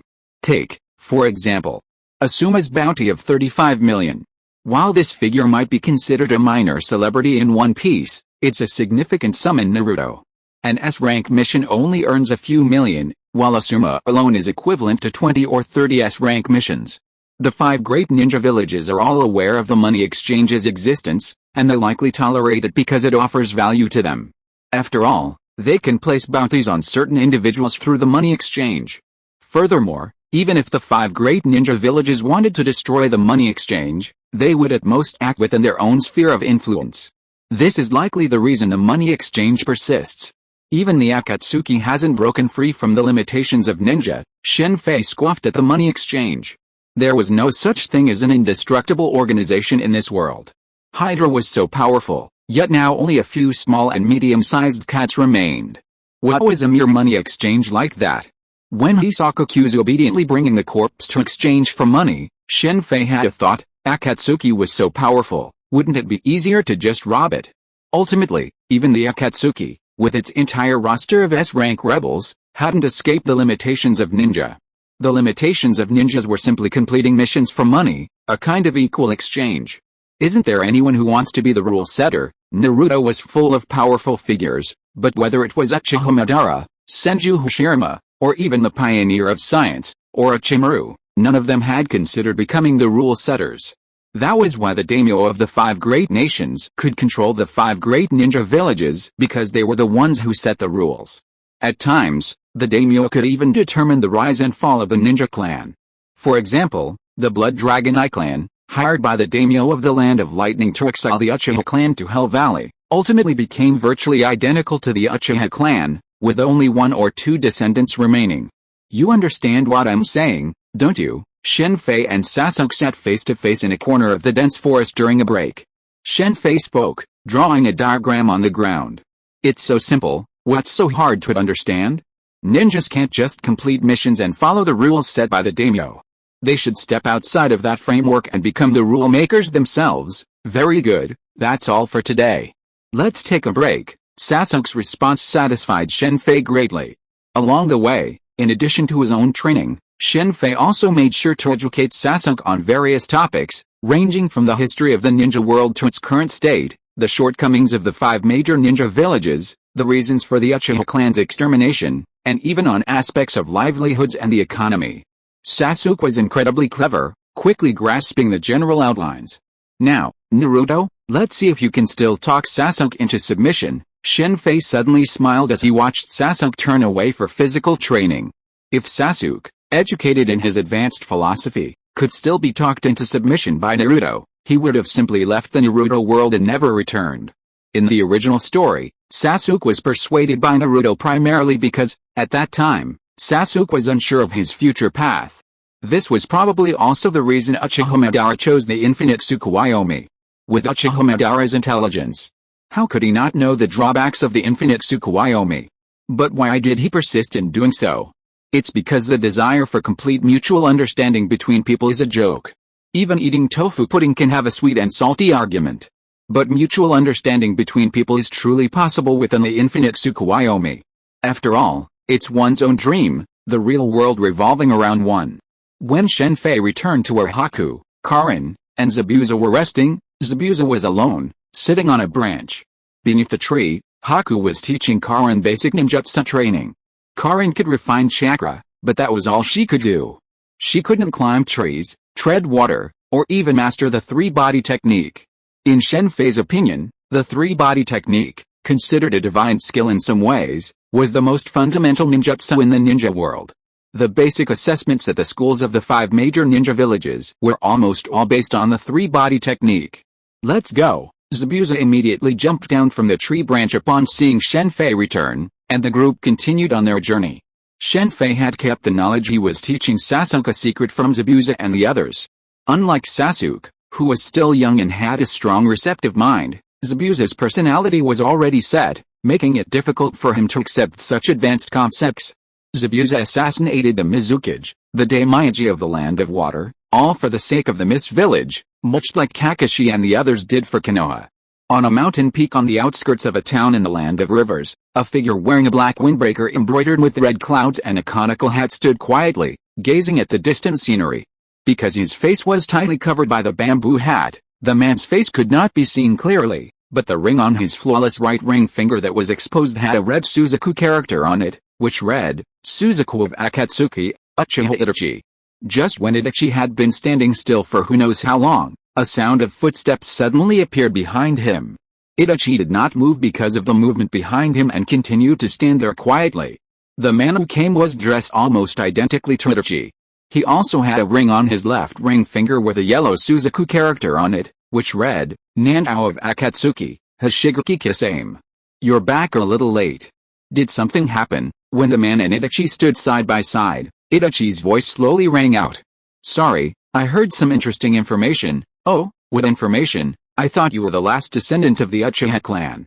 I didn't expect there were still survivors in Konoha. Hashigaki Kisame's words startled Itachi, but being Itachi, he appeared uninterested in the news. Konoha is searching for a renegade Jonin named Uchiha Sasuke. Who is this Uchiha Sasuke? Hashigaki Kisame, after sharing his information, then inquired about Itachi's relationship with Sasuke. He's my younger brother. Itachi made no effort to conceal his relationship with Sasuke, revealing it immediately. Itachi, your younger brother seems like quite a remarkable figure. Having brought Konoha to this point, a mere renegade Jonin would be easily captured by Konoha, one of the 5 great ninja villages, given the power of Konoha. There was no need for such a fuss. Meeting, just as Itachi was about to say something, a deep voice suddenly echoed in his ears. With a slow voice, Hashigaki Kisame stopped recounting Sasuke's defection. The 2 figures instantly vanished from the mountain peak, reappearing in a hidden cave. They then sat down, each leaning against a wall. Within the dark, deep cave, a massive figure loomed before him. Blurry, colorful shapes slowly appeared on the fingers of 2 enormous hands. Each team, report on the completion of your mission. Can I have someone else on the team? They always go to the restroom. It stinks. Hidden, shut up. Do you want to die? Everyone, shut up. With this voice, the cave fell silent. After a long moment, someone spoke up. The mission is complete here. I've completed it too. Complete. Voices echoed from the dark cave, but this time, no one spoke. Z2, is there any recent information worth noting? After everyone declared the mission complete, the deep voice from before rang out again. The 5 great ninja villages don't have any particularly noteworthy intelligence. The only thing worth noting is Konoha's wanted warrant for Sasuke of the Uchiha clan. Zetsu slowly relayed the information regarding Uchiha Sasuke. This is noteworthy, and it seems we need to investigate. Why don't you leave this investigation to us? A colorful figure with a green character on his right index finger suddenly spoke, casting a provocative glance at Itachi, who stood across from him. Deidara, don't meddle with your own business. We still have to hunt Orochimaru, so we don't have the time to investigate this. Brother Scorpion, who knows where Orochimaru is hiding in that snake cave? We can't find him for now, so why don't we investigate this first? Alright, you should focus on hunting Orochimaru. Itachi, Kisame, you're closest to Konoha now, so this mission is yours. No problem, Hashigaki Kisame immediately said with a smile and a nod. The hidden mist technique, the silent killing technique. Zabuza's cold voice echoed through a small bamboo forest, instantly filling the entire area with mist. From time to time, the dying screams of people could be heard in the thick fog. As an S-rank rebel ninja, Zabuza was quite powerful, especially his ultimate move, the silent killing technique, which few could withstand. Zabuza's inability to defeat Kakashi wasn't due to his weakness, but rather to Kakashi's superiority. Shen Fei hadn't attacked a single enemy along the way. Zabuza and Haku had dispatched them all. It's Brother Shengwen, this is the 4th batch. It seems Konoha is using them as a test, a tool to wear down our strength. After defeating all the enemies, Zabuza, who had released the hidden mist technique, panted loudly. Although he had successfully eliminated the enemies, Zabuza had suffered heavy losses and even sustained injuries. So this is Konoha's real purpose. I was wondering why they were putting so much effort into the wanted list for Sasuke. In the original story, Sasuke's betrayal of Konoha for Orochimaru caused no significant stir in Konoha, suppressed by the 5th Hokage. This time, with the 3rd Hokage, the situation changed dramatically. Shen Fei had initially been surprised by this change, but now that Itachi was still alive, Konoha had the nerve to issue such a high-profile wanted list for Sasuke. Now he finally understood. Along the way, they had encountered numerous attacks from bandits and robbers, and this time, 4 consecutive attacks from stray ninja. These ninja were not without their share of experts. But they had simply been unlucky enough to encounter Zabuza's mist hidden jutsu. In the mist hidden jutsu, unless they encountered someone like Kakashi who could detect Zabuza's whereabouts, there was little difference between a single individual in a group. Enemies appearing, Zabuza was about to say something when Karin suddenly called out. Whoosh, whoosh, whoosh. As soon as Karin finished speaking, A dozen figures suddenly appeared from all four directions. Judging by their speed, they were far more powerful than the previous group of bounty hunters. The Konoha Anbu have finally appeared, their white animal masks, their coordinated movements, and the Konoha symbol tattooed on the shoulders of a few of the Anbu made it clear they were Konoha's special assassination tactical unit. Swoosh, swoosh, swoosh. The next moment, these dozen figures attacked simultaneously. Instantly, a dark cloud appeared in the sky. A closer look revealed that it was filled with all sorts of hidden weapons, kunai, senbon, and shurikens. The sheer number of these weapons gave them the appearance of a dark cloud. The sheer number of these weapons nearly covered the area dozens of meters around Shen Fei and his group, leaving them no room to dodge. Ice release, Hyagando Mu. Just as Shen Fei was about to attack, by quickly formed hand seals, and a circular sphere of ice instantly formed around the group, enveloping them all. In Haku's battle with Naruto and Sasuke, due to his soft heart, he didn't fully unleash the power of his ice release. In reality, as Zabuza's trusted aide, Haku couldn't be that weak. Bang, bang, bang. Despite a multitude of hidden weapons, even a number of explosive tags, Haku still managed to block all the attacks with ice release. Of course, the price was his chakra drain. Shadow imitation jutsu. After all the hidden weapons disappeared, Haku's ice ball finally shattered under the weight. At the same time, several Anbu appeared about 10 meters around Shen Fei and his companions and began to form hand seals. As they formed hand seals, their shadows quickly extended towards Shen Fei and his companions.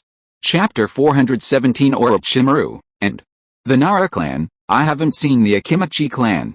Isn't the Anbu composed of the Ino Shikacho trio? Konoha's Ino Shikacho trio is renowned in the ninja world. They made outstanding contributions to Konoha during the three Shinobi World Wars. Purely speaking, it's hard to find a stronger duo in the ninja world. The Akimichi clan can attack and defend, the Nara clan controls and provides intelligence, and the Yamanaka clan senses, communicates, and supports. It's arguably the best synergy in the ninja world.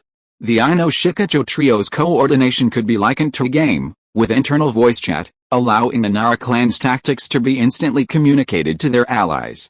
On the battlefield, the situation shifts rapidly, and most decisions are made independently by the ninja.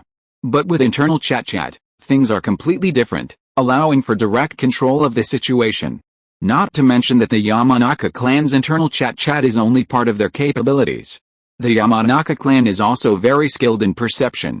During the Fourth Shinobi World War, the 5 major ninja villages united, and the Yamanaka clan's supporting role was arguably maximized. Each of the 5 major ninja villages had its own think tank, but the Nara clan was universally recognized as the strongest. While Konoha's immense combat power was crucial during the 3 Shinobi World Wars, the Nara clan's wisdom was equally crucial, especially when faced with overwhelming power. Furthermore, the Nara clan possessed more than just wisdom. Their unique shadow binding technique was a divine control technique capable of controlling even members of the Akatsuki for extended periods. If Hidden weren't immortal, he would likely have been instantly killed. In a one-on-one situation, the Nara clan's shadow binding technique wasn't very effective, as both sides performed the same moves. However, with allies present, the situation was completely different. On the battlefield, even a second or two of being controlled could mean the difference between life and death. Just like now, the surrounding shadow binding technique instantly bound everyone, including Shen Fei. Feeling his body unable to move, Zabuza's expression darkened with rage.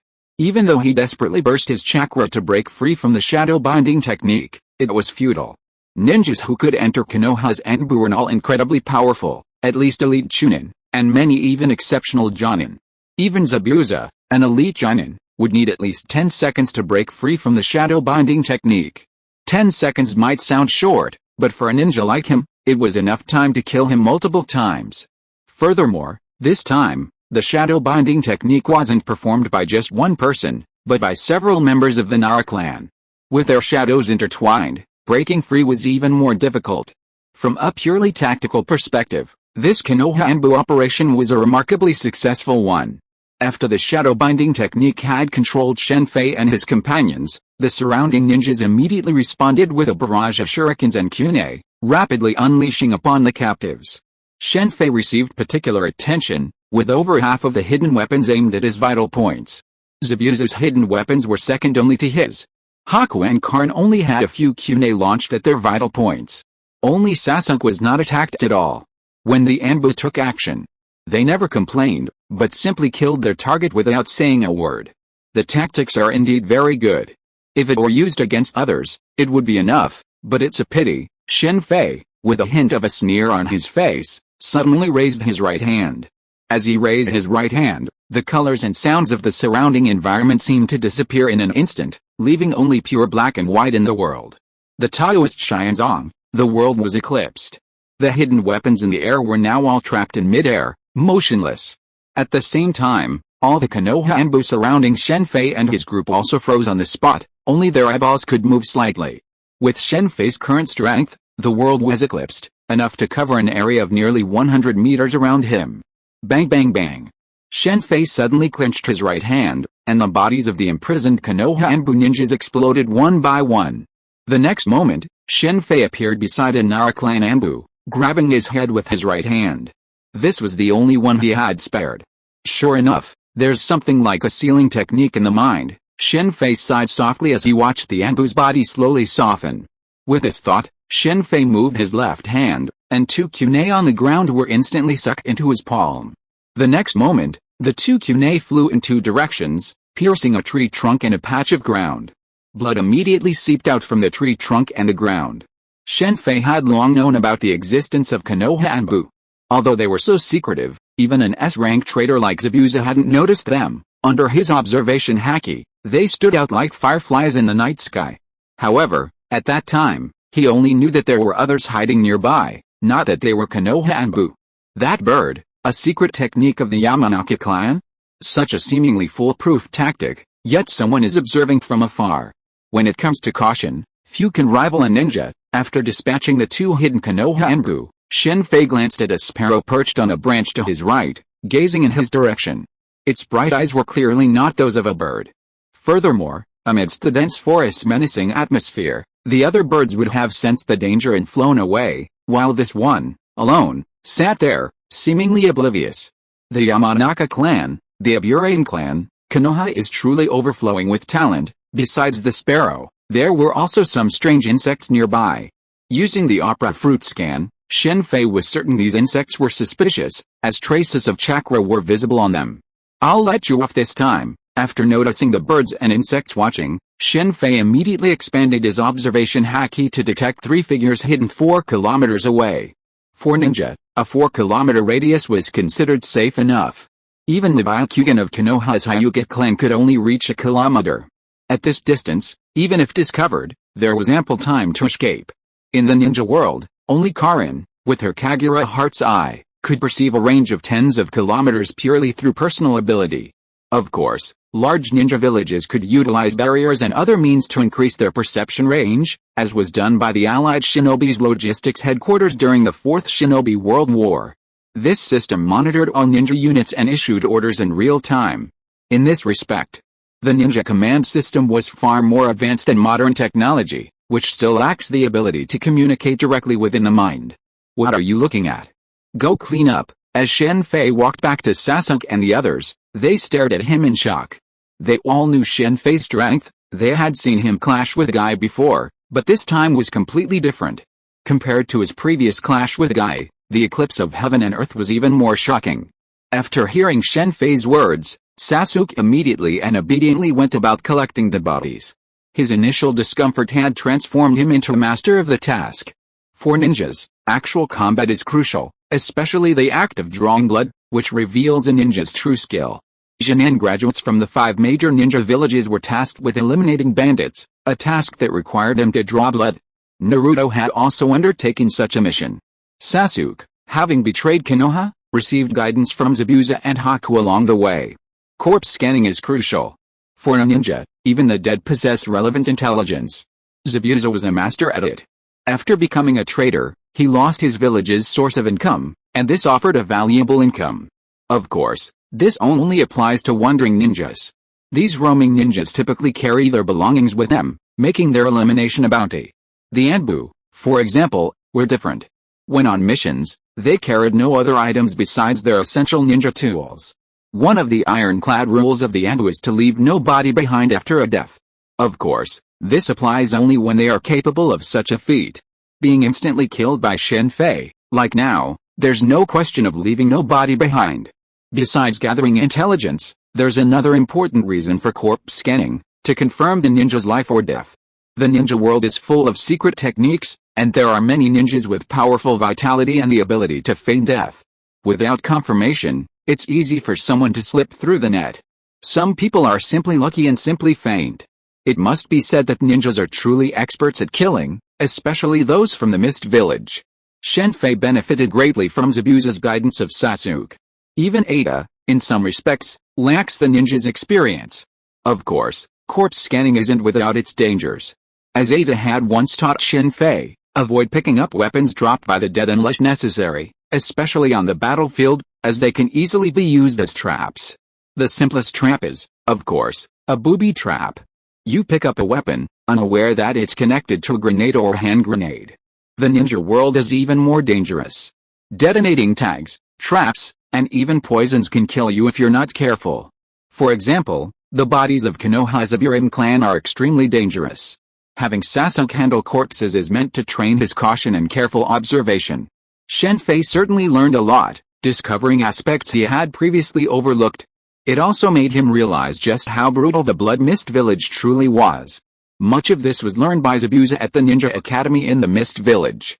In some ways, the Ninja Academy in the Blood Mist Village rivaled Konoha's. Fortunately, these practices have been abolished with the ascension of the fifth Mizukage, Madarumi. In this respect, the education provided by Konoha's Ninja Academy is quite good.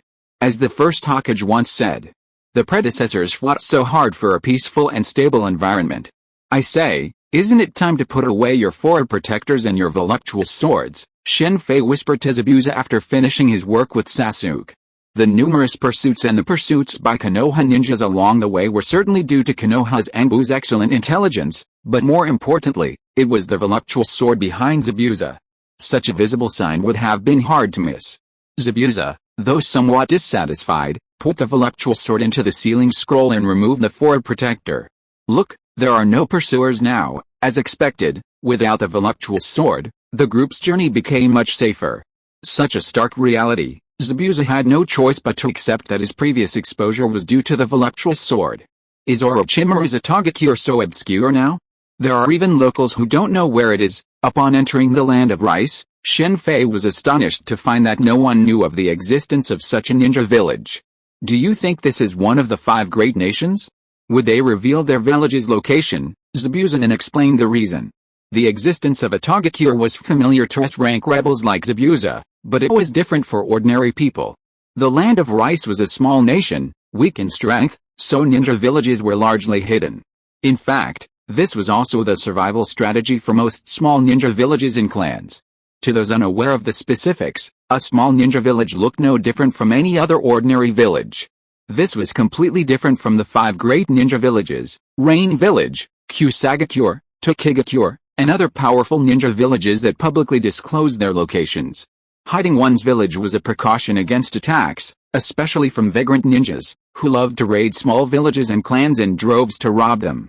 Orochimaru was certainly formidable, but if he revealed Atogakure, he would likely face the pursuit of Konoha's Anbu. Well, now it's not just the Konoha Anbu. I'm afraid Akatsuki members will also join the hunt.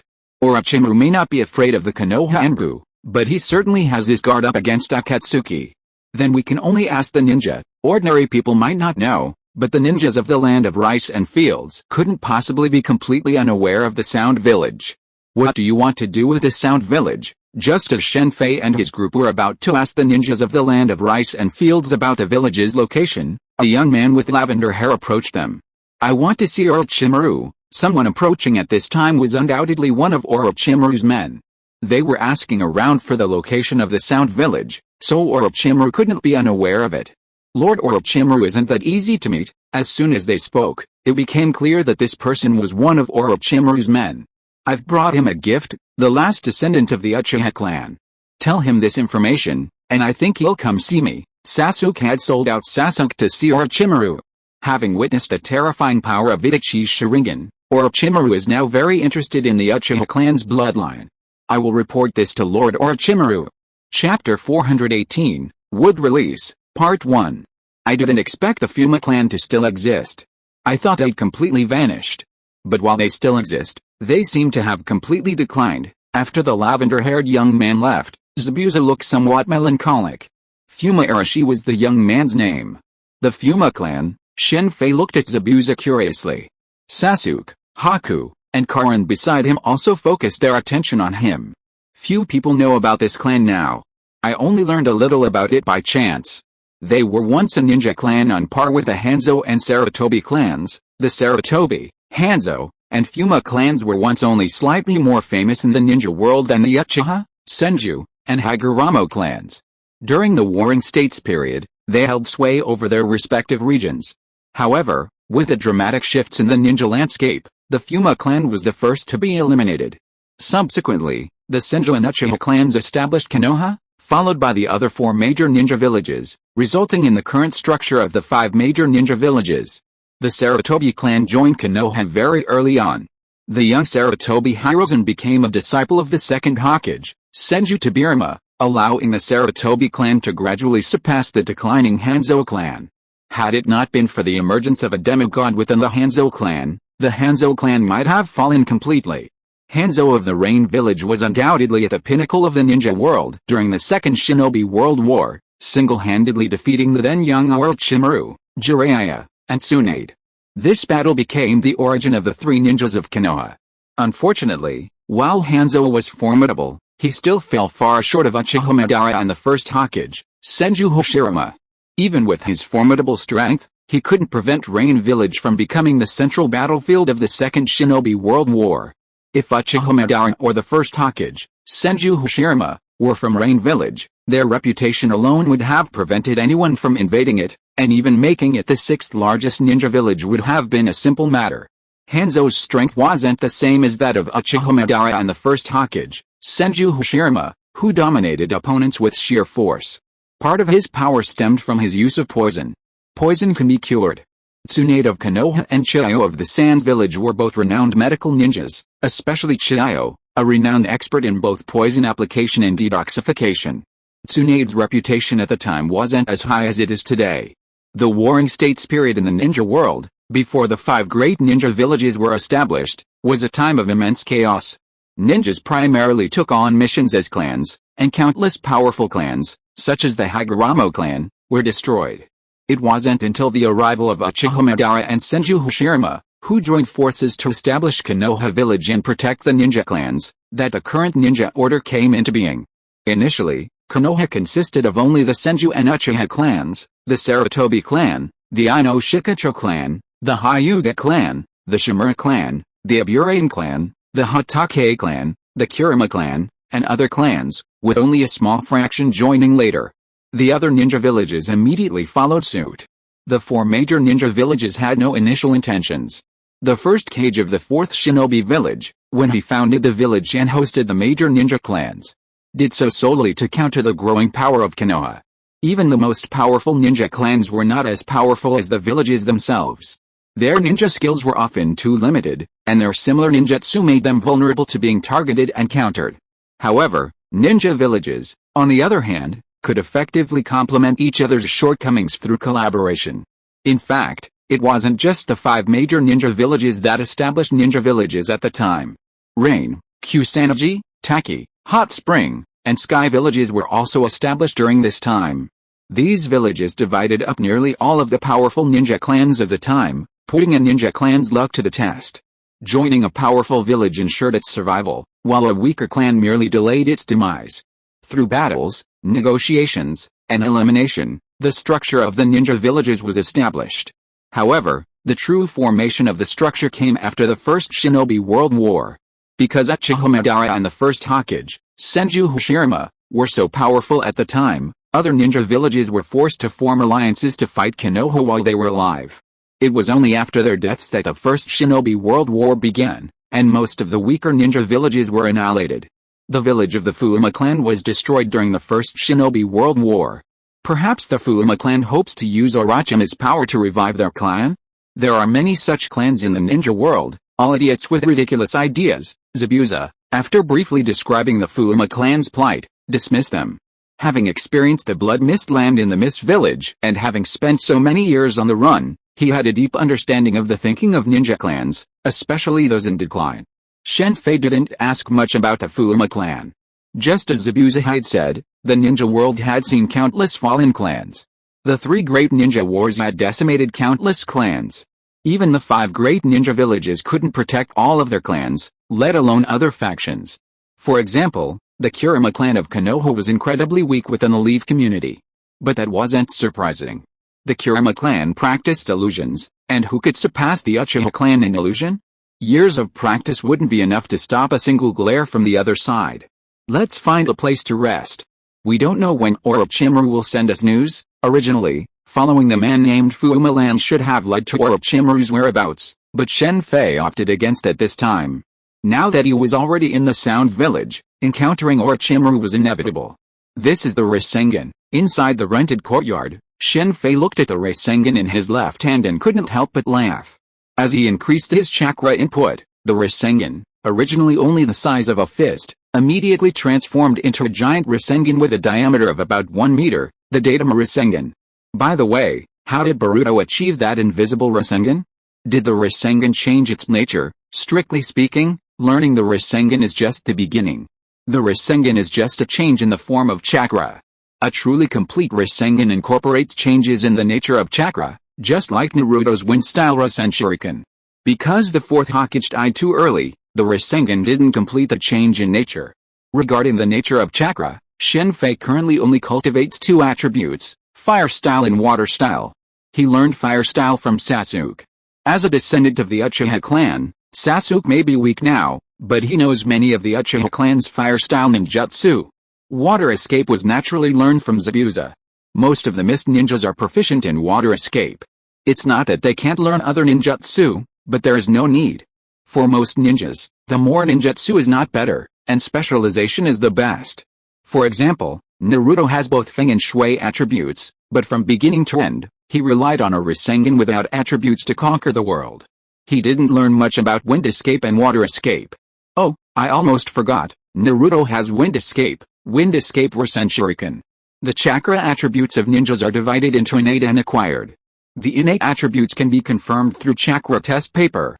Shen Fei wants to know his innate chakra attributes, but unfortunately, because there is no chakra test paper, there is no way to test it for the time being.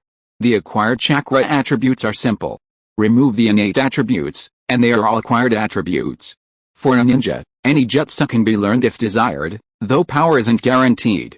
Innate attributes are roughly analogous to someone naturally fast, strong, or high, intelligent, or confused, and so on. Working hard on your strengths naturally yields twice the result with half the effort. Acquired attributes are the result of continuous practice. If you're a slow runner, that's fine, you can practice until you're faster. However, such practice won't necessarily make you faster than someone naturally fast. Take S.H.I.E.L.D, for example. He excels in taijutsu but struggles in ninjutsu. Even though Shen Fei hasn't taken a chakra test, he wouldn't be surprised by his full chakra attributes. These encompass not just the 5 chakra attributes, but also the 2 special yin and yang attributes. He can master all of the yin and yang techniques, and the same goes for ninjutsu. So-called innate attributes simply indicate a lack of strength. Later Naruto and Sasuke, after reaching the 6 paths level, undoubtedly possessed all of them. Bang! Just as Shen Fei was debating which Rasengan transformation to practice first, a figure suddenly descended from the sky in the courtyard, and Sasuke leaped up from outside. What's going on? Shen Fei asked softly, looking at the unfamiliar figure sprawled on the ground. I don't know. He's spying here, Sasuke replied, then left. Who are you? My name is Hanzuki. The man Sasuke had thrown him was incredibly honest, answering every question and quickly resolving all of Shen Fei's questions. Go away. Upon learning Hanzuki's identity and the reason for his spying, Shen Fei immediately lost interest and waved him off. Hanzuki, like Fuma-lan, was a member of the Fuma clan, though he had been expelled from the clan. He was spying on the courtyard because Shen Fei and his group had been trying to locate the Itagakure village. After their decline, the Fuma clan sought refuge with the daimyo of the Land of Rice, hoping to regain their strength through his influence. Unfortunately, the daimyo of the Land of Rice was a man of great ambitions but lacked the necessary talent. To expand the territory of the Land of Rice, the daimyo mobilized the ninja clans of his country to invade neighboring kingdoms. The result was a crushing defeat, and the ninja clans suffered heavy losses, including the Fuma clan. This is how the Sound Village gained a foothold in the Land of Rice. After its defeat, the Land of Rice was invaded by a neighboring kingdom and was on the verge of ceding territory to peace. Orochimaru appeared and helped the Land of Rice defeat the invaders, allowing the Sound Village to gain a foothold in the Land of Rice. Beyond the 5 major kingdoms, the ninja world consisted of countless smaller nations, often at war with one another. Orochimaru's power and fame inspired many ninjas from the Land of Rice to join the Sound Village, including the Fuma clan, hoping to revive their clans with his help. Of course, some did not trust Orochima. After all, he was an S-rank traitor to Konoha. Hanzuki was one of the Fuma clan members who distrusted Orochima and was subsequently expelled by the village's restorationists. If Naruto had heard of the Fuma clan's plight, he would likely have immediately launched a crusade against Orochima. However, for Shen Fei, this was none of his business. He had no interest in helping Orochima destroy those of the Fuma clan who distrusted him or were even hostile to him, nor was he obligated to aid the Fuma clan against Orochima. He was not Naruto. Orochima's primary interest in the Fuma clan lay in their ninjutsu. After all, the Fuma clan had been wealthy in their time, and Orochima's aspiration was to study every ninjutsu in the world. Uchiha Sasuke, in a secret underground base in the Land of Rice, Orochima, receiving a report from Fuma Arashi, licked his lips, a glint of greed in his eyes. Originally, Orochima's interest in the Uchiha clan was limited to studying their Sharingan, but Itachi's performance immediately revealed to him that even he, also considered a genius, was far behind Itachi's prowess. Orochima's true interest in Itachi began when he saw him practicing shuriken throwing. At that time, Orochimaru thought Itachi would be injured and wanted to save him, but Itachi was not injured at all. Since then, Orochimaru has been interested in Itachi. After joining Akatsuki, he teamed up with Itachi and was killed instantly, which made Orochimaru even more interested in Itachi, or should we say, more interested in the Uchiha clan. But he couldn't beat Itachi, so he had to settle for the next best thing and look for Itachi's brother Sasuke. Kabuto, Orochimaru immediately said softly after Fuma Arashi retreated. Lord Orochimaru, according to the information reported, Konoha doesn't seem to know his origins, but we know that the turmoil in Kusagaki some time ago should be related to him. Konoha lost a team of Anbu before, which may also be related to him. Kabuto Yakashi, who was standing next to Orochimaru, immediately told Orochimaru the information about Shen Fei and his group after Orochimaru opened his mouth. How interesting. He came straight here to find me, as if he was absolutely certain I was there, and even knew what I wanted most right now. Even Konoha didn't know Orochimaru was in the Land of Rice, or that Atagakure was the founder of Atagakure, but Shen Fei and his group were absolutely certain of it. Since he wants to see me, let him come. Kabuto, you arrange this matter. It might bring unexpected benefits. After a brief silence, Orochimaru decided to meet Shen Fei. The only person close to Orochimaru who knew about the instant death of Itachi and his interest in Sasuke was Kabuto Yakashi. Kabuto Yakashi would definitely not betray him. So Orochimaru was very curious about the information Shen Fei had obtained from him. Orochimaru paid a heavy price to escape from Itachi, the biggest of which was that his body could no longer hold out. I didn't expect him to show up directly. Has this guy changed his nature? Shen Fei was surprised to see Kabuto Yakashi appear before him. Kabuto Yakashi's favorite thing was to manipulate the dead to appear before others. If you're listening to this novel on a channel other than Fanfic World, it means they downloaded and uploaded it without effort. We cordially invite you to visit our channel, Mundo Fanfic Novelis. There you'll find the original version of this story and you can explore many other novels of various genres. We're waiting for you to immerse yourself in a world of incredible novels. Chapter 419, Wood Release, Part 2. Kabuto Yakashi may seem unremarkable, having been defeated several times by Naruto, but in reality, he simply wasn't serious. In terms of strength, he was on par with Kakashi, and he was also a gifted spy, with traces of him throughout the 5 major ninja villages. Later, Kabuto rose to power, becoming known as the Sage Kabuto, single-handedly battling the Uchiha brothers, Itachi and Sasuke. Although ultimately defeated, how many in the entire ninja world could withstand the siege of the Uchiha brothers? Later, Kabuto became the Sage Kabuto, mastering Sage Mode, a feat not even Orochimaru had mastered. In the entire ninja world, including the first Hokage, Hoshirama Senju. There are only a handful of people who have mastered Sage Mode. Your Excellency, you seem to recognize me, Shen Fei observed, noting the surprise on Kabuto's face. Orochimaru was the only one in the ninja world who knew Kabuto's true identity, and how could Kabuto not be intrigued by Shen Fei, a man he had never met before, acting as if he had seen him before? Of course. How could I not know about Orochimaru's right-hand man, his only confidant, Kabuto Yakashi? Orochimaru truly trusted very few people. He didn't even fully trust Kimimaro or Bjorn, who had willingly sacrificed their bodies for him. But Kabuto was different. Orochimaru trusted Kabuto completely. Kabuto also considered Orochimaru a psychological sustenance and his goal. That's why, after Orochimaru was killed by Sasuke, he would stop at nothing to obtain the white phosphorus snake from Orochimaru's body. This superior intelligence gave Shen Fei a huge advantage over Kabuto. Unlike in other worlds, where Shen Fei wouldn't dare to disclose information, in the Naruto world, he had no scruples. That's truly an honor, Kabuto Yakashi said with a gentle smile, pushing his glasses up on his nose. Kabuto Yakashi wasn't nearsighted. In fact, very few ninjas were, of course, except for the Uchiha clan. His glasses were merely decorative, making him look less harmless, like a good-natured captain. Do you want to resurrect Nono Yakashi? Snap. Shen Fei's words caused Kabuto to crush his glasses. His eyes, at that moment, were incredibly sharp, a flash of murderous intent that sent a shudder through Sasuke. Having fought countless battles with Orochimaru to reach his present state, the murderous aura of Kabuto Yakashi was now too much for Sasuke to bear.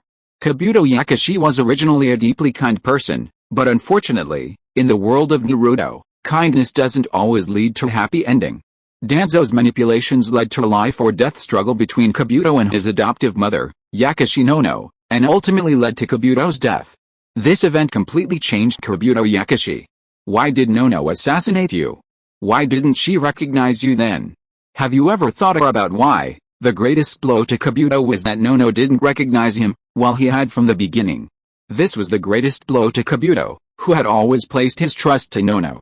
Before her death, Nono questioned Kabuto about his identity, a crucial factor in his dark turn. Why? Kabuto's voice was now unusually cold. Kabuto believed that Yakashi Nono didn't recognize him because she had completely forgotten his existence. This had always been Kabuto's mind. Because Danzo replaced your photo back then, he slowly replaced it with someone else's, showing Yakashi Nono, so she didn't recognize you. And the mission to assassinate you was Danzo's final mission.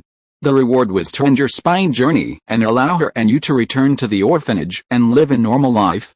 Sadly, she had no idea that this mission was a deliberate arrangement by Danzo to kill each other. Danzo, at that moment, Kabuto's face twisted.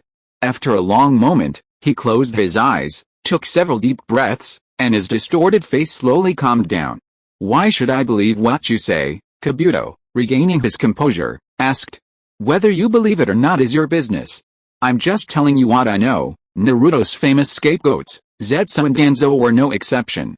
Oh, I remember Orochimaru has impure world reincarnation. You can summon Yakashi Nono and ask her to find out the truth, or you can ask Danzo for confirmation. Alright, they're back. Let's go see Orochimaru first. Shen Fei stood up immediately after noticing Zabuza and Haku's return. Please, Kabuto said to Shen Fei after taking several deep breaths and regaining his composure. How eerie. I almost forgot. Snakes love this kind of environment. Shen Fei and Kabuto soon arrived at a valley. After entering an underground passage, Shen Fei couldn't help but speak in the dim light. Unfortunately, no one paid him any attention. If Shen Fei hadn't told Kabuto about Yakashi Nono, he might have agreed, but Kabuto wasn't focused on that right now. If it weren't for the need to take Shen Fei and the others to Orochimaru, he would have preferred to find a place to calm down. What a formidable lineup. Shen Fei encountered Orochimaru in the hall of the underground base. Orochimaru sat at the front of the hall, and behind him stood two figures. Kimimaro, the white-haired Takatori with 2 dots on his forehead, and Bjorn, a woman dressed in green. Bjorn possessed a Keki Genkai, a form of crystal release, and was Orochimaru's first choice for a replacement body, ranking above Kimimaro. Both crystal release and Shikatsu are Keki Genkai, their power determined by the user. However, Kimimaro possessed a genetic condition that granted him a Keki Genkai, a condition that even Orochimaru couldn't cure. Naturally, Giron ranked above Kamar-Taj. This was originally the case, but unfortunately, Sasuke's sudden appearance had caused Giron to drop one spot. Besides these two, Shen Fei sensed 4 hidden figures across the hall. If nothing unexpected happened, they were likely to sound 4. Adding Kabuto Yakushi, Orochimaru's formidable force was only missing Jogo Tenbin. Your Excellency wants to see me.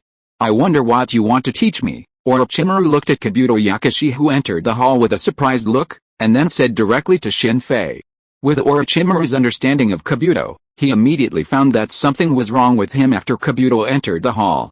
Cooperation, Shen Fei directly stated his purpose. I know that your Excellency is interested in studying and learning all the ninjutsu in the ninja world.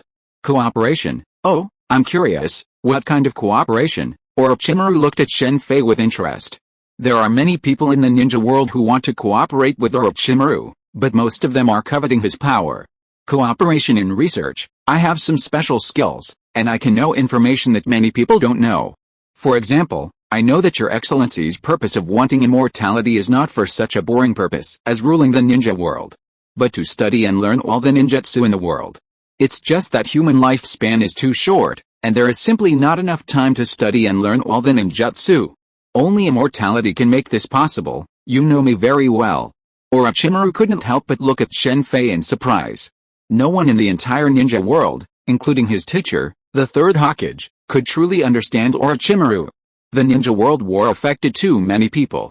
Itachi had witnessed the cruelty of the Ninja World War when he was a child, so he was willing to ensure the peace of Konoha, even if it meant killing his entire clan.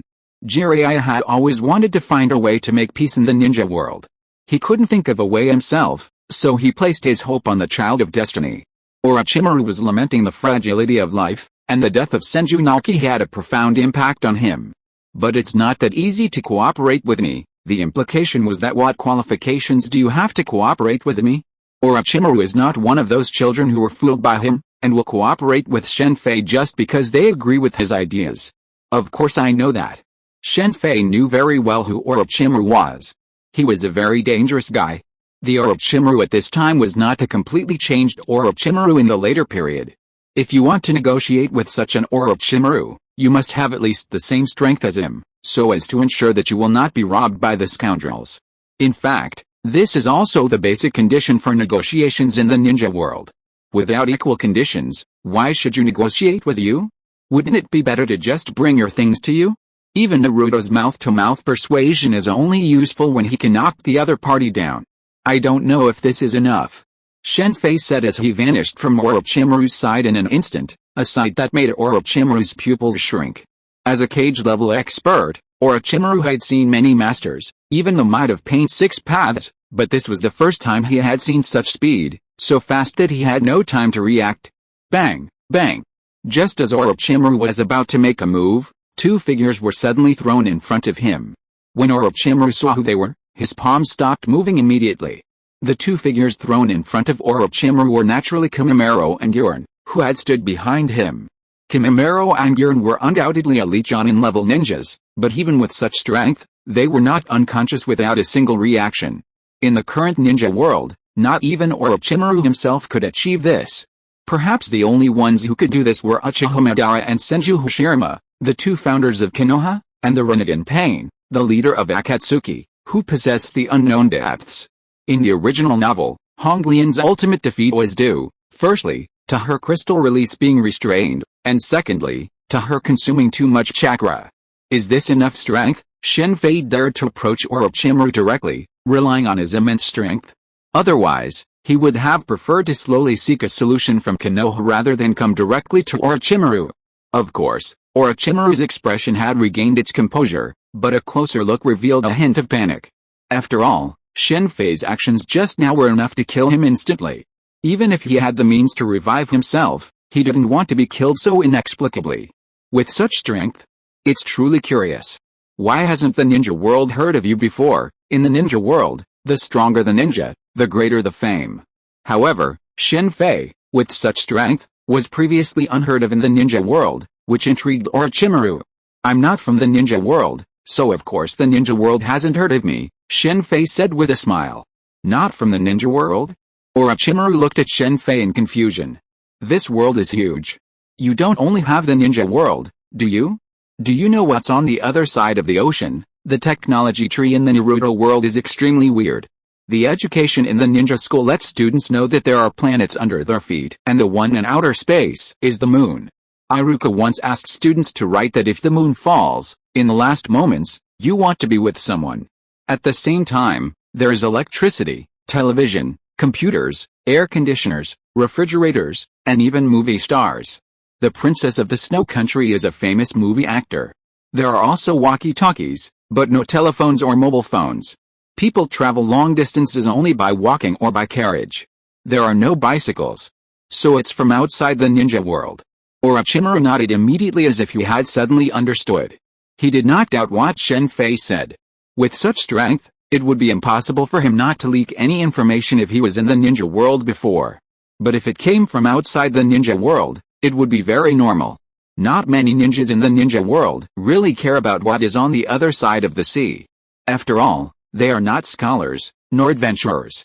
They usually stay in their own villages and rarely go to other countries, let alone outside the sea. There are no secret treasures of the sea here. There are many ambitious people in the ninja world.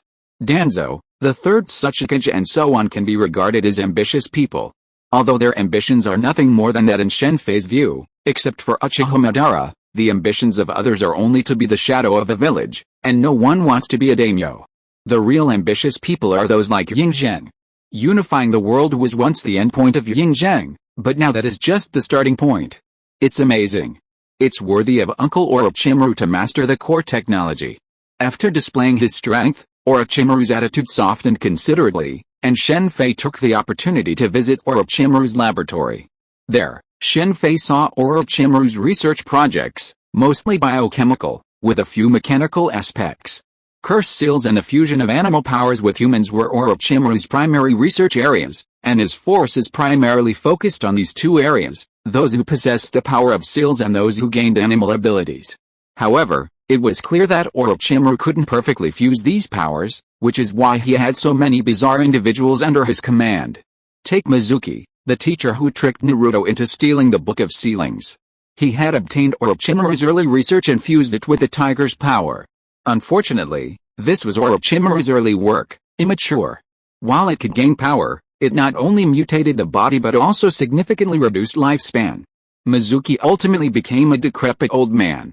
The fusion of animal powers with humans isn't unique to Orochimaru, it's practiced in many other worlds, including Marvel and Akame-ga/. Honestly, Zanmei's world is much more advanced in this area than Orochimaru's, but this is mainly due to the dangerous species, which don't exist in the Naruto world. In fact, artificial animal-type devil fruits are the most perfect fusion of animal and human power. Chapter 420 Wood Release, Part 2. The layout here is quite nice, but unfortunately the equipment is a bit outdated. Shen Fei sighed and shook his head after touring Orochimaru's laboratory. Even though Orochimaru's laboratory boasted the most advanced equipment in the world, it still lagged far behind his own. Some of the equipment was unavailable anywhere else. This is state-of-the-art equipment. Orochimaru bristled at Shen Fei's questioning of his equipment. While Orochimaru might not mind other matters, he wouldn't tolerate criticism in his area of expertise. It's safe to say that no one in the entire ninja world possessed equipment as comprehensive and advanced as Orochimaru's, not even the 5 great ninja villages. It wasn't that the 5 great ninja villages weren't as wealthy as Orochimaru, but rather that they didn't prioritize technology as much, and therefore naturally didn't invest heavily in it. Orochimaru was different. He had invested almost all of his wealth over the years into technology. When it came to making money, Orochimaru was more adept than Kakuzu. Kakuzu only caught wanted criminals, while Orochimaru could deceive the daimyo. In the ninja world, the daimyo's presence is low, but it's undeniable that they wield immense power, and power translates to wealth. The decline of the Fuma clan and other ninja families from the Land of Rice was due to their unsuccessful attacks on neighboring kingdoms, often working for the daimyo. Even Konoha village's earnings from ninja missions couldn't compare to the funding from the Land of Fire's daimyo. It seems you don't believe me. Wait a moment. A moment later, Shen Fei produced a top-tier microscope from the Marvel Universe. Seeing the clearly technologically advanced microscope in Shen Fei's hands, and comparing it to the one in his own lab, Orochimaru's eyes flickered. He then took the microscope and began to observe. What is this? Orochimaru exclaimed in surprise. As a tech expert, he instantly understood the microscope's power. Now I believe you truly are from outside the ninja world, so you didn't believe it before, shouldn't I be skeptical? Orochimaru retorted. Orochimaru wasn't wrong. A stranger suddenly appeared, claiming to be from outside the ninja world. Given Orochimaru's personality, how could he easily believe him? He was merely being evasive, considering Shen Fei's immense power. However, the microscope Shen Fei produced immediately dispelled Orochimaru's doubts about his identity. As a technological expert, Orochimaru knew full well that no one in the ninja world could currently create such a powerful microscope. Now that he had confirmed Shen Fei's true origins and possessed advanced equipment he lacked, Orochimaru's attitude shifted. The two then engaged in a heated discussion about specimens in the laboratory. Shen Fei gained much insight from Orochimaru's words. While the Naruto world's technological landscape was skewed, its research on cells was unique due to the influence of chakra. After all, chakra's power was derived from the combination of cells and spiritual energy. Meanwhile, Orochimaru was even more astounded by Shen Fei's knowledge. Much of it was completely new to him, sparking his interest. If Kabuto Yakashi hadn't called them to dinner, he might have continued his inquiries. Okay, let's eat first. We'll talk later. If anything else, Shen Fei could clearly sense Orochimaru's passion for knowledge. If Orochimaru were to appear in modern society, he would undoubtedly be a technological giant. It was a shame he lived in a ninja world where technology was less valued. Speaking of the technological ninjutsu in Boruto, we haven't seen Uncle Orochimaru display his prowess. Has his personality really changed, becoming more Buddhist? Let's not waste any time on this. I need your knowledge. What do you want from me? Orochimaru said bluntly the next day after finding Shen Fei. The new knowledge seemed to hold a strong allure for Orochimaru. Okay, I need all the forbidden ninjutsu you know, as well as some of your experimental results, Shen Fei stated his request directly. That's a huge disadvantage for me. Your knowledge is good, but it's not worth this much. Orochimaru thought silently for a moment, then immediately shook his head and refused. What if I can provide you with something you've never seen before, like this? Shen Fei said, pulling out a fruit that looked a lot like a banana, but had a very different appearance. What is this? Orochimaru looked at the fruit in Shen Fei's hand curiously. With his intelligence, he knew that what Shen Fei was holding out at this moment was definitely not an ordinary fruit. A kind of fruit called a devil fruit. Eating it can grant you magical powers. The one in my hand is an animal-type devil fruit.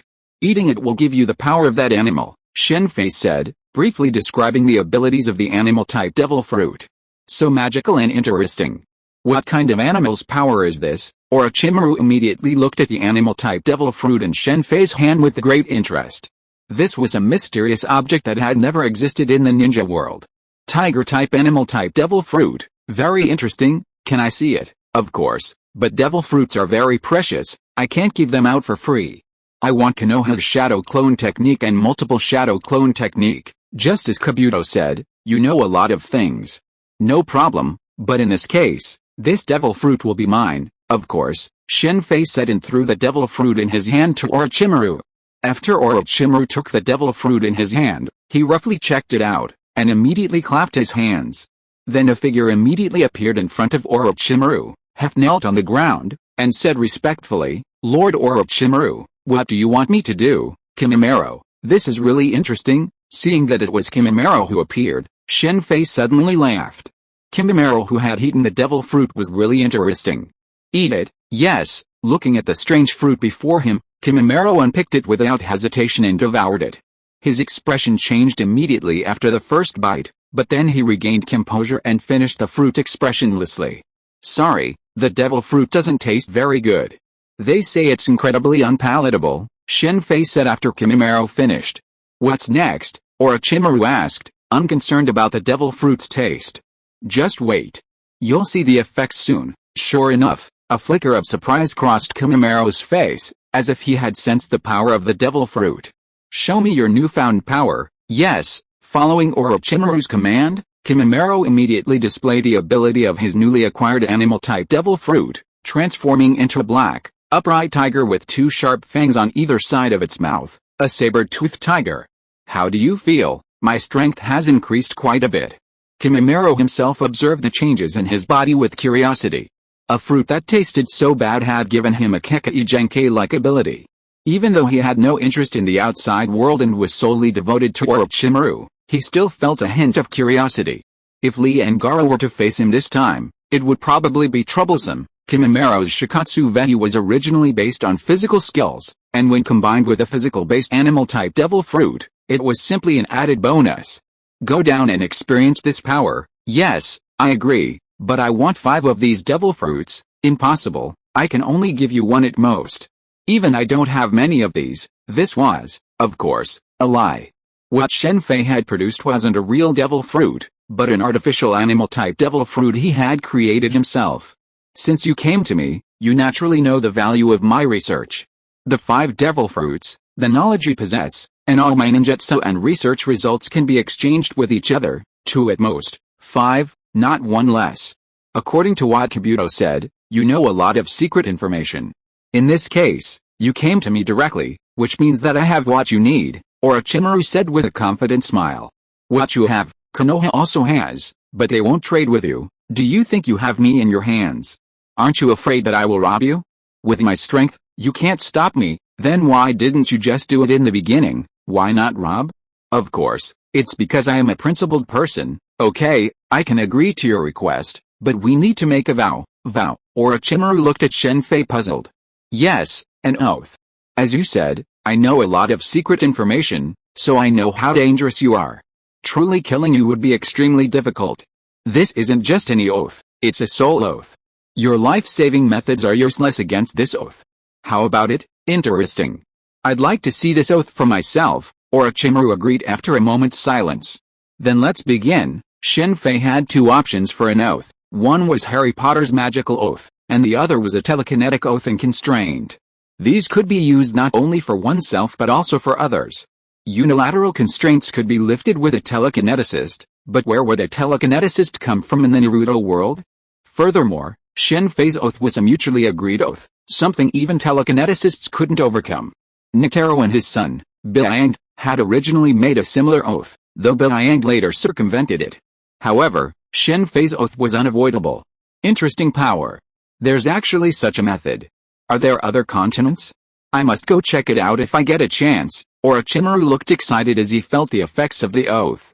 This guy didn't want to make the oath just to feel its power, did he? Unfortunately, you'll probably be disappointed if you go to other continents. Of course, there are other continents in the Naruto world, but they don't have devil fruits. They do have telekinesis, but they do have a relatively advanced level of technology. Naruto has met people from other continents. Developing devil fruits isn't that easy. 5 artificial Zoan-type devil fruits weren't a lot for Shen Fei. He knew what Orochimaru was aiming for, but he didn't care. With a level of technology in the Naruto world, even if Orochimaru defied the odds, he wouldn't be able to achieve anything. This is the knowledge you need. Take your time to learn. Shen Fei naturally couldn't teach Orochimaru what he needed. He took out a simple tablet, inputted the information into it, converted the language, and handed it to Orochimaru. This thing, Orochimaru was immediately drawn to the tablet. Computers existed in the Naruto world, of course, even in Orochimaru's lab. But the difference between a tablet and a tablet was vast, like the difference between an old cell phone and a smartphone. This is the shadow clone technique. It's truly amazing. While Orochimaru was absorbed in his new knowledge, Shen Fei was also studying the ninjutsu materials he had received from Orochimaru. Unsurprisingly, the first thing he learned was the shadow clone technique. Actively canceling a shadow clone allows you to reclaim some chakra. If you're destroyed, that's no use. Now you can use the shadow clone training method. Naruto's unique shadow clone training method, now in Shen Fei's possession, was now his. Using shadow clone to cultivate skills was the most convenient and fastest method. This meant that from now on, Shen Fei could skip his swordsmanship training and let his shadow clone do the work. While the shadow clone looked identical to the original, it was formed from chakra, fundamentally different from the original. While using the shadow clone to cultivate skills was useless, cultivating chakra was completely useless. The fatigue of the shadow clones will accumulate because of the mental consumption, so the damage will not accumulate. The so-called feedback is a stream of chakra. In other words, if there is a way to disrupt this chakra, the shadow clones will not be able to feed back to the original body. In order to verify the ability of the shadow clones, Shen Fei conducted many related experiments, such as locking the shadow clones in the mirror space and making them disappear. The result was naturally that they could not feel anything. This shadow clone technique is a perfect match for Naruto. A large amount of chakra and a strong spirit are the real reasons why Naruto can use 1,000 shadow clones to fight. Speaking of Naruto and Boruto, has he been drained dry? Just a few shadow clones can make him so tired. He doesn't have the momentum of the 1,000 shadow clones back then. Naruto was able to split into hundreds of shadow clones when fighting Mizuki. When fighting Gaara, he directly used 1,000 shadow clones. Logically, the stronger the strength, the stronger the shadow clones, but Naruto did the opposite. Next is wood release. Although the shadow clone is very powerful, the wood release shadow clone is more powerful, and has advantages that the shadow clone does not have, one of which is that it is difficult to distinguish the real from the fake. Normal shadow clones, after being defeated, will turn into smoke and disappear, but wood release is different. Even if they are killed, they will not disappear, they will only turn into wood. In this way, when the enemy sees that the body has not disappeared, they will subconsciously regard this as the original body. Even if there is only a momentary gap, it is enough for the ninja. The battle between Hashirama Senju and Uchiha Madara ended with the help of the wood release shadow clone to kill Uchiha Madara. Wood release shadow clones have another advantage, that is, the consumption is lower than that of normal shadow clones. The existence of shadow clones requires constant consumption of chakra, even if they are not fighting. Chapter 421 Wood Release, and for Shen Fei, the low energy consumption of his wood release shadow clone was his most important asset. Combat power was secondary. After all, combat power could be easily compensated for with technological weaponry. Besides, his shadow clone didn't need to fight most of the time. Why do we have to live underground? Shen Fei, after 3 days of being underground, grew impatient. Orochimaru and his companions might have gotten used to it, but Shen Fei, given the choice, preferred living in the sun. So, he asked Kabuto to help him build a small villa in the valley. With the help of the earth-release ninja, the villa was quickly completed. It must be said that ninjutsu is very convenient. From today on, I'll need to stay here temporarily. Haku, I'll leave Karin's care in your care. You can also take this opportunity to learn some medical ninjutsu. Medical ninjas were a key factor in Konoha's rise to the top of the 5 great ninja villages. Without Tsunade's medical ninja system, and without Uchiha Madara and Senju Hashirama, Konoha's dominance wouldn't have been possible. Due to its geographical location, and perhaps also due to the lingering hatred between Uchiha Madara and Senju Hashirama, Konoha has always been the ninja village that has suffered the most attacks throughout the Ninja World Wars. Konoha has fought the Sand Village, the Rock Village, the Kumo Village, and the Mist Village, respectively. The other 4 major ninja villages have only been able to face 1 or 2 at most, and are no match for Konoha. Konoha's ability to withstand such a large number of attacks is entirely due to its medical ninjas. Ninjas are far more powerful than ordinary people and possess a strong vitality. Without medical ninjas, a seriously injured ninja would be virtually hopeless. But with medical ninjas, the situation is different. Medical ninjas can easily save these injured ninjas. These rescued ninjas possess combat experience, strength, experience, and a mindset that surpasses those who have never fought on the battlefield. Combat experience is extremely important for ninjas. During Naruto's mission in the Land of Waves, he encountered his first true life or death battle and was paralyzed. However, Sasuke remained calm and composed. Thanks to these medical ninjas, Konoha has a significant number of hardcore ninjas. Despite the criticism leveled at Konoha's Junin, who are often accused of lacking experience in real combat, Konoha was significantly superior to other ninja villages above the elite Chunin level. The future rise of Konoha's 12 ninjas to prominence as powerful ninjas was largely due to their medical ninjas. Without them, several of the 12 would never have achieved their potential. During Sasuke's pursuit, Hyuga Neji, Rock Lee, and Akimichi Choji would have been crippled or killed without Tsunade's powerful medical ninjutsu. In the other 4 ninja villages, they would have been abandoned, as only Tsunade could treat injuries of that magnitude. In terms of medical ninjutsu, Konoha is undeniably number 1. The second place finisher isn't any of the other 4 ninja villages, but Orochimaru. While Orochimaru's power lags far behind the 4 ninja villages in sheer strength, the 4 ninja villages can't match him in medical ninjutsu. Kabuto Yakashi's proficiency in medical ninjutsu is second only to Tsunade. Shio of the Sands Village is superior to Kabuto Yakashi only in poison. Strictly speaking, Orochimaru's medical ninjutsu resources are no less than those of Konoha, and even superior. The only difference between them is in scale and numbers. According to the rules for medical ninjutsu established by Tsunade, training a single medical ninjutsu requires enormous expense.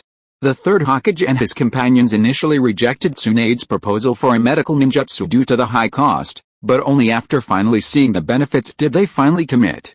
Orochimaru's years of research have yielded significant results, and the resulting transformation techniques can also be applied to medical ninjutsu.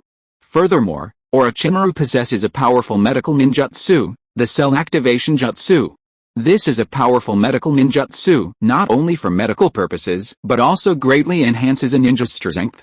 As we all know, chakra is extracted from the body's cells and spiritual energy, and the cell activation jutsu is a medical ninjutsu that can significantly enhance chakra extraction.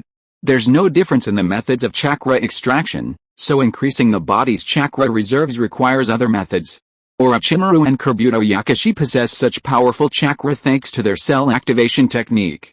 This technique also possesses significant self-healing abilities, almost comparable to a weakened version of wood release, as well as the several bioviruses Shen Fei possesses. The healing effects of the cell activation technique are comparable to those of bioviruses, but it does utilize chakra, which is the fundamental reason Shen Fei believes it's weaker than bioviruses. Even with Shen Fei's mastery of the Twin Hands and Archangel S.H.I.E.L.D, the cell activation technique would still be useful to him. Yes, Bai, of course, wouldn't miss the opportunity to learn medical ninjutsu. This would allow him to better serve Zabuza and heal him whenever he was injured. Bai had always treated Zabuza, but that was only for simple external injuries. He had no way of treating internal injuries. Even within the Mist Village, there weren't many medical ninjas, let alone Haku and Zabuza, the two traitors. Karin nodded solemnly. Karin's talent in medical ninjutsu was undeniable. Her physique was a natural fit for powerful medical ninjutsu, and coupled with her unique physique as a member of the Uzumaki clan, her future achievements were undoubtedly on par with those of Kabuto Yakushi. Because Shen Fei had rescued her from the suffering of the Kusagakure village, Karin always took everything he asked her to do with the utmost seriousness. This guy is truly dedicated, forgetting to eat or sleep, not even afraid of sudden death. While Shen Fei was learning ninjutsu, Orochimaru was in seclusion, studying the knowledge on the tablet Shen Fei had provided him. As he gained a deeper understanding of this world's knowledge system, Shen Fei grew in admiration for Orochimaru, who had achieved such success in such a world. Ninjas generally had limited knowledge. Naruto's generation, still living in peacetime, only attended school for 6 years, entering Ninja Academy at age 6 and becoming a Jonin at 12, beginning his missions. Not to mention the war-torn era of Orochimaru's time. Kakashi graduated from the Ninja Academy at the age of 5 and became a Chunin at the age of 6.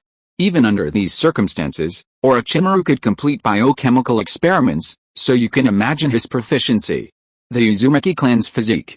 It's a pity I forgot to get some blood from Naruto last time. I'll find a chance next time. With Karin here, Shen Fei, curious, studied her physique. Karin's physique is exceptional, even among the Uzumaki clan. The Uzumaki clan possesses remarkable self-healing abilities. Kushina, Naruto, and Nagato all possess this ability, but only Karin and her daughter possess this healing ability. The second Hokage's methods are truly ruthless. The land of whirlpools is a rare example of a ninja village and a nation that are both integrated. In the ninja world, most ninja villages are dependent on the nation, but there are exceptions, where a ninja village is also a nation. The land of whirlpools is one such system, as is Tokigakure. Ninja villages that are also nations are often classified as small states. During the First Shinobi World War, the Whirlpool country was destroyed, and its people were scattered. This fateful outcome for Konoha, an ally of Konoha, stemmed from two factors: the death of the first Hokage, Hoshirama Senju, and the inaction, or perhaps even deliberate intention, of the Hidden Leaf village. Konoha's strength would have easily protected the vast majority of the Uzumaki clan, not to mention saving the entire Whirlpool country. The second Hokage's decision not to bring the Uzumaki clan to Konoha likely stemmed from a fear of their strength. In terms of individual strength, the Whirlpool country wasn't strong, and the Uzumaki clan specialized in sealing techniques, making them relatively ineffective in combat. However, their powerful sealing techniques allowed them to become the perfect Nine-Tails Jinchuriki. Just how powerful a perfect nine-tails Jinchuriki truly is can be seen in Naruto's later years. Even with the added bonus of Ashura, even half his strength would have been enough to dominate the ninja world. If such a ninja family were brought to Konoha, coupled with the nine-tails Jinchuriki, a position passed down through generations, Konoha would likely be controlled by the Uzumaki clan alone. Of the nine-tailed beasts, the nine-tails is the most powerful. While the other tailed beasts can choose ordinary people as their Jinchuriki, the nine-tails is different. Only the Uzumaki clan is the most suitable vessel for the nine-tails Jinchuriki. Moreover, if they can accommodate even the most powerful nine-tails, the other eight-tailed beasts are even less of a problem. This means that if the Uzumaki clan possessed sufficient strength, they could possess 9 perfect Jinchuriki. Even Naruto couldn't match the Uzumaki clan's perfect Jinchuriki. Naruto is, after all, only a half-blood, and the nine-tails would still go berserk if he angered them. It would be interesting to see if Mito Uzumaki or Kushina Uzumaki could take over. Kushina Uzumaki, even with only her spirit left, could still use the diamond seal to contain the nine-tails. If it weren't for the weakening of the seal during Naruto's birth, Obito wouldn't have been able to release the nine-tails. Under normal circumstances, Obito might not even be able to defeat Kushina. He really thought that Kushina, the nine-tails Jinchuriki, was fake. The first Hokage's vision is still too narrow. After sighing about the first Hokage, Shen Fei took out Kamamaro's and Yurin's blood. These were all obtained from Orochimaru. Although Orochimaru has been researching bloodline limits, it is a pity that there has been no significant progress. Bloodline is not as good as secret techniques. Orochimaru can still analyze some secret techniques, but bloodline, genes, and heredity are not so good. In this regard, another person is very powerful, that is Ibiru. His Kita no Jutsu can integrate 5 bloodline limits. I wonder where Haruko is right now. And Madarumi? I'll find a chance to take her blood and see what this person, the only one in the ninja world to possess dual Kekkei Genkai, is like. To strengthen the ninja world, the 5 major ninja villages conducted numerous experiments. One of these experiments involved the fusion of Kekkei Genkai, combining 2 individuals with Kekkei Genkai to see if the next generation could possess both. The results were disappointing, so much so that the 5 major ninja villages eventually abandoned this research, with Madarumi being the only one to succeed. This is your laboratory. It's truly eye-opening. Shen Fei was conducting research that day when Orochimaru broke from his rare retreat. This is the laboratory I painstakingly built. Red Queen, come and say hello to Orochimaru. As Shen Fei spoke, a little girl in a red dress appeared out of thin air and waved to Orochimaru. What is this? Artificial intelligence system? Shen Fei briefly explained what an AI system was. I never thought such a thing existed. I'm increasingly eager to visit you. With the knowledge Shen Fei provided, Orochimaru resolved many of the problems that had troubled him for so long. If there's a chance, by the way, you can use this lab if you want. I'll grant you permission from Red Queen, then I'll be more than welcome. Of course, Orochimaru wouldn't give up on such a state-of-the-art lab. By the way, since you've emerged from seclusion, please show me the records of Konoha's wood release experiments. Also, please bring me the cells of the first Hokage and the cells of the current successful wood release user. Wood release and the Sharingan had long been Orochimaru's research projects, and he had achieved some success, especially with Danzo, who could use some wood release and, with the help of the first Hokage's cells, suppressed the side effects of his numerous Sharingan. One Sharingan would have been a burden for Kakashi, and with so many Sharingans in his possession, Danzo's body would have collapsed long ago without the first Hokage's cells suppressing them. Wait a moment, with so much advanced knowledge and equipment, Orochimaru became somewhat indifferent to Shen Fei's knowledge of so many secrets. Why not use an Uchiha clan member for the experiment? Konoha's wood release experiments sacrificed many children, with only Yamato succeeding by chance. But look at Uchiha Madara. He simply bit Senju Hashirama and then gained wood release himself, and also enabled Obito to gain wood release. This clearly demonstrates that the Uchiha clan has a significant advantage in matching Hashirama's cells. It's a perfect fusion indeed. That's right, after all, Sasuke and Uchiha Madara are both reincarnations of Indra's chakra. After obtaining the cells of the first generation, Shen Fei immediately began to combine them with Sasuke's. How is this possible? Orochimaru was incredulous upon seeing the results. The Uchiha and Senju clans had been enemies for generations. Nothing is impossible. The relationship between the Uchiha and Senju clans is even closer than you imagine. Since it was a perfect fusion, Shen Fei immediately called Sasuke over. The Uchiha clan's Sharingan has significant side effects, but there's a way to significantly reduce them. You know the first Hokage's wood release, right? Yes, Sasuke nodded immediately. Konoha's publicity of the first Hokage's achievements was thorough, unlike the complete erasure of information about the other founders. For the first Hokage, wood release was a symbol of strength in the Naruto world. Otherwise, the third Hokage and other Konoha high-ranking officials wouldn't have attempted to recreate wood release after the first Hokage's death. They didn't realize that wood release, while powerful, depended on who wielded it. In the hands of Hashirama Senju and Madara Uchiha, wood release was naturally powerful, but in Yamato's hands, it was completely different. Chapter 422 Konoha Collapse Plan, Part 1. Konoha didn't use Uchiha members to conduct wood release experiments, perhaps fearing that if the clan acquired wood release, it would become even more uncontrollable. The first-generation cells in Sasuke's body had integrated perfectly smoothly. Shen Fei had already conducted extensive testing, and even without any prior experience, he was confident that the first-generation cells wouldn't reject Sasuke. That's great. I don't even need to learn the cell activation technique. Actually, I was thinking about learning it, but isn't it completely unnecessary? The advantages created by the cell activation technique were incomparable to those of the first-generation cells. Even the physiques of the Uzumaki clan were significantly different from those of the first-generation cells. But even if they were both born with sage bodies, there's still a huge difference. The first Hokage was born with the sage bodies, but he wasn't the only one in the world. Orochimaru's Liber Jugo was also born with the sage bodies, but his strength was vastly different from the first generations. The result is that Liber Jugo's control is extremely poor. He cannot control whether to absorb external natural energy and can only absorb it passively. Once the external natural energy accumulates too much in his body, he will go crazy and run wild. Fortunately, Jugo, who was born with a sage body, did not follow the path of Myaboku Mountain, otherwise he would not have gone wild but turned into a stone statue.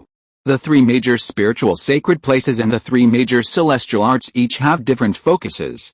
Some people once suspected that the first Hokage's celestial art was learned from the Whetbone Forest, but the facts have proven that this is not the case. Tsunade's 100 Healings Jutsu may be a celestial art from the Whetbone Forest, but this has not been confirmed. Liber Jugo's celestial art is very similar to that of the Raichi Cave, and he may be the descendant of a generation of people who learned celestial art from the Raichi Cave. If there are other secrets that Shen Fei is not very clear about, one is the origin of the aliens such as the Otsutsuki clan, and the second is the three major sacred places. Gamamaru had once taught Otsutsuki Hagoromo the art of Senjutsu. Later, Otsutsuki Hagoromo was able to seal her mother, Otsutsuki Kaguya, and the power of the art played an indispensable role. The Uchiha clan possesses wood release. If the teacher saw this, it would surely be very interesting, watching Sasuke perfectly fuse with the cells of the first generation. Orochimaru suddenly laughed. Do you want to fuse with him too? You've found the perfect way to fuse. After hearing Shen Fei's words, Orochimaru's eyes immediately lit up. Of course, Orochimaru wanted to fuse with the cells of the first generation. After all, it meant that he could also possess wood release. Over the years, although Orochimaru had done a lot of research on the first generation Hokage and helped Danzo fuse the cells of the first generation, in fact, Orochimaru's research on the first-generation cells had not made any significant progress. Danzo was able to fuse the cells of the first generation for a special reason, Uchiha Shin. The Naruto world is full of people with unique physiques, and Uchiha Shin is one of them. His physique allows him to fuse any foreign substance without any rejection. The numerous Sharingan grafts on Danzo's right arm were transplanted from Uchiha Shin's right arm. Danzo relied on this arm to fuse the cells of the first generation, so he couldn't master wood release very well. It's almost done. Now we just need to experiment. You should have test subjects there, of course. I'll send them to you shortly. For Orochimaru, acquiring wood release was a pleasant surprise. Not to mention just a few test subjects, even Kimimaro and Giran wouldn't have minded. Shen Fei didn't comment much on Orochimaru's human experiments, especially after learning from Kabuto about the source of his subjects. Orochimaru had numerous test subjects under his command, including the southern stronghold, one of his 4 major bases. However, these subjects rarely included ordinary civilians. This wasn't because Shen Fei was speaking for Orochimaru, nor was it because Orochimaru shared Shen Fei's values and wouldn't target ordinary people. Orochimaru simply didn't need ordinary people as civilians. His test subjects were primarily gangsters, thugs, bandits, and ninjas. Under the same conditions, these individuals possessed far superior physical fitness to ordinary people. Another reason Shen Fei hesitated to comment on Orochimaru's human experiments was that the vast majority of these subjects volunteered. Orochimaru's mastery of brainwashing was evident in the devotion shown to him by Kimimaro, Giran, the Sound Four, and others, who were even willing to sacrifice their bodies. Even Sasuke in the original novel was tricked into joining Orochimaru's side. Most of these subjects joined Orochimaru solely for power. Even Mizuki, the teacher at Konoha Village's ninja school, fell prey to his tactics. Since they volunteered, even if they were tricked into doing so by Orochimaru, Shen Fei couldn't say anything. Honestly, if he tried to persuade them, they might just take his good intentions for granted. Orochimaru had used these people for experiments, but they had indeed gained power. Take, for example, Fuma Ran of the Fuma clan, whom Shen Fei had met earlier. She had volunteered to join Orochimaru to revive her clan. The Fuma clan's chakra lines are a shame, but they were useless to me. The Fuma clan possesses a unique skill in fine-grained chakra manipulation, primarily manifested in chakra lines. The chakra lines Orochimaru used to bind Sasuke in the original story likely stemmed from these lines, but for Shen Fei, who possessed the power of telepathy, they were useless. While studying wood release, Shen Fei continued his studies in ninjutsu, focusing primarily on sealing techniques. He even refined the detonating talisman using the Tongshin Lu, incorporating it into the Tongshin Lu system. This meant that Shen Fei could now draw detonating talismans with his bare hands. A guest has arrived. Do you want to meet him? Shen Fei was continuing to perfect his wood release world that day when Orochimaru approached with Kabuto. What guest is worthy of your personal appearance? Few people in the ninja world could possibly alert Orochimaru. Uchiha Itachi, it's him. Let's go see him. Upon hearing Orochimaru mention that Itachi had arrived, Shen Fei immediately piqued his interest. He then brought Zabuza, Orochimaru, and Kabuto with him, and the four of them headed towards the small town nestled between two hills. The land of rice isn't very large. This isn't large, but it's comparable to the 5 great nations.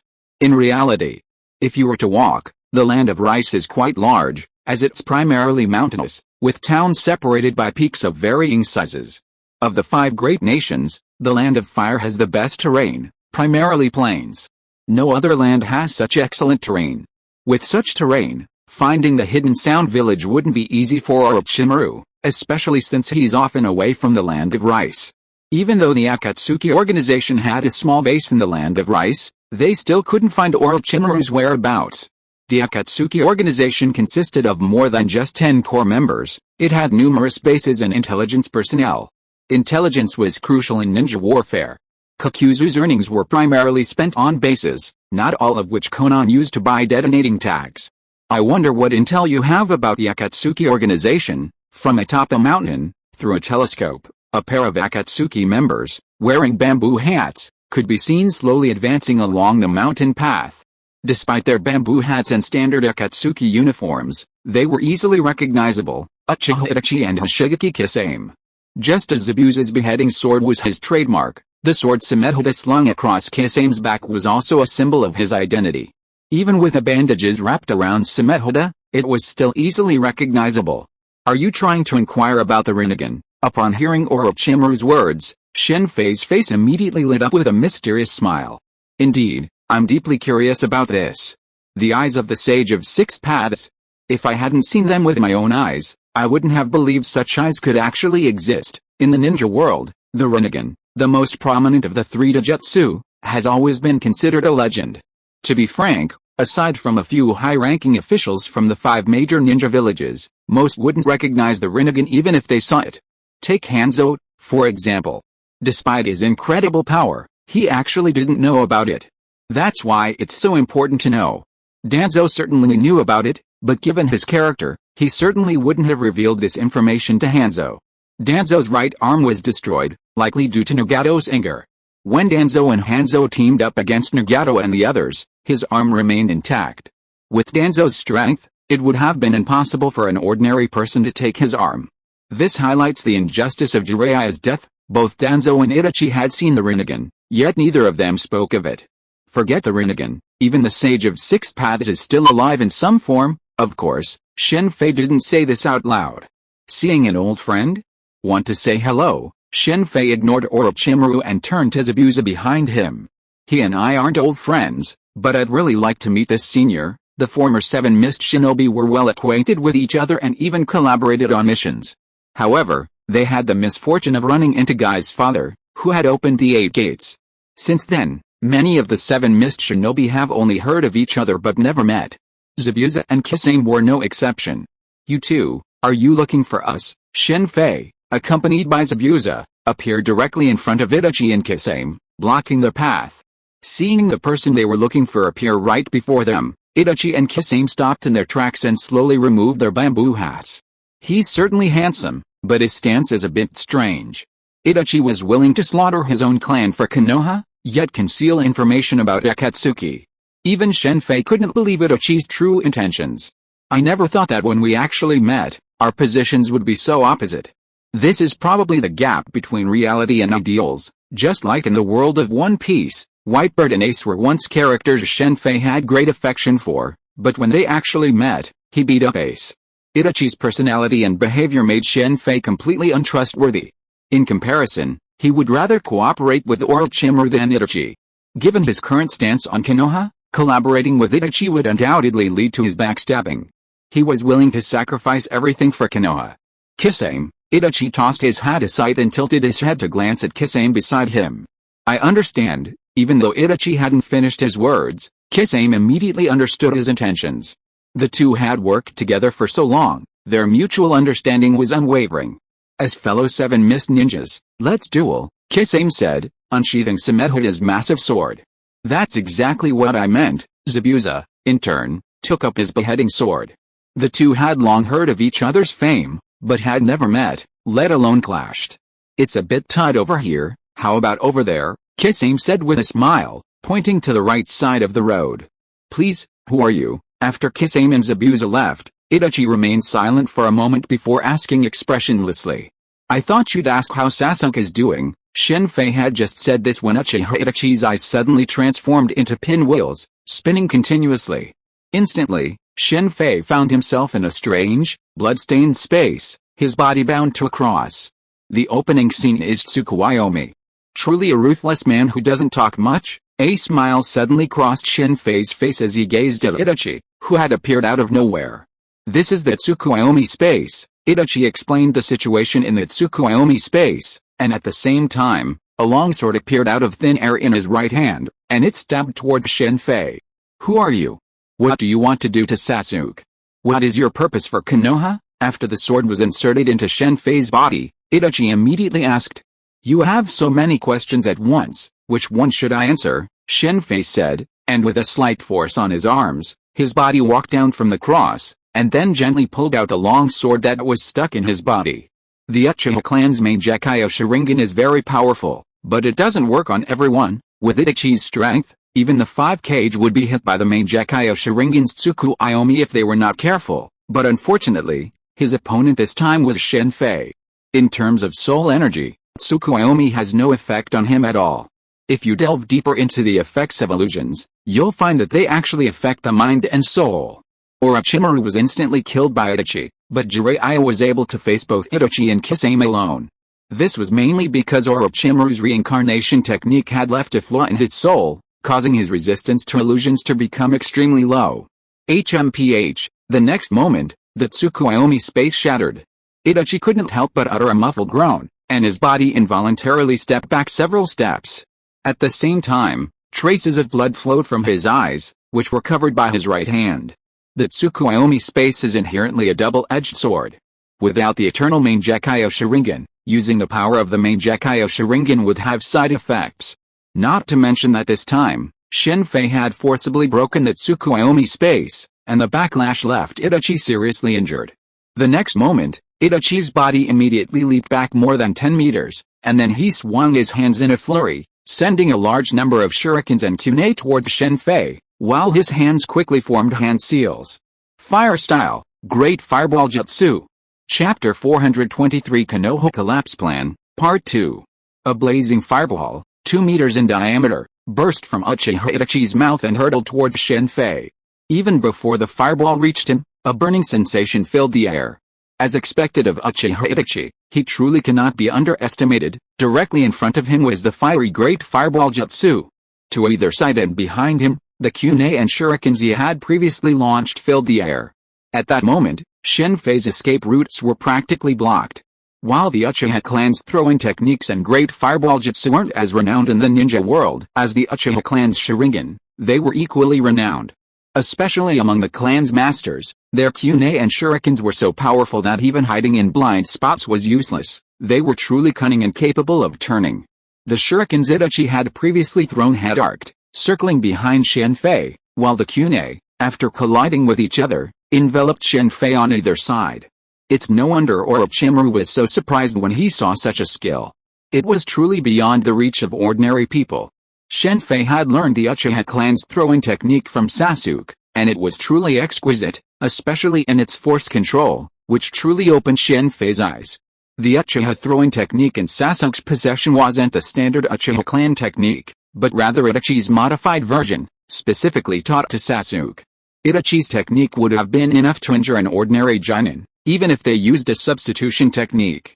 Shen Fei considered substitution techniques to be truly miraculous, but even miraculous techniques require the wielder. Wood release is also a miraculous technique, so what would it do in Yamato's hands? Substitution techniques were highly effective for lower-level Jonin, but their effectiveness diminished at elite Jonin or cage levels. Substitution techniques also required hand seals, and with speed, the wielder could hit you before you could even use them. Of course, this is just a traditional substitution technique. Powerful ninjas have their own specialized ones, like Itachi's crow substitution technique, which allows for elusive appearances. Others, like earth substitution technique and bug substitution technique, are countless. However, the most powerful substitution technique is undoubtedly Orochimaru's great snake-style substitution technique, which allows for perfect damage avoidance. Even Itachi's Amaterasu can be evaded with this technique. While this technique is incredibly powerful, it also looks a bit unsightly. Underground or in the sky, to avoid Itachi's attack without injury, one would have to dive underground or leap high into the air, a range beyond the reach of hidden weapons and the great fireball technique. However, for a ninja, unless they possess the ability to move through the air, it's best not to remain airborne, as this would make them a target. Ninjas without earth escape techniques also lack the ability to dive underground.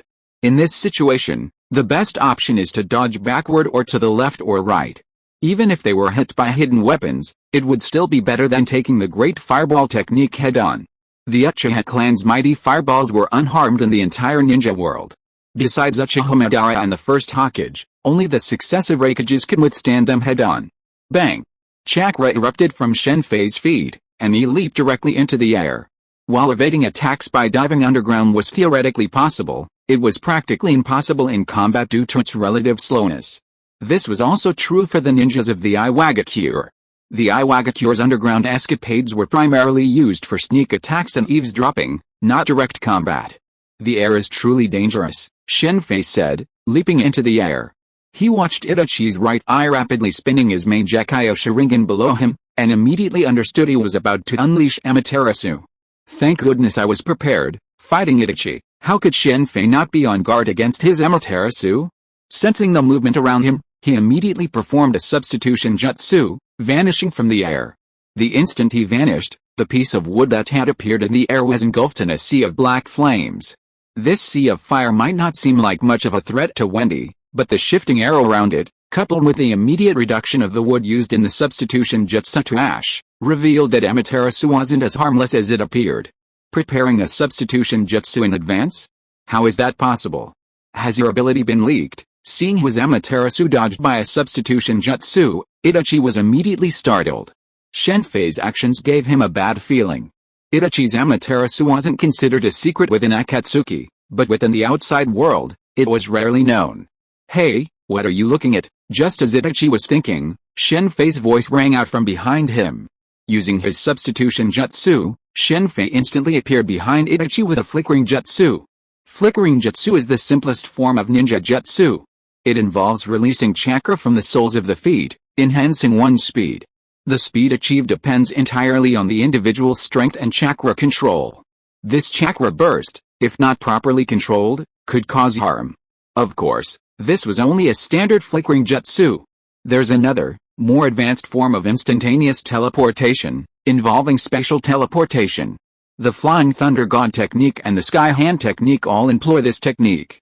Shen Fei's Operation Fruit's special displacement can also be considered a form of instantaneous teleportation. The Operation Fruit's special displacement is very similar to Sasuke's Rinnegan Sky Hand technique, though it's far more powerful. Sasuke's Sky Hand technique can only replace objects within its line of sight, and only on a one-to-one basis. However, the Operation Fruit's special displacement allows for any object within its range, including one-to-many. Crow substitution technique. Just as Shen Fei, appearing behind Itachi, was about to launch a move, Itachi suddenly transformed into dozens of crows, a cloud of black feathers, and flew off in all directions. Surprised, Shen Fei immediately moved his feet, unleashing another instantaneous teleportation technique, dodging to the side. As he left, black flames appeared in his previous location. Is this a desperate move? Shen Fei, his figure constantly shifting, shook his head as he watched the Amaterasu spread everywhere.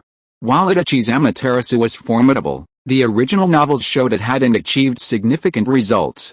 The reason was that Itachi couldn't control it freely, relying solely on his eye technique to generate a black flame at the target. Against ordinary ninjas, this technique would undoubtedly be effective.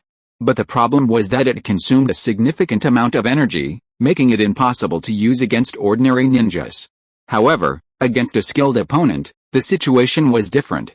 Before Amaterasu appeared, the surrounding air suddenly shifted, allowing quick reflexes to dodge instantly. Therefore, Itachi could only generate Amaterasu's flames continuously. Against Sasuke, the situation was different.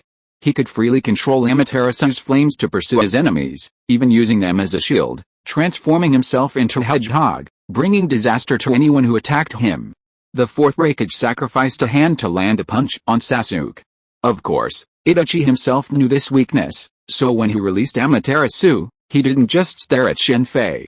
Instead, he would predict and release it somewhere in advance. And this was all part of Itachi's plan.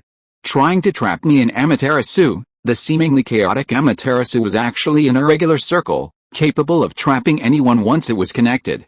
Since Shen Fei had seen through it, it was impossible for him to fall for it. In fact, if he had wanted to, it would have been easy to find Itachi hiding nearby. His observation haki had already pinpointed his location. But Itachi was Sasuke's, after all. This was one of the conditions he had agreed to with Sasuke. He had come to see Itachi and Kisame to see if they could talk, but who would have guessed that Itachi was the ruthless type, never saying a word, and his attacks were deadly, with no regard for his own personal injury. He had previously broken Tsukuyomi, and now Itachi was using Amaterasu again, exhausting himself to the point of tears and blood. Water style, water shark bullet jutsu, water style, water dragon bullet jutsu. Just as Shen Fei had moved away from the burning area of Amaterasu, a sudden, violent gust of wind was heard. Shen Fei turned around and saw a gigantic water shark, about 3 meters long, charging towards him with its bloody mouth wide open. Just as Shen Fei was about to attack, a water dragon, over 5 meters long, flew across the sky and smashed the shark to pieces. The water dragon then vanished. The outcome hasn't been decided yet. Hashigaki Kisame, are you going to escape? Zabuza, carrying his beheading sword, looked at Hashigaki Kisame across from him with an arrogant expression. Escape? You're not qualified to let me escape, though, Hashigaki Kisame said, glancing at Shen Fei secretly, then quickly forming hand seals with his hands. Mist concealment jutsu, Kisame blew out a large amount of thick fog from his mouth, and soon the surroundings were covered in fog, making it impossible to see one's hand in front of one's face. Gone. Through his observation haki, Shen Fei immediately sensed Hashigaki Kisame approaching Itachi, supporting the already unsteady Itachi, and quickly leaving. After Kisame and Itachi left, the mist hidden jutsu quickly dissipated, and the Amaterasu flames burning around them slowly died down. Tisk, Zabuza looked displeased after losing sight of Kisame. This displeasure wasn't just because Kisame had left before the battle was over, but also because he was somewhat inferior to Kisame in strength. Even though Zabuza hated to admit it, he had to admit that Kisame was stronger than him. Why didn't you leave them behind, after the battle, or Orochimaru and Kabuto emerged? Orochimaru glanced at the extinguished Amaterasu flames before speaking. With the strength Shen Fei had previously displayed, it wouldn't have been difficult to keep Itachi and Hoshigaki Kisame, especially with Orochimaru and Kabuto hiding there. Orochimaru had originally intended to take advantage of the situation to launch a surprise attack on Kabuto, but after seeing that Shen Fei wasn't fighting Itachi with all his might, he gave up. He's a formidable opponent for Sasuke, and if we push him too hard, he'll be a problem. Itachi possessed the full power of the main Gekkai Sharingan, including Susanoo, Izanami, and Izanagi. He has hidden powers. Orochimaru grew even more curious. He'd been on the same team as Itachi during Akatsuki, and he'd thought he knew him well. Only when they engaged him did he realize he'd overestimated his abilities. In this battle, Itachi had revealed newfound power. If Itachi had used it against him, Orochimaru wouldn't have died, but resurrection wouldn't have been easy. Shen Fei's implication was that, even in this situation, Itachi hadn't yet fully unleashed his full potential. The power of the Uchiha clan's Sharingan is immense. Shen Fei didn't elaborate further on the Sharingan's power. The group then returned to base.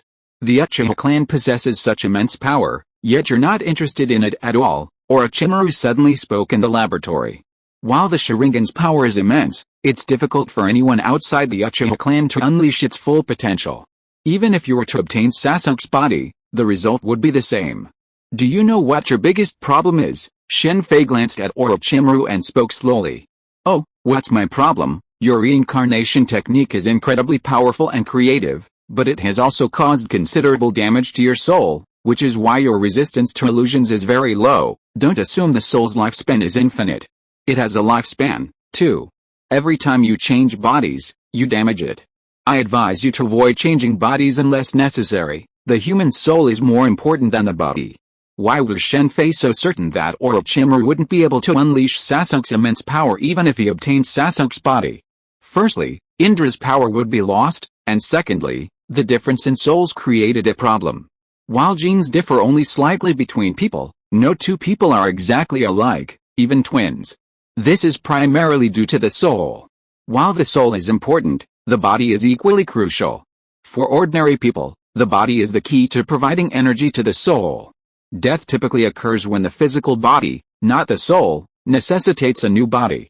Orochimaru's reincarnation technique, by creating a new, younger body that fuels the soul, allows him to live much longer than a normal person. However, this doesn't guarantee immortality, it simply means he can survive until his soul decays.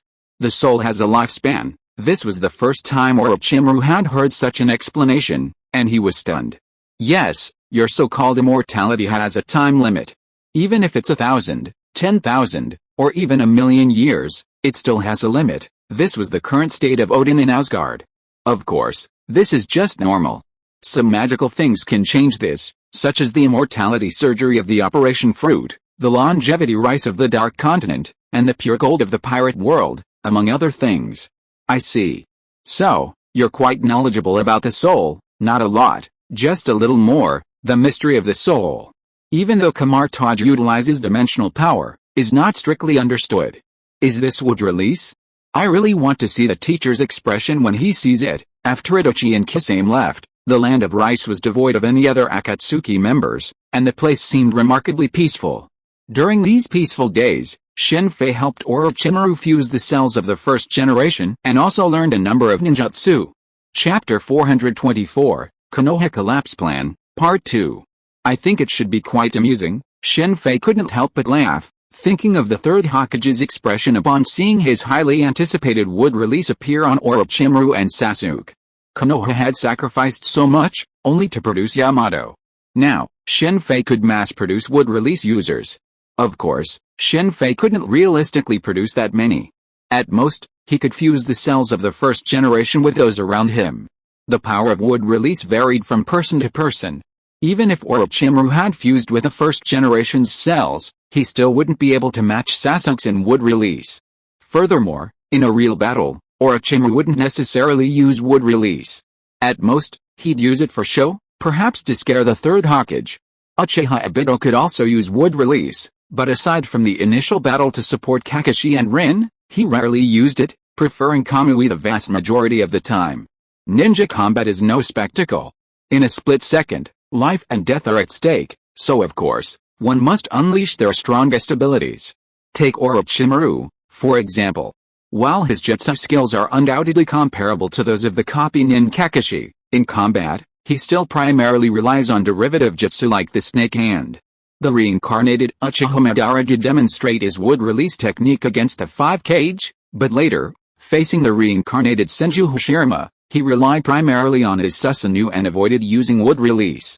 However, not using wood release doesn't necessarily mean that the first-generation cells are useless. The true power of fusing first-generation cells isn't the wood release, but the significant boosts to physical fitness, cell activity, vitality, recovery, and total chakra capacity that result from the fusion. After fusing with the first-generation cells, Sasuke, through training and cultivation, has reached the level of a Konoha Special Jonin. In a real fight, a Konoha Special Jonin would likely be no match for Sasuke. The fusion of the first-generation's cells now allows Sasuke to use his Sharingan with impunity. It won't be long before he can evolve his Sharingan to 3 Magatama. Even within the Uchiha clan, only a few can activate the main Gekkai Sharingan, and the 3 Magatama Sharingan is already the pinnacle of power for most. It's undeniable that the Uchiha clan's Kekkai Genkai Sharingan is truly formidable. This is Shen Fei's personal experience after using the Sharingan. After helping Orochimaru fuse the first-generation's cells, Orochimaru gifted Shen Fei with a pair of Sharingan, not the main Gekkai Sharingan, of course, but the 3 Magatama Sharingan. After the Uchiha clan was exterminated, a large number of Sharingans were lost, primarily in the hands of 3 individuals. The first was Uchiha Obito. While ordinary Sharingans are naturally inferior to Obito's own main Gekkai Sharingan, they can be used as consumables for Izanagi. Obito was tricked by Konan, and only escaped death with 600 billion detonating tags thanks to Izanagi. This is a fate-altering technique, one that even Shen Fei couldn't break.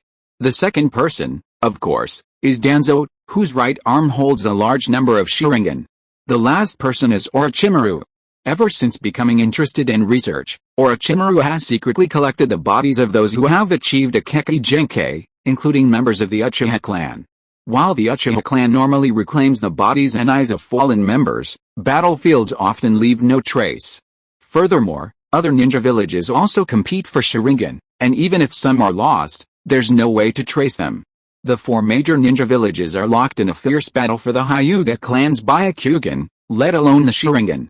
However, for those who aren't Uchiha and don't possess the cells of the first generation, the side effects of using the Sharingan are significant, which is why no other ninja villages have transplanted Sharingan.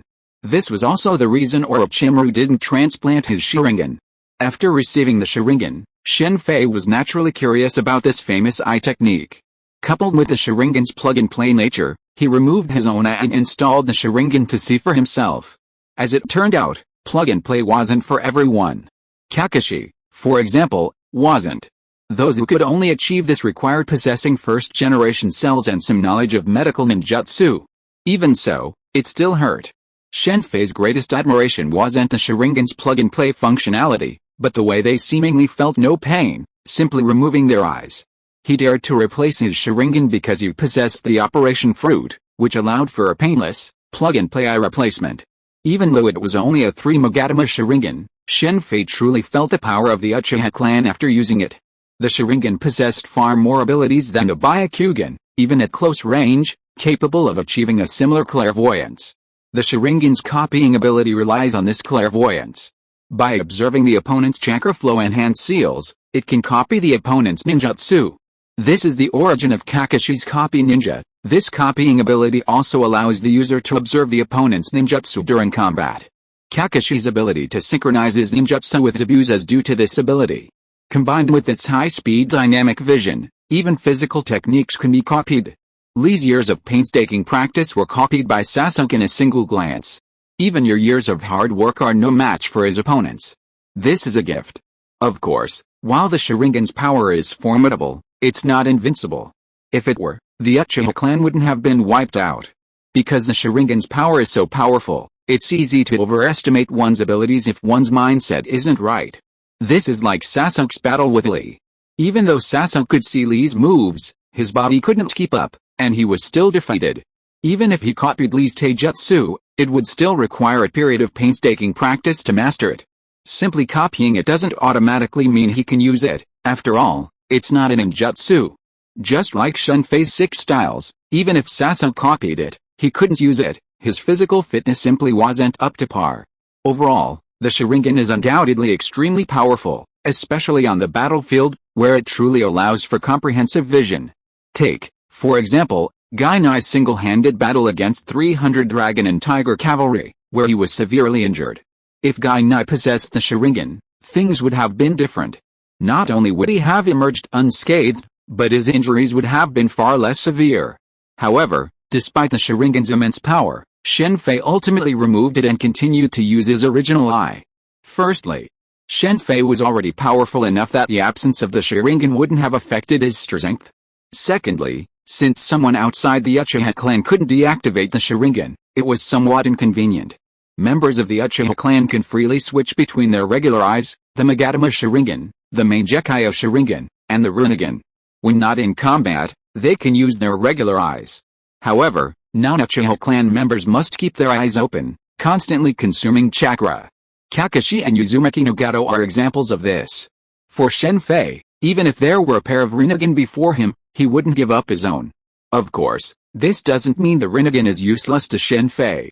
With the power of the Ope no Mi no Mi, he can painlessly replace his eyes, easily replacing them whenever needed. This is wood release.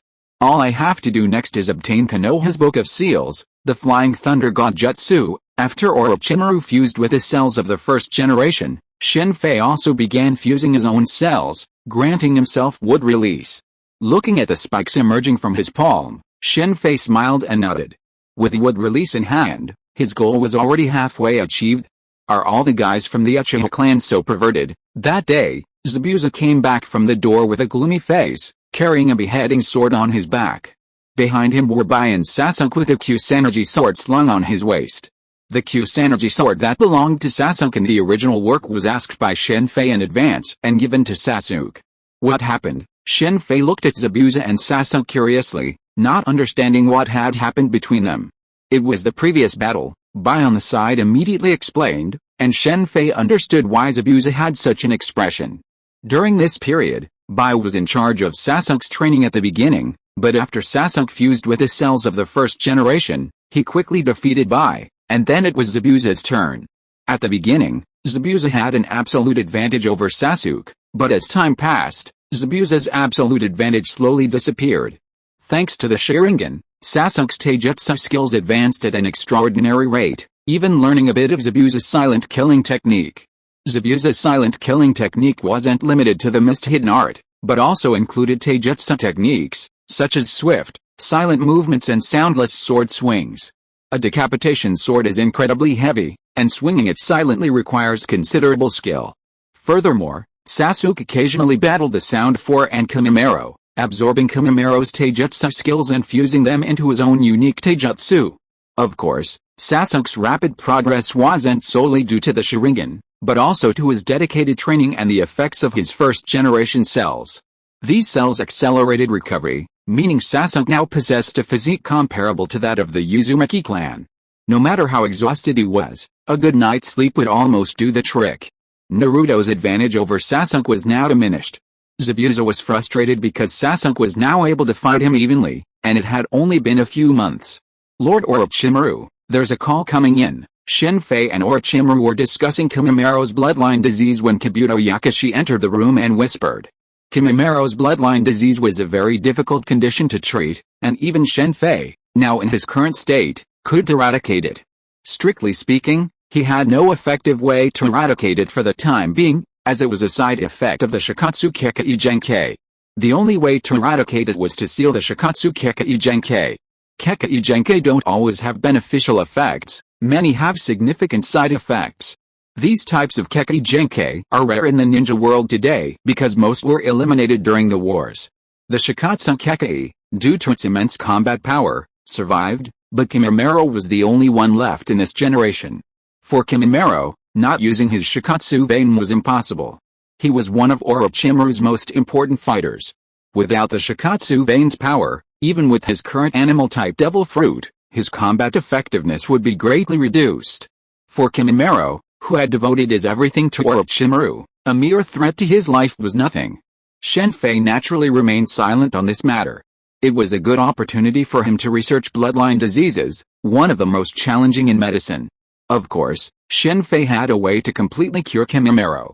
He had the herb that was said to cure all ailments. He had previously experimented with it and found it to be worthy of its claim, even for bloodline diseases. However, Shen Fei would not use it, at least not yet. His and Orochimaru were merely partners, even though they had signed a covenant. Furthermore, as he continued to study Kamar-Taj's condition, Shen Fei believed that, with the power of the Ope-no-Mi, he could resolve Kamar-Taj's condition without the herb.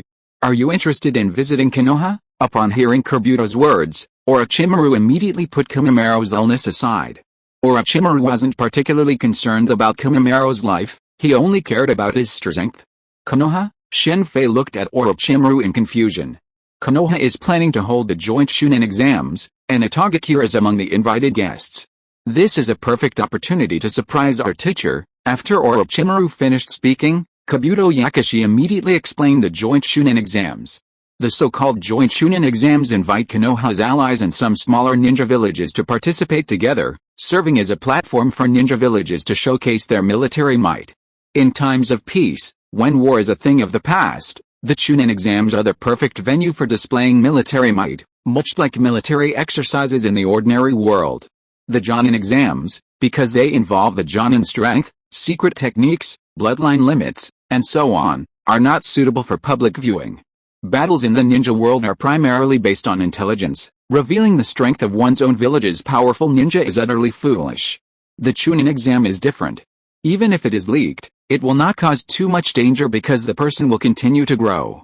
At the same time, it can also make some of the Jonin in the village famous. The ninjas in the ninja world are very peculiar. On the one hand, they need to conceal information as much as possible, and on the other hand, they need to be as high profile as possible, because only if you are high profile enough and prove that you are strong enough, will you get more commissions. People like the three ninjas of Konoha, White Fang, Yellow Flash, etc., are proof of the strength of the village. Just taking part in the Chunin exam, Shen Fei looked at Orochimaru calmly. Of course not. What's the point of a normal Chunin exam? This is a rare opportunity. How can you not make good use of it? Besides, aren't you interested in Konoha's Book of Seals? This is also a good opportunity. Chapter 425 Konoha Collapse Plan, and the Book of Sealings? Of course I'm interested. Shen Fei was naturally intrigued by Konoha's Book of Sealings. In fact, it wasn't just Konoha's, but the books of the other 4 ninja villages were equally interesting to him. It was just that Konoha's was more appealing. Wood Release, Impure World Reincarnation, Flying Thunder God Technique, Multiplying Detonating Talisman Technique, Sealing Techniques, and so on. Each one was incredibly powerful, a feature that no other ninja village could match. Konoha Village was arguably the chosen one. The Fourth Shinobi World War was more of a one-sided showdown from Konoha than a joint battle of the 5 major ninja villages. Originally, Orochimaru had little interest in the Book of Sealings. After all, before his defection, he was one of Konoha's 3 great ninjas, a position of power and authority that naturally accorded him the right to view the Book of Sealings. He had seen the Impure World Reincarnation at that time. Before his defection, he had read the Book of Sealings whenever he wanted, so naturally, he had no interest in it. But things were different now. Orochimaru, having fused with the first Hokage's cells and gained Wood Release, could only learn it by reading the Book of Seals. Before, Orochimaru lacked Wood Release, so naturally, he wouldn't have studied it. While he could slowly develop a new Wood Release technique now that he possessed it, why bother when he already had it? After all, developing a new ninjutsu, especially one as advanced as Wood Release, takes a considerable amount of time.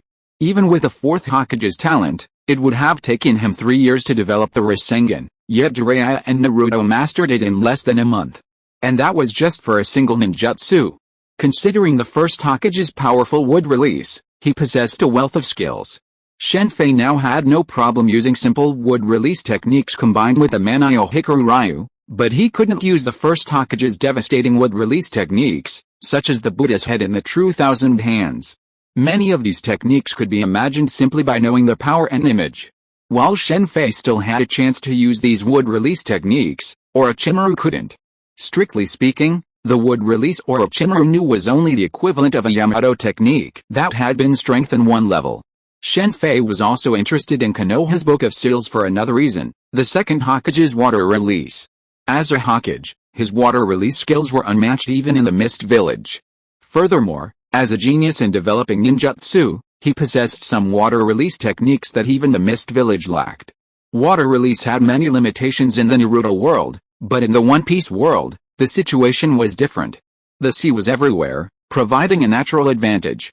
It was only because the second Hokage died early that Orochimaru and the fourth Hokage would not have been able to further develop the impure world reincarnation and flying thunder god techniques. Since it was the Chunin exam, the candidates had to be prepared. After a selection process, Orochimaru chose the same sack and stirrup trio as in the original story. These three were considered the elite Genin of the Sound Village, lured to his side by Orochimaru's personal offer of power. The name Sound Village wasn't a random one. Many of its ninja excelled in sonic attacks, including Tayuya, one of the 4 sound ninjas, who excelled in flute-based illusions. The 3 participants in Konoha's joint Chunin exam also focused their strengths on sound. Sonic equipment, a byproduct of Orochimaru's extensive research, while not particularly powerful, was a valuable asset for Genin and Chunin-level ninjas. This type of equipment actually existed in the One Piece world, as evidenced by the now-defunct Blackbeard Pirates fighting champion, Barges. 2 years later in the original story, he possessed a sonic arm guard on his right hand that enhanced his attack. While both were sonic weapons, their emphases differed. Orochimaru's focused primarily on illusion, while Badger's focused on enhanced physical destructive power. Are you interested in returning to Konoha? As the 3 chosen from the Sound Village prepared to depart, Shen Fei approached Sasuke and informed him of the joint Konoha Chunin exams and Orochimaru's potential attack. Okay, after some consideration, Sasuke immediately nodded in agreement. Do you want me to capture Danzo and hand him over to you? Shen Fei continued, noting Sasuke's indifferent expression. No need. I told you I'll deal with him personally, whatever you say. For Shen Fei, dealing with Danzo would be easy. But Sasuke was incredibly stubborn and insisted on personally taking down Danzo to avenge his parents. Shen Fei could only let it go. After all, Danzo wasn't a big deal, letting him live 2 more years wouldn't be a big deal. Let's go take part in Konoha's Chunin exams. After receiving documents from Orochimaru proving he was representing the Itagakure Genin, Shen Fei, Sasuke, Karin, and Toss headed for Konoha. To enter Konoha, one must have a hidden identity. Shen Fei had originally planned to disguise himself with Sasuke as merchants or tourists. The joint Chunin exams attracted many outsiders to Konoha, presenting a prime opportunity for infiltration. Indeed, many ninja from other villages took advantage of this opportunity.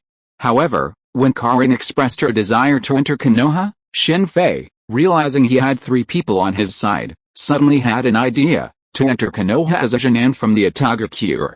Orochimaru was surprised Shen Fei was so interested in a mere Chunin exam, but he still provided his identity. The Chunin world of ninja began with the 5 great ninja villages, typically held twice a year. These were internal examinations within their own villages. The joint Chunin exams are held only every 5 years and are the most challenging of all. This is because the ninja compete not against their own village, but against other ninja villages, a life or death battle. The Chunin exams typically consist of 2 parts, a written exam, a preliminary round, and the main competition. Daimyo, village chiefs, and wealthy individuals from various countries don't care much about the preliminary rounds, only attending the main competition. There's a 1-month gap between the preliminary rounds and the main competition, allowing those who pass the finals to prepare. After all, facing daimyos, chiefs, and wealthy individuals from various countries, the competition must be exciting. Toss and the other 2 were unaware of the identities of Shen Fei and the other 2. They only knew that they were Genin from the Sound Village, like them. Therefore, even though they were both heading to Konoha, the 2 groups didn't travel together. Shen Fei took this opportunity to take Sasuke and Karin on a stroll. Big fat sheep, you know her too, but it's a shame you're too late. She passed away a few days ago. Along the way, Shen Fei entered every casino he came across, not to gamble, but to see the gambling world's famous big fat sheep in the lobby. Needless to say, who is this big fat sheep? It was, of course, the future 5th Hokage, Tsunade. Although he had gathered intelligence on the big fat sheep, he had no chance of meeting her. Shen Fei had no idea where the town where Naruto and Jiraiya would meet Tsunade was. The Fire Country had so many casinos, It was difficult to predict where Tsunade would appear. Sometimes, to avoid gambling debts, she would go into hiding, only reappearing after paying them off. Fortunately, Tsunade possessed exceptional medical ninjutsu, allowing her to profit from it, otherwise, she would have been bankrupt long ago. Do ninjas always follow the rules? They could easily cheat with chakra. Regarding Tsunade's invariable losses, Shen Fei could only praise her good gambling habits, otherwise, with her mastery of chakra, cheating would be easy. As the first round of the Chunin exams approached, Shen Fei gave up on looking for Tsunade and, along with Sasuke and Karin, quickly headed towards Konoha. Speaking of which, cars and other forms of transportation are so difficult to invent. Why aren't there bicycles? Ninjas don't need them, but ordinary people do. As they made their way towards Konoha, the streets were bustling with people, most of them bound for the joint Chunin exams, many of them merchants carrying large quantities of merchandise. Karin had been observing the surroundings with interest, but then she immediately hid behind Shen Fei, her body trembling. Ninjas from Kusagakure, Karin's gesture immediately drew Shen Fei's gaze to the cause of her distress. 6 masked ninjas, wearing Kusagakure forward protectors, were on the road. Although Kusagakure had suffered heavy losses at the hands of Shen Fei, the village had survived and, of course, would not refuse Konoha's joint Chunin exams. It was merely sending 6 cannon fodder to die, and Kusagakure didn't care. What a coincidence today. Continuing on, Shen Fei soon spotted 3 more familiar faces. Inside a roadside pavilion offering rest, a prominent figure stood out. Because of his presence, the pavilion, which could normally seat over a dozen, now only had 3 people. Calabash brothers. The people in the pavilion were none other than the Calabash brothers, no, Gaara and his sister Gaara. Gaara sat with his eyes closed, while his older brother and sister cautiously watched their surroundings. When Shen Fei looked over at them, she was naturally noticed. Temari was momentarily stunned upon seeing Shen Fei, but then her gaze shifted. Traveling to Konoha to take the Chunin exams naturally required disguise. Shen Fei, though disguised, remained a handsome man. As for Sasuke, his disguise had transformed him into an ordinary appearance.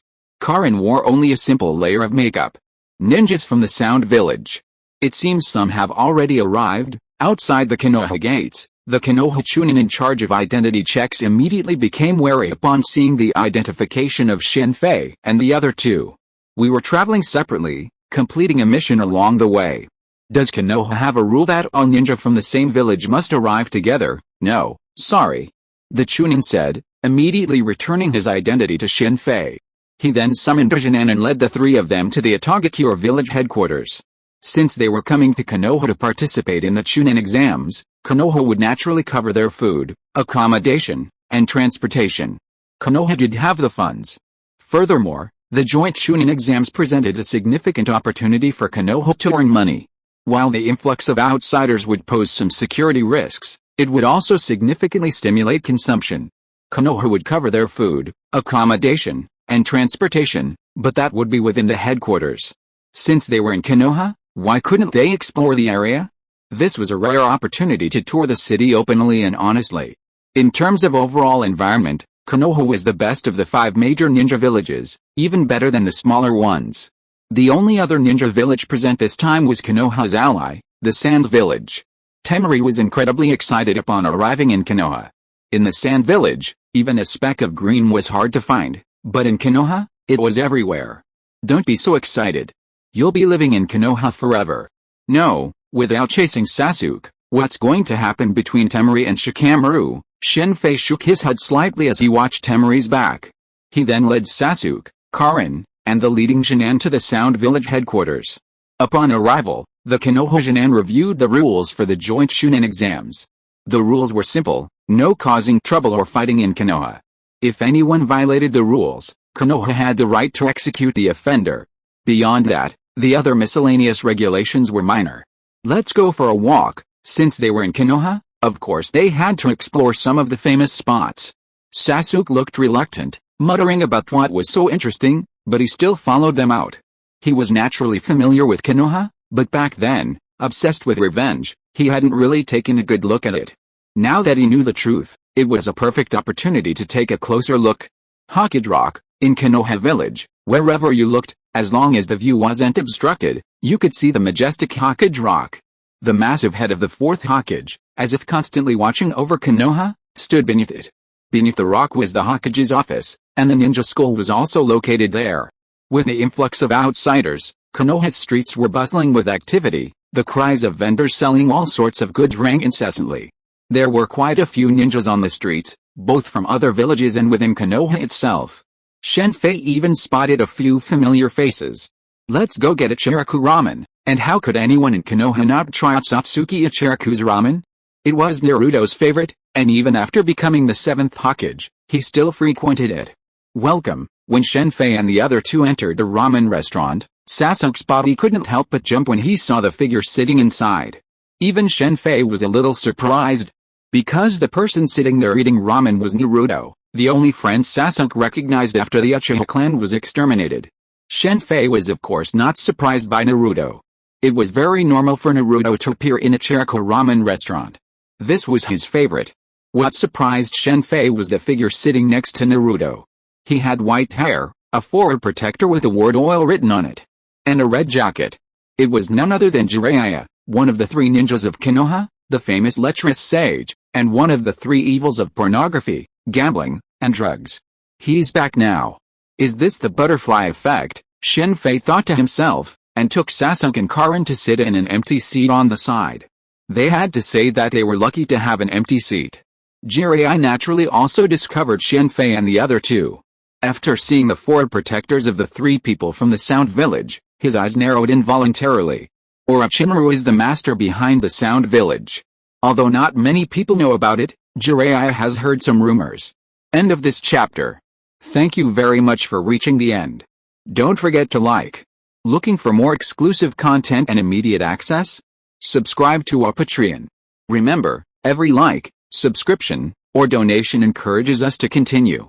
Thanks to everyone. See you in the next video.